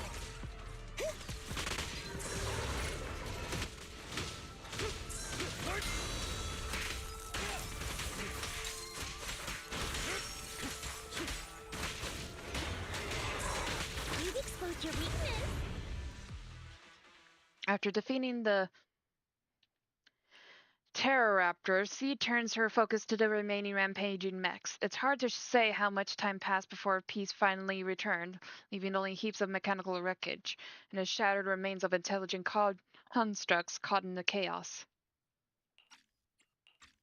It's unclear if these intelligent Constructs were destroyed by rampaging mechs or caught in Seed's crossfire, unable to rein her in her firepower. There's no point dwelling on it now. The reality is clear. The intelligent constructs are beyond repair. Veronica collapses to the ground, staring blankly at them. Am I saved? Thank goodness. I was wrong. Take me into custody, please. I don't want to die. If you're that eager to turn yourself in, there's some rope in the warehouse 200 meters ahead. Go tie yourself up. Doc, can you stand? They're gone. The intelligent constructs. All destroyed in the fighting. Their logic cores completely shattered, bodies torn to pieces. Sorry, Doc. When facing that many machines at once, you gotta hit them hard to get anywhere. But once you amp up the firepower, something always gets caught in the crossfire. I guess that's what they call collateral damage. Still, with both the machines and the intelligent constructs wrecked like this, it's gonna be hard to report back. No way I'm earning a commendation for this. Doc, let's try 3D printing. What are you talking about? I saw it on a tech site. With the right materials and blueprints, you can print almost anything. Let's gather up all this wreckage. I'll take care of the schematics. We'll use the scraps as raw materials to 3D print the machines and intelligent constructs as they were before the damage. We can even restore the damaged logic cores to their original state. Then your research on reviving them can go on as planned. Why do you always say such cruel things? Whether it's logic cores or human brains, once physically destroyed, they can no longer be restored to what they were. It's meaningless. Don't you get it? You know perfectly well Seed Senior's logic core was damaged beyond repair. How long are you going to keep playing dumb?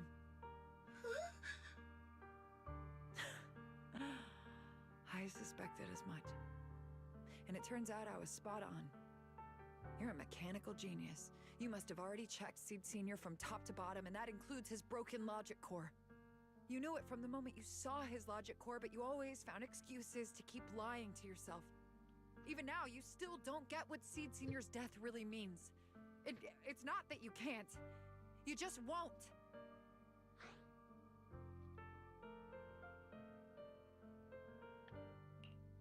Don't pay her any attention, Seed.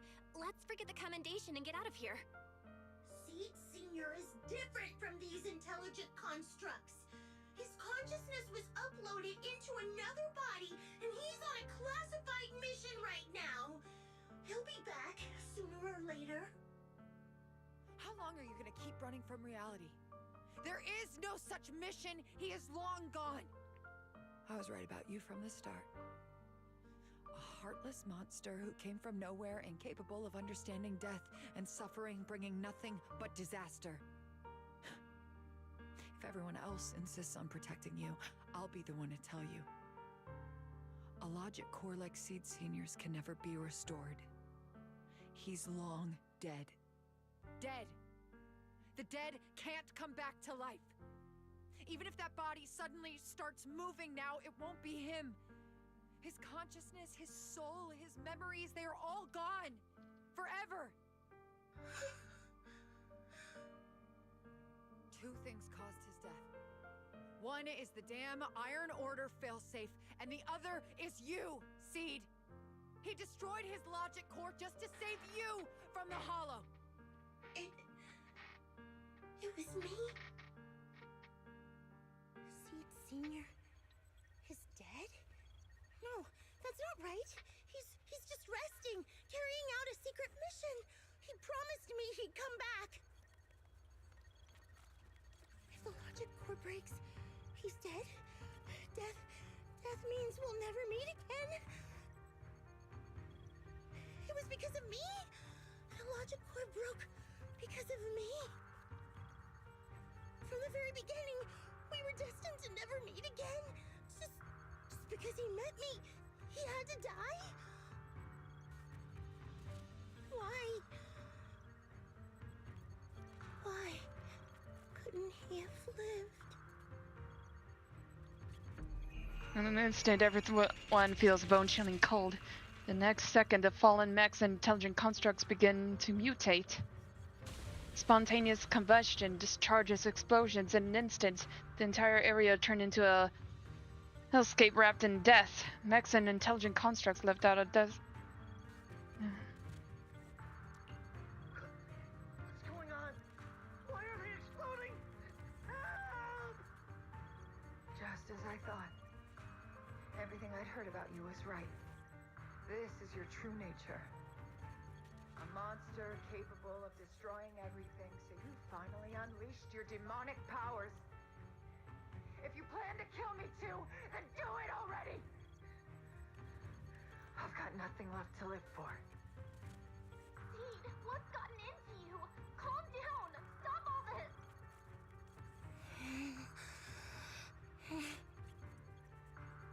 Have you forgotten what we talked about? You said we need to go faster. As long as their speeds are different, two dots on a circle will eventually meet. Look at the cockpit you're in. Think about the flowers you two planted. Those are all memories of you and Seed Senior. In a sense, he's been by your side all along. Stay focused on that.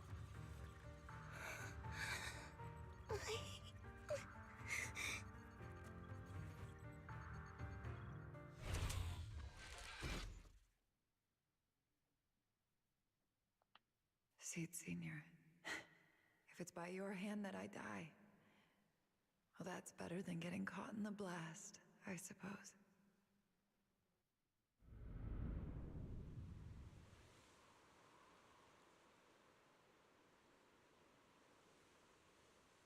Why am I not dead? As this question surfaces in her mind, Veronica opens her eyes. Never close your eyes when you're in a hollow. You have to watch out for ethereals. They can show up at any time. Seed? Is that you, Seed? You're back. I'm Seed. What's up? No, I wasn't talking to you. I see. So it wasn't him who saved me. It was you. You just going berserk. If you're talking about those machines exploding, that's over now. The proxy reminded me of some ways to ease my fear. Sorry to disappoint you, Doc. Why didn't you kill me? I'm a soldier. I only point my weapons at my enemies.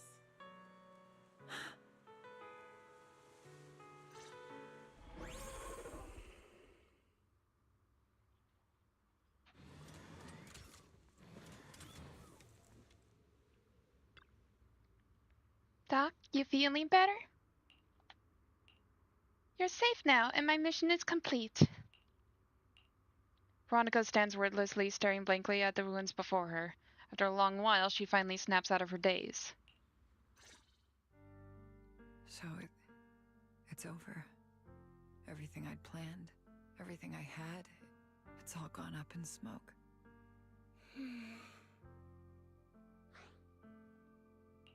Hey, you okay, Seed? You still with us? I'll report everything to my superiors. My plan, the mechanical malfunction, the property damage. Everything except Seed's rampage.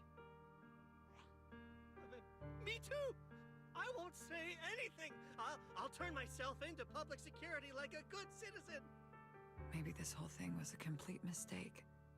I'm sorry, Seed. I promise I'll tell you the truth about Seed Senior, but please, I really need some alone time right now.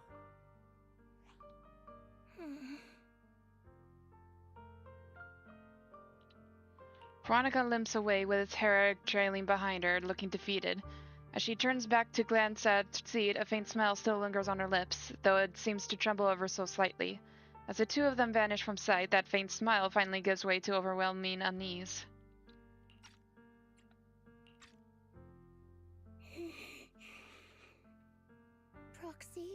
tell me. The doc says Seed Senior isn't coming back. Is it true? Seed. I get it. Proxy, let's head back.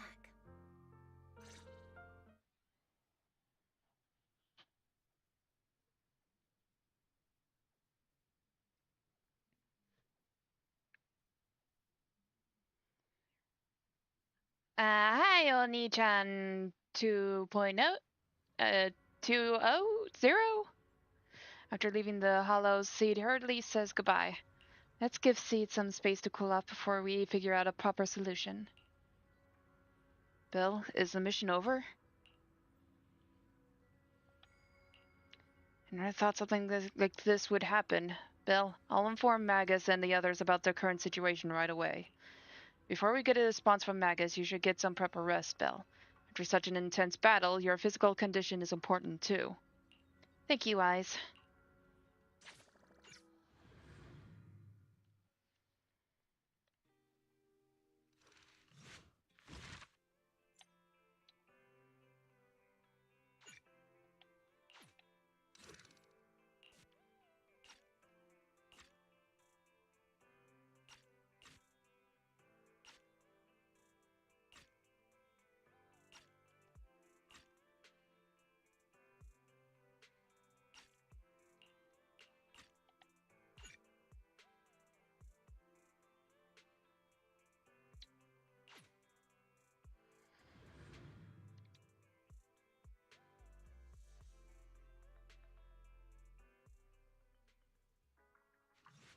Sometime after the Rampage incident, the room is visited by a few familiar guests.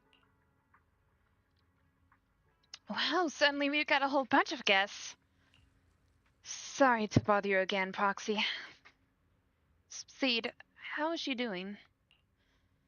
She locked herself up in the safe house and hasn't replied to any of our knock-knock messages. Veronica, I really don't get why Seed Sr. spoke so highly of her back then. She's just an unreliable time bomb. Captain, she had her reasons. Besides, she's already been punished. So what? She can just walk away whenever she wants, but what about the damage done to Seed? Maybe we've been going about this all wrong from the start. Can't worry about all that right now. Let's focus on solving the problem at hand. Can I go visit Seed? I'm counting on you, Proxy. I thought it'd take way more time to convince you. No time to waste. I'm heading out now. Some time has passed since leaving Hollow Zero. At Opal Squad's invitation, you returned to Seed's safe house.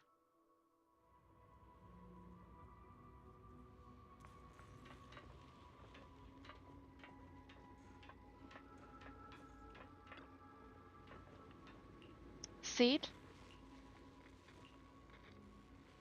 Wanna chat?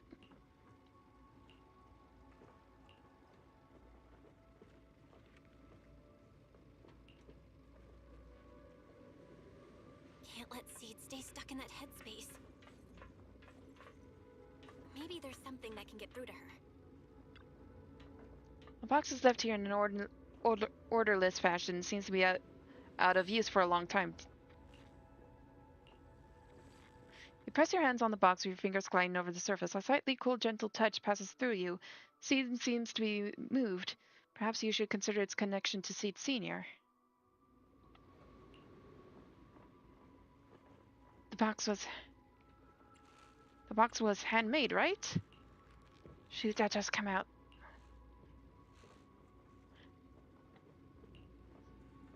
Foxy, what are you doing? Was this box made by Seed Senior? You wish to have it? If you're planning to steal it, it's best when the owner isn't around. I'll try my best to pretend I don't know anything about it.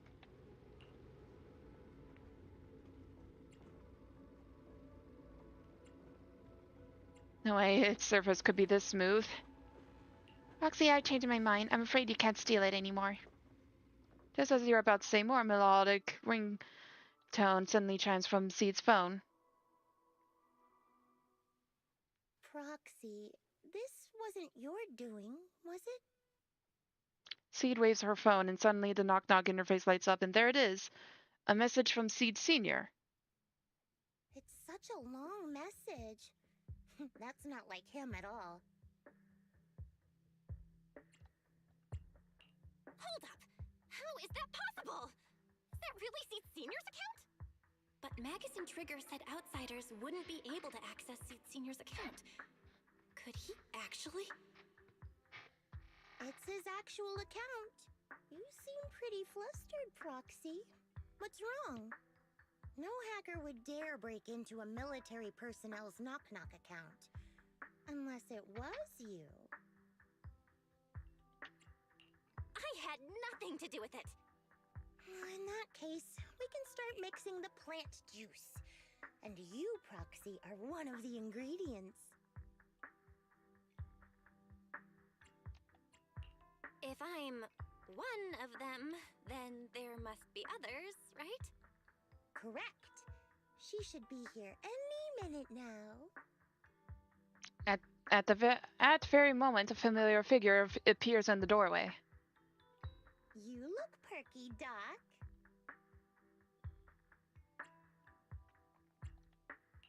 Veronica, never thought I'd see you again. One must take responsibility for their mistakes. I turned myself in to the military. Before leaving, I was granted an outside visit. Not happy to see you, Seed. Likewise, Doc.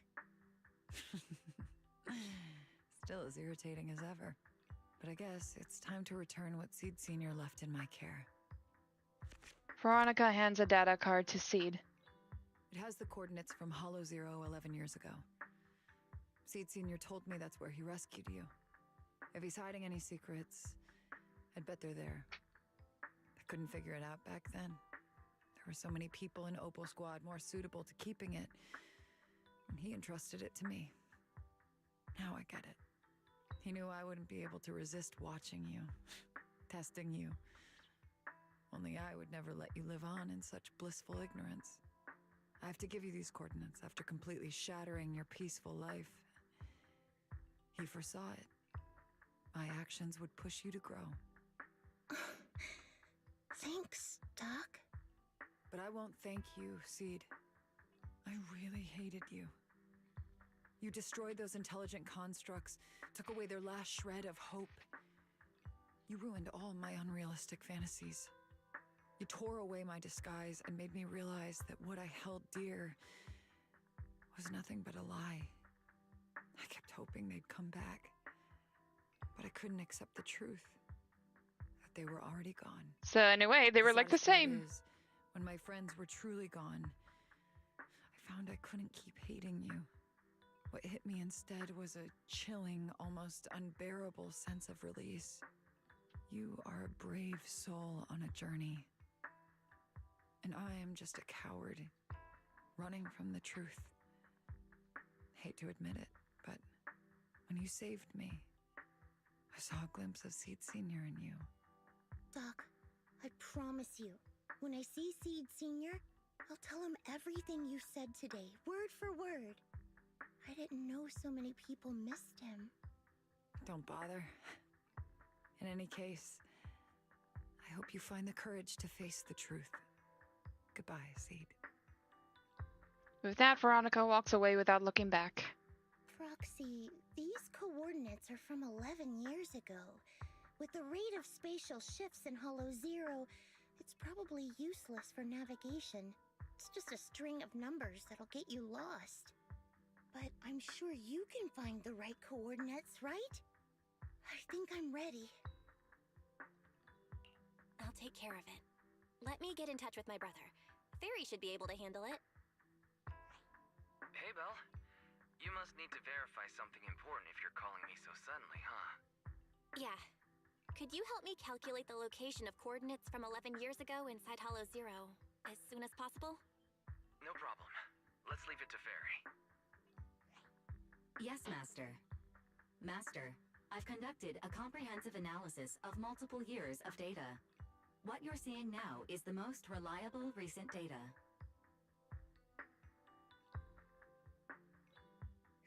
Senior. I'll find you.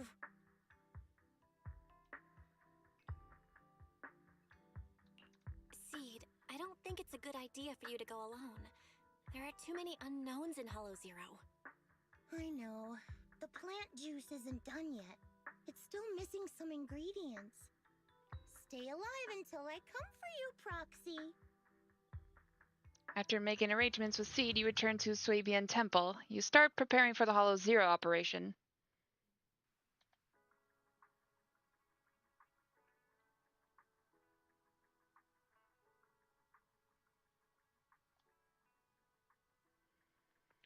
Yahoo! Proxy, you're back! Are you guys all part of the Plant family?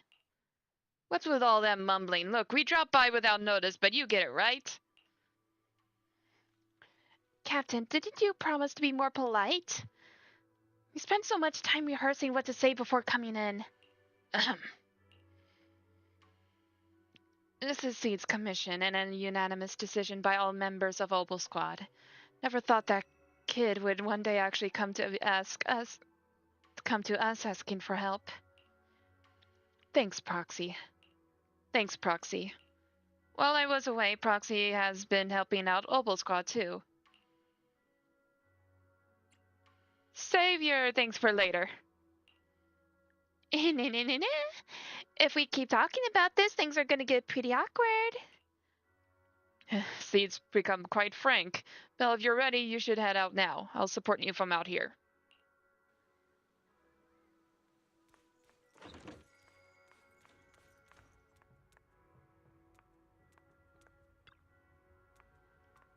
Captain, your muzzle is flaring way too obviously. What? Do I really look that happy? Yep. Adjust your position right now and cover me. Am I interrupting something? Yeah, Magus is such a mother hen. If I really were a mother hen, I'd never let those punks who hurt Seed off easy. Did the doctor get punished? What about those Defense Force bigwigs? They're making snap decisions about the fate of intelligent constructs. Oh, wait. Oh, I was using the wrong voice. Let me try that again. Oh, wait. Too late.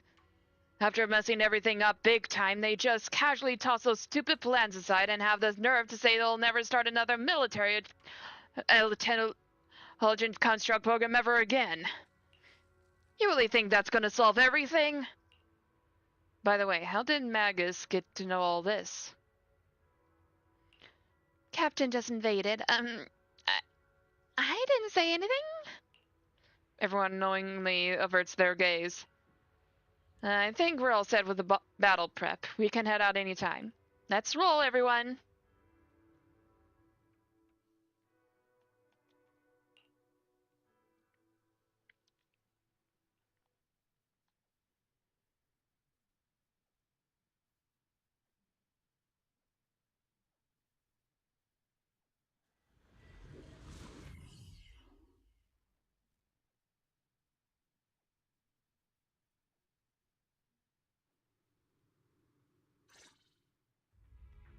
Proxy, how are you doing?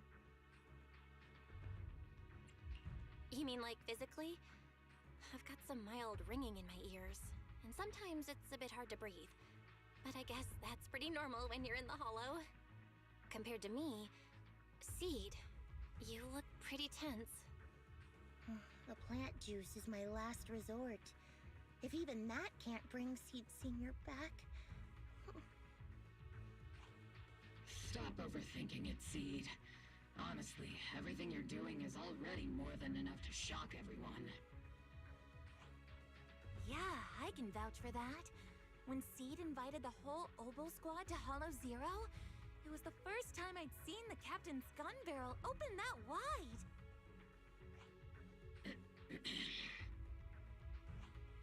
Take a deep breath, Seed. Don't stress yourself out.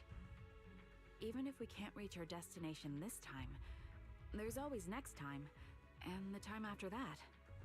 Just like Seed Senior always said, our journey never stops. I'm not sure what's going on exactly, but I'm glad to be fighting alongside you all. Okay. Close your eyes and take a deep breath, Seed. You're not alone.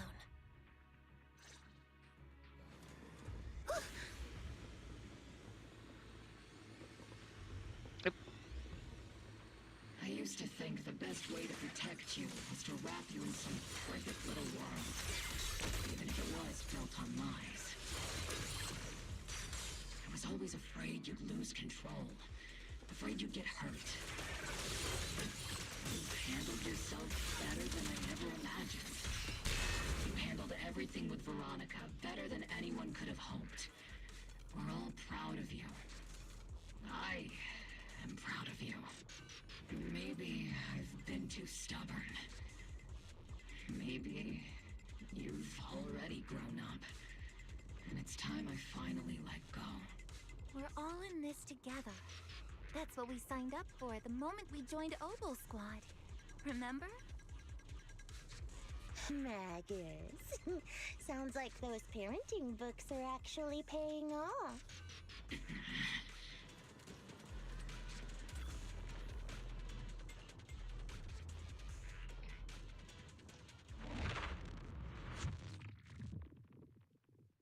Guess there's not much left for me to say, huh? Come on. I like it when you ramble. You sound kind of like Seed Senior when you do. If you want, I could always channel my inner Seed Senior for you. No. Trigger is just Trigger.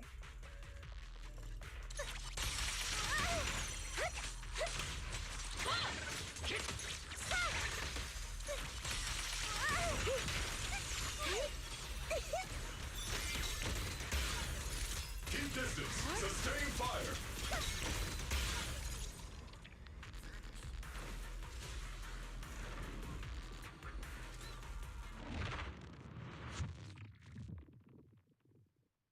Do you not have anything to say, Soldier 11? Like, what? Yep, that's the Soldier 11 I know. Seed, Yes? when the mission's over, let's go have extra spicy noodles together. Oh! Seed, don't go darting into our head, okay? Oops, I can't really control my strength. Enough, Captain! Circle them! Lock on! Roxy, do you need a break? Everyone seems to be holding up fine. I think we're good. If you're too embarrassed to ask for a break, I can pretend to be tired too. You know, she's actually being more considerate now.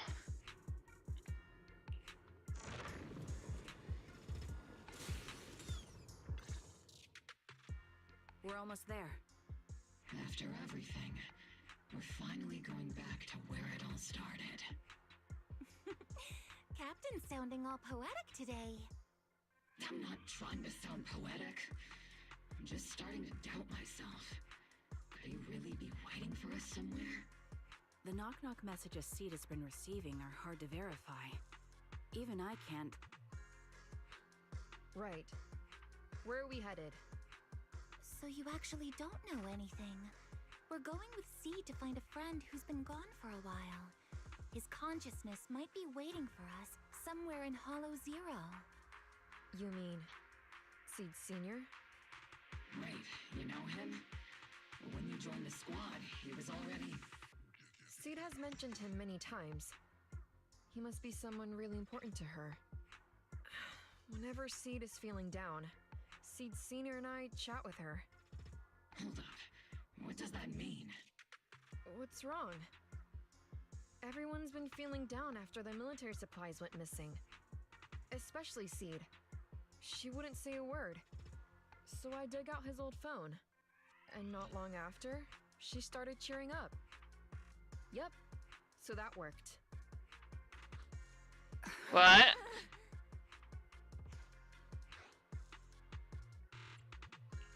So, that perfectly timed DM was you. Yeah. That one. The last one. And the one before that. I lost count. I know what it's like to miss someone. Sometimes you never get to see them again. And that hurts. The first time I saw Seed send a message to Seed Sr., I'll never forget the way she looked. So hopeful. That's why I picked up his phone for the first time. I thought so. Sorry I lied to you. Oh no. Don't tell me Seed's gonna... I knew it was you. Like I said before, this just isn't how Seed Sr. would talk. Plus, the DMs only started showing up after you joined the team. Then why? Why didn't you give up? I've already started this journey. I have to find the truth. Seed Sr. wouldn't want me to give up halfway. Every step along the way matters, just as much as the answer.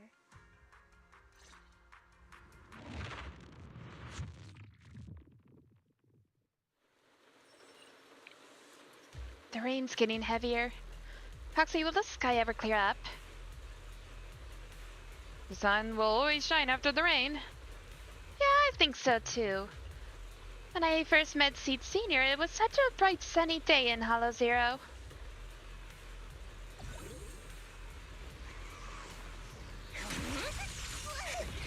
Copy. Adjusting for wind. You're cornered.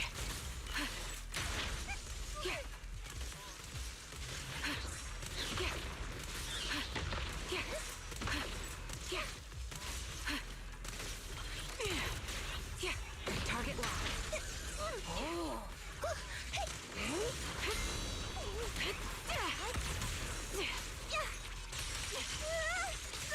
Supporting position. You got me, Senior. Show no mercy. Oh. Quick shot. Don't hesitate.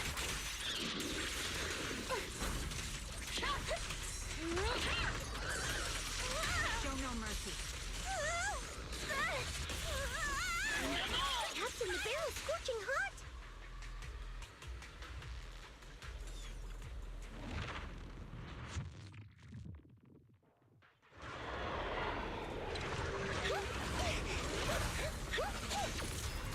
Show no mercy. Need a shower? It's raining show.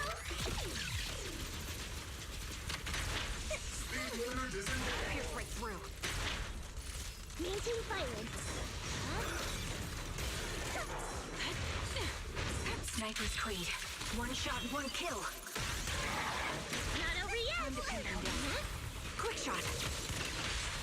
Don't hesitate. Fire support ready. Final warning. Surrender now. Time to pin them down. Crossfire. Seed, based on the data we've collected so far, the fissure up ahead is very close to the target coordinates. That's where we're headed. We're here. The coordinates point to the fissure ahead. Yep. The coordinates point to the fissure ahead. I want to go alone. No. What if there are dangerous ethereals lurking in there? I can't let you go by yourself. Captain, the radar shows no ethereal life signs in there. Still no. Can you tell us why you want to go alone, Seed? I just know I'm gonna look like a total mess. If everyone saw me like that, I'd feel even worse. You little brat. That's the one reason I can't argue with.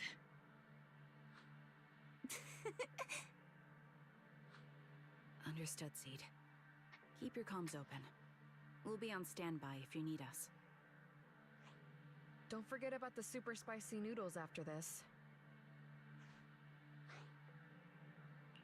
We'll be right here when you get back. That's a promise.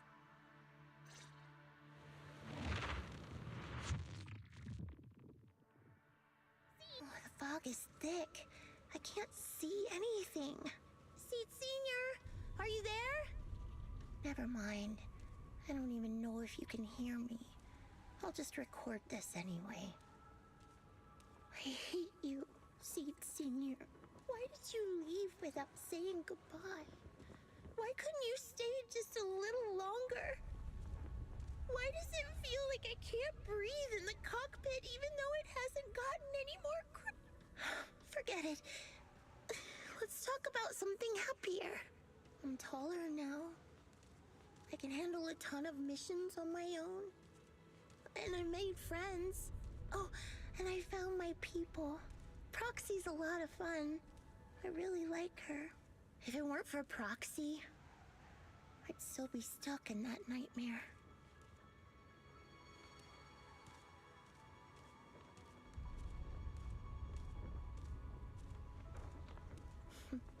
You used to say life was a circle. I think I get it now. Only maybe it's a lot bigger than I imagined. Some people run ahead, some fall behind. But if you want to see someone, you'll meet them on that path eventually. Now that you've stopped and I'm still running, surely I'll catch up to you, right? And when I do, I want to tell you, I miss you, Seed Senior. I miss you so much.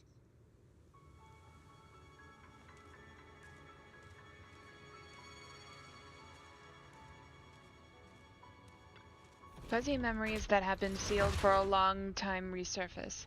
You stop and place Seed Senior at the beginning of the story.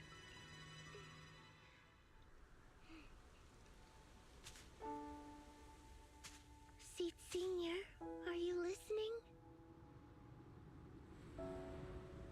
I kept my promise, you know. Even Captain Magus and Dr. Veronica said I did a good job. I can take care of things now, all by myself. And look, I've grown taller. Even taller than those flowers in the hollow. See?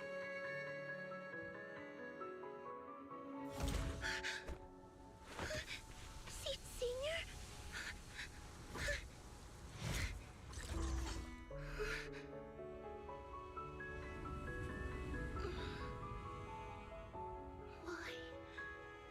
Why aren't you here? We made a promise, remember?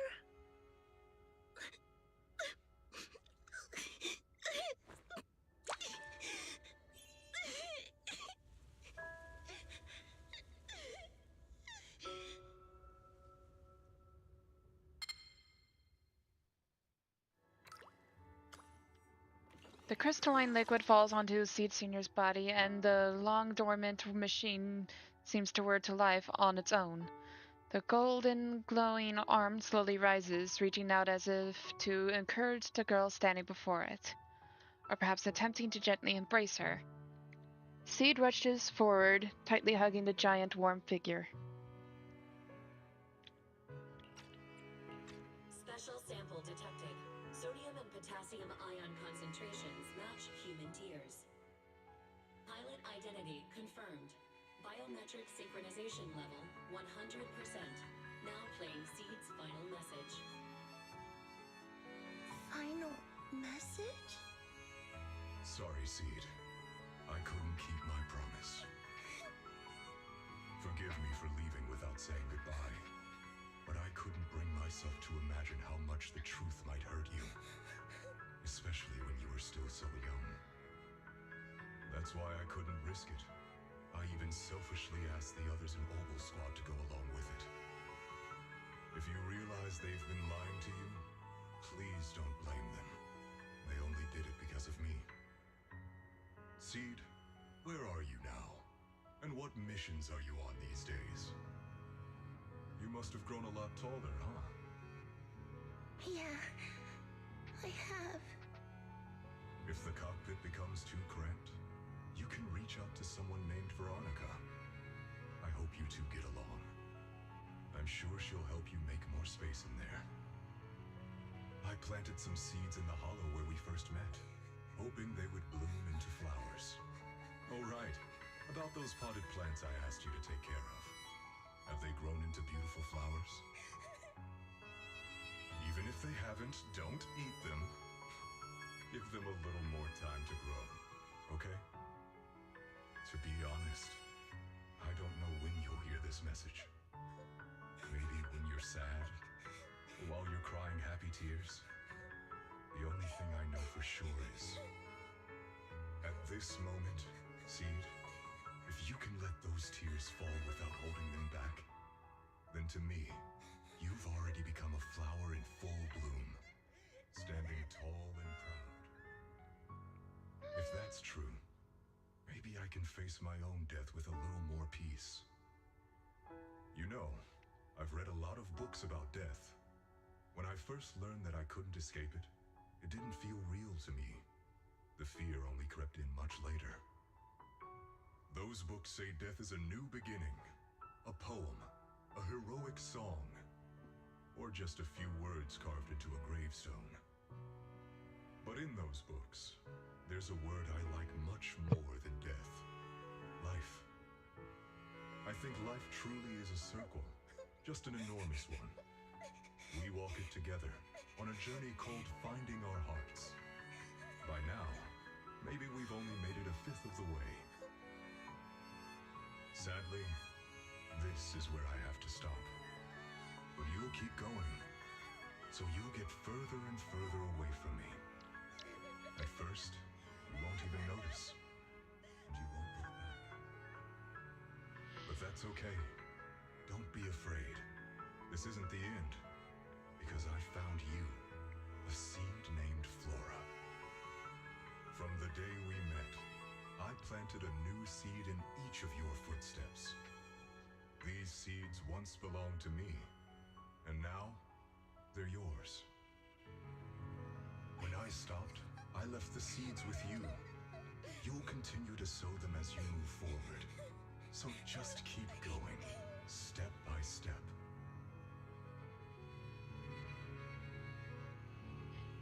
And someday in the future, when you finally complete this circle, when you come back to where we started, you'll see me again. And you'll see the path blooming with flowers all along the way. Now, I'm going to sleep on this circle. Keep moving forward until you make it all the way back around. Senior, are you leaving? Don't be sad because of me. I've already achieved more than enough. The seed I planted has miraculously bloomed into a little flower. Congratulations. You've grown a heart of your own. So smile, for this is the best parting gift. Slowly, the sobs and tears fade away into the sea of flowers. The girl gently tucks the pain of parting deep inside, and a soft smile slowly blooms across her face. Seed. Good night, Flora. Seed Senior, one day I'll catch up to you. When the time comes, I'll tell you about all the sights I saw along the way. I'm not alone anymore. Feels like a shame to leave like this. I think I'll stick around in the ground some more. Flowers here are beautiful. We'll love them. Let's go check them out. Flowers. And familiar words? Helios.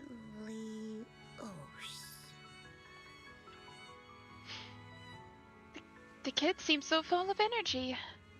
There's still plenty of space in the safe house. Let's move it over. The flowers are dancing gently in the breeze. On the side stands the silent sculpture with a graffiti of Helios. But the name Helios, something about it's been bugging me. Let's think about it more later. Right now, there's so much I want to share with everyone.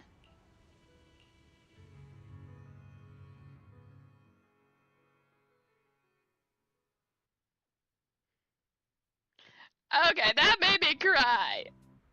After some time, the proxies and members of Obel Squad gather once again at Saeed's safe house. The squad members seem to have arrived earlier and have already been horsing around for a while. Proxy, long time no see. Seed's inside. She's been waiting for you guys. So, Belle, should we go see Seed now? Though taking a look around the area first might not be a bad idea either. Something feels different here. Or is it just me? Let's take a look around first.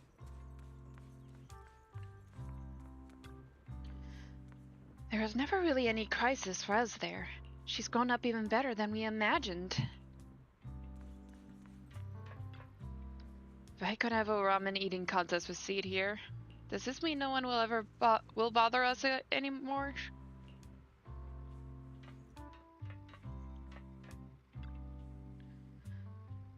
At least I didn't let Seed Senior down. Captain, you're awesome too. And look at those flowers!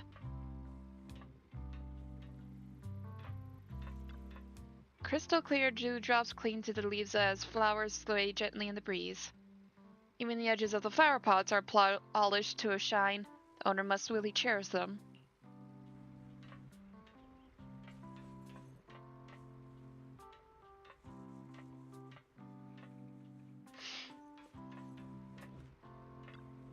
The picture frame looks a bit different now. A new painting has been placed in the most prominent spot.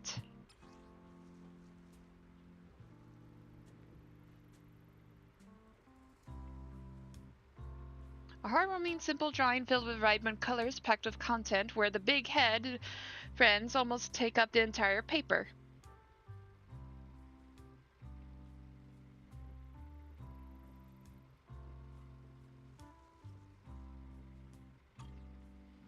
A new painting has been placed in the most prominent spot. This painting had such a warm and cozy vibe.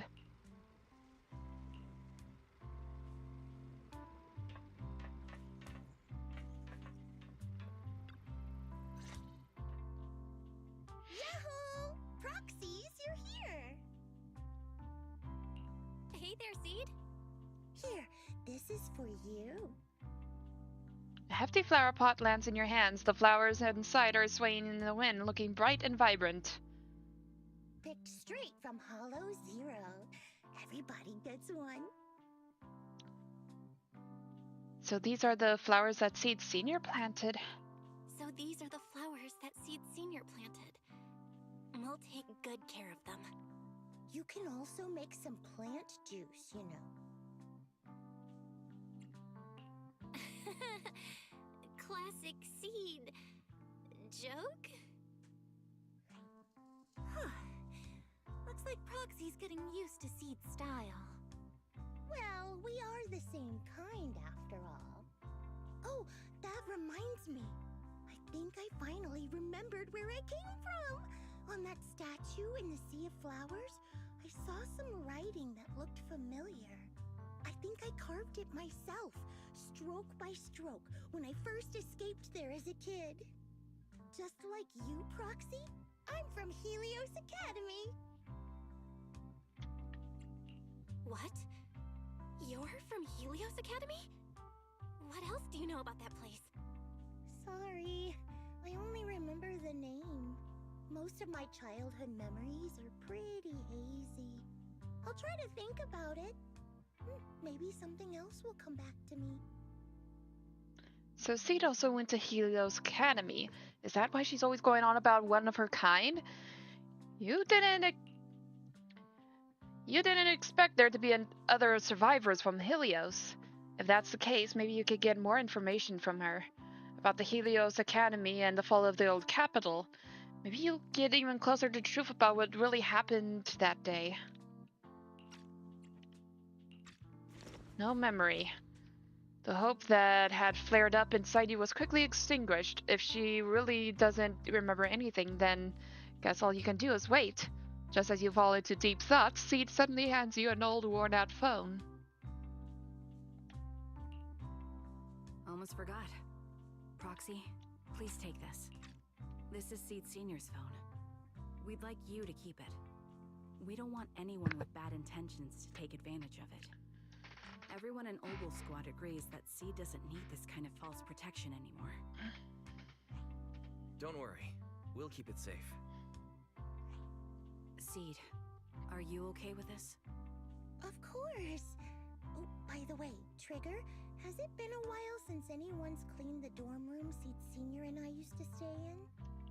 I've been cleaning it regularly. Wait, don't tell me.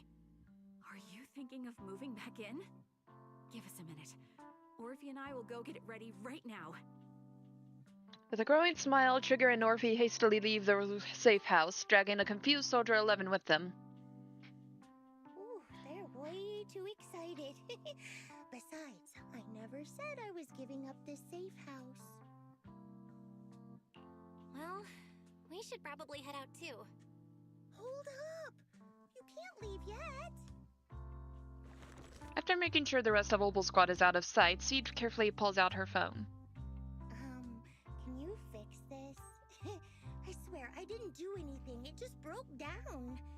Maybe the combat in Hollow Zero was too much for it to handle. Leave it to me. After running some quick tests, you find the system has crashed due to loading too many messages and image data at once. After some debugging, you get it back up and running again. Done. I didn't mean to peek, but wow, that's a lot of messages to Seed Senior. A surge of wave rushes in. You look up and see Seed's cheeks go pink. Roxy! Oh, stop it! Don't worry, we won't tell. Seed, watch out! It's gonna fly out of your hand! The perfect arc flies past everyone's eyes as you stumble around laughing and scuffling. A crisp chime sounds as the phone screen quietly lights up. Who could that message be from?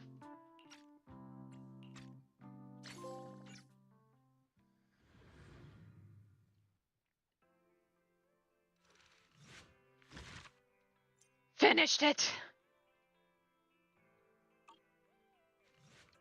But oh my gosh, that made me cry.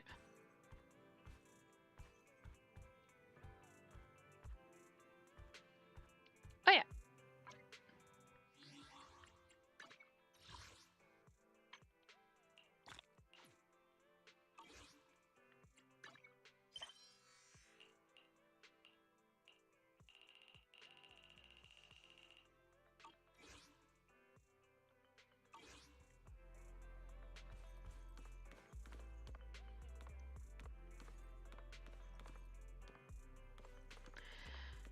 I feel like now's a good time to stop. Thank you all for watching. Be sure to like, subscribe, and check out my Ko-fi page where I accept donations and do art commissions. And with that, I wish you all a wonderful life. Okay? Okay. Bye!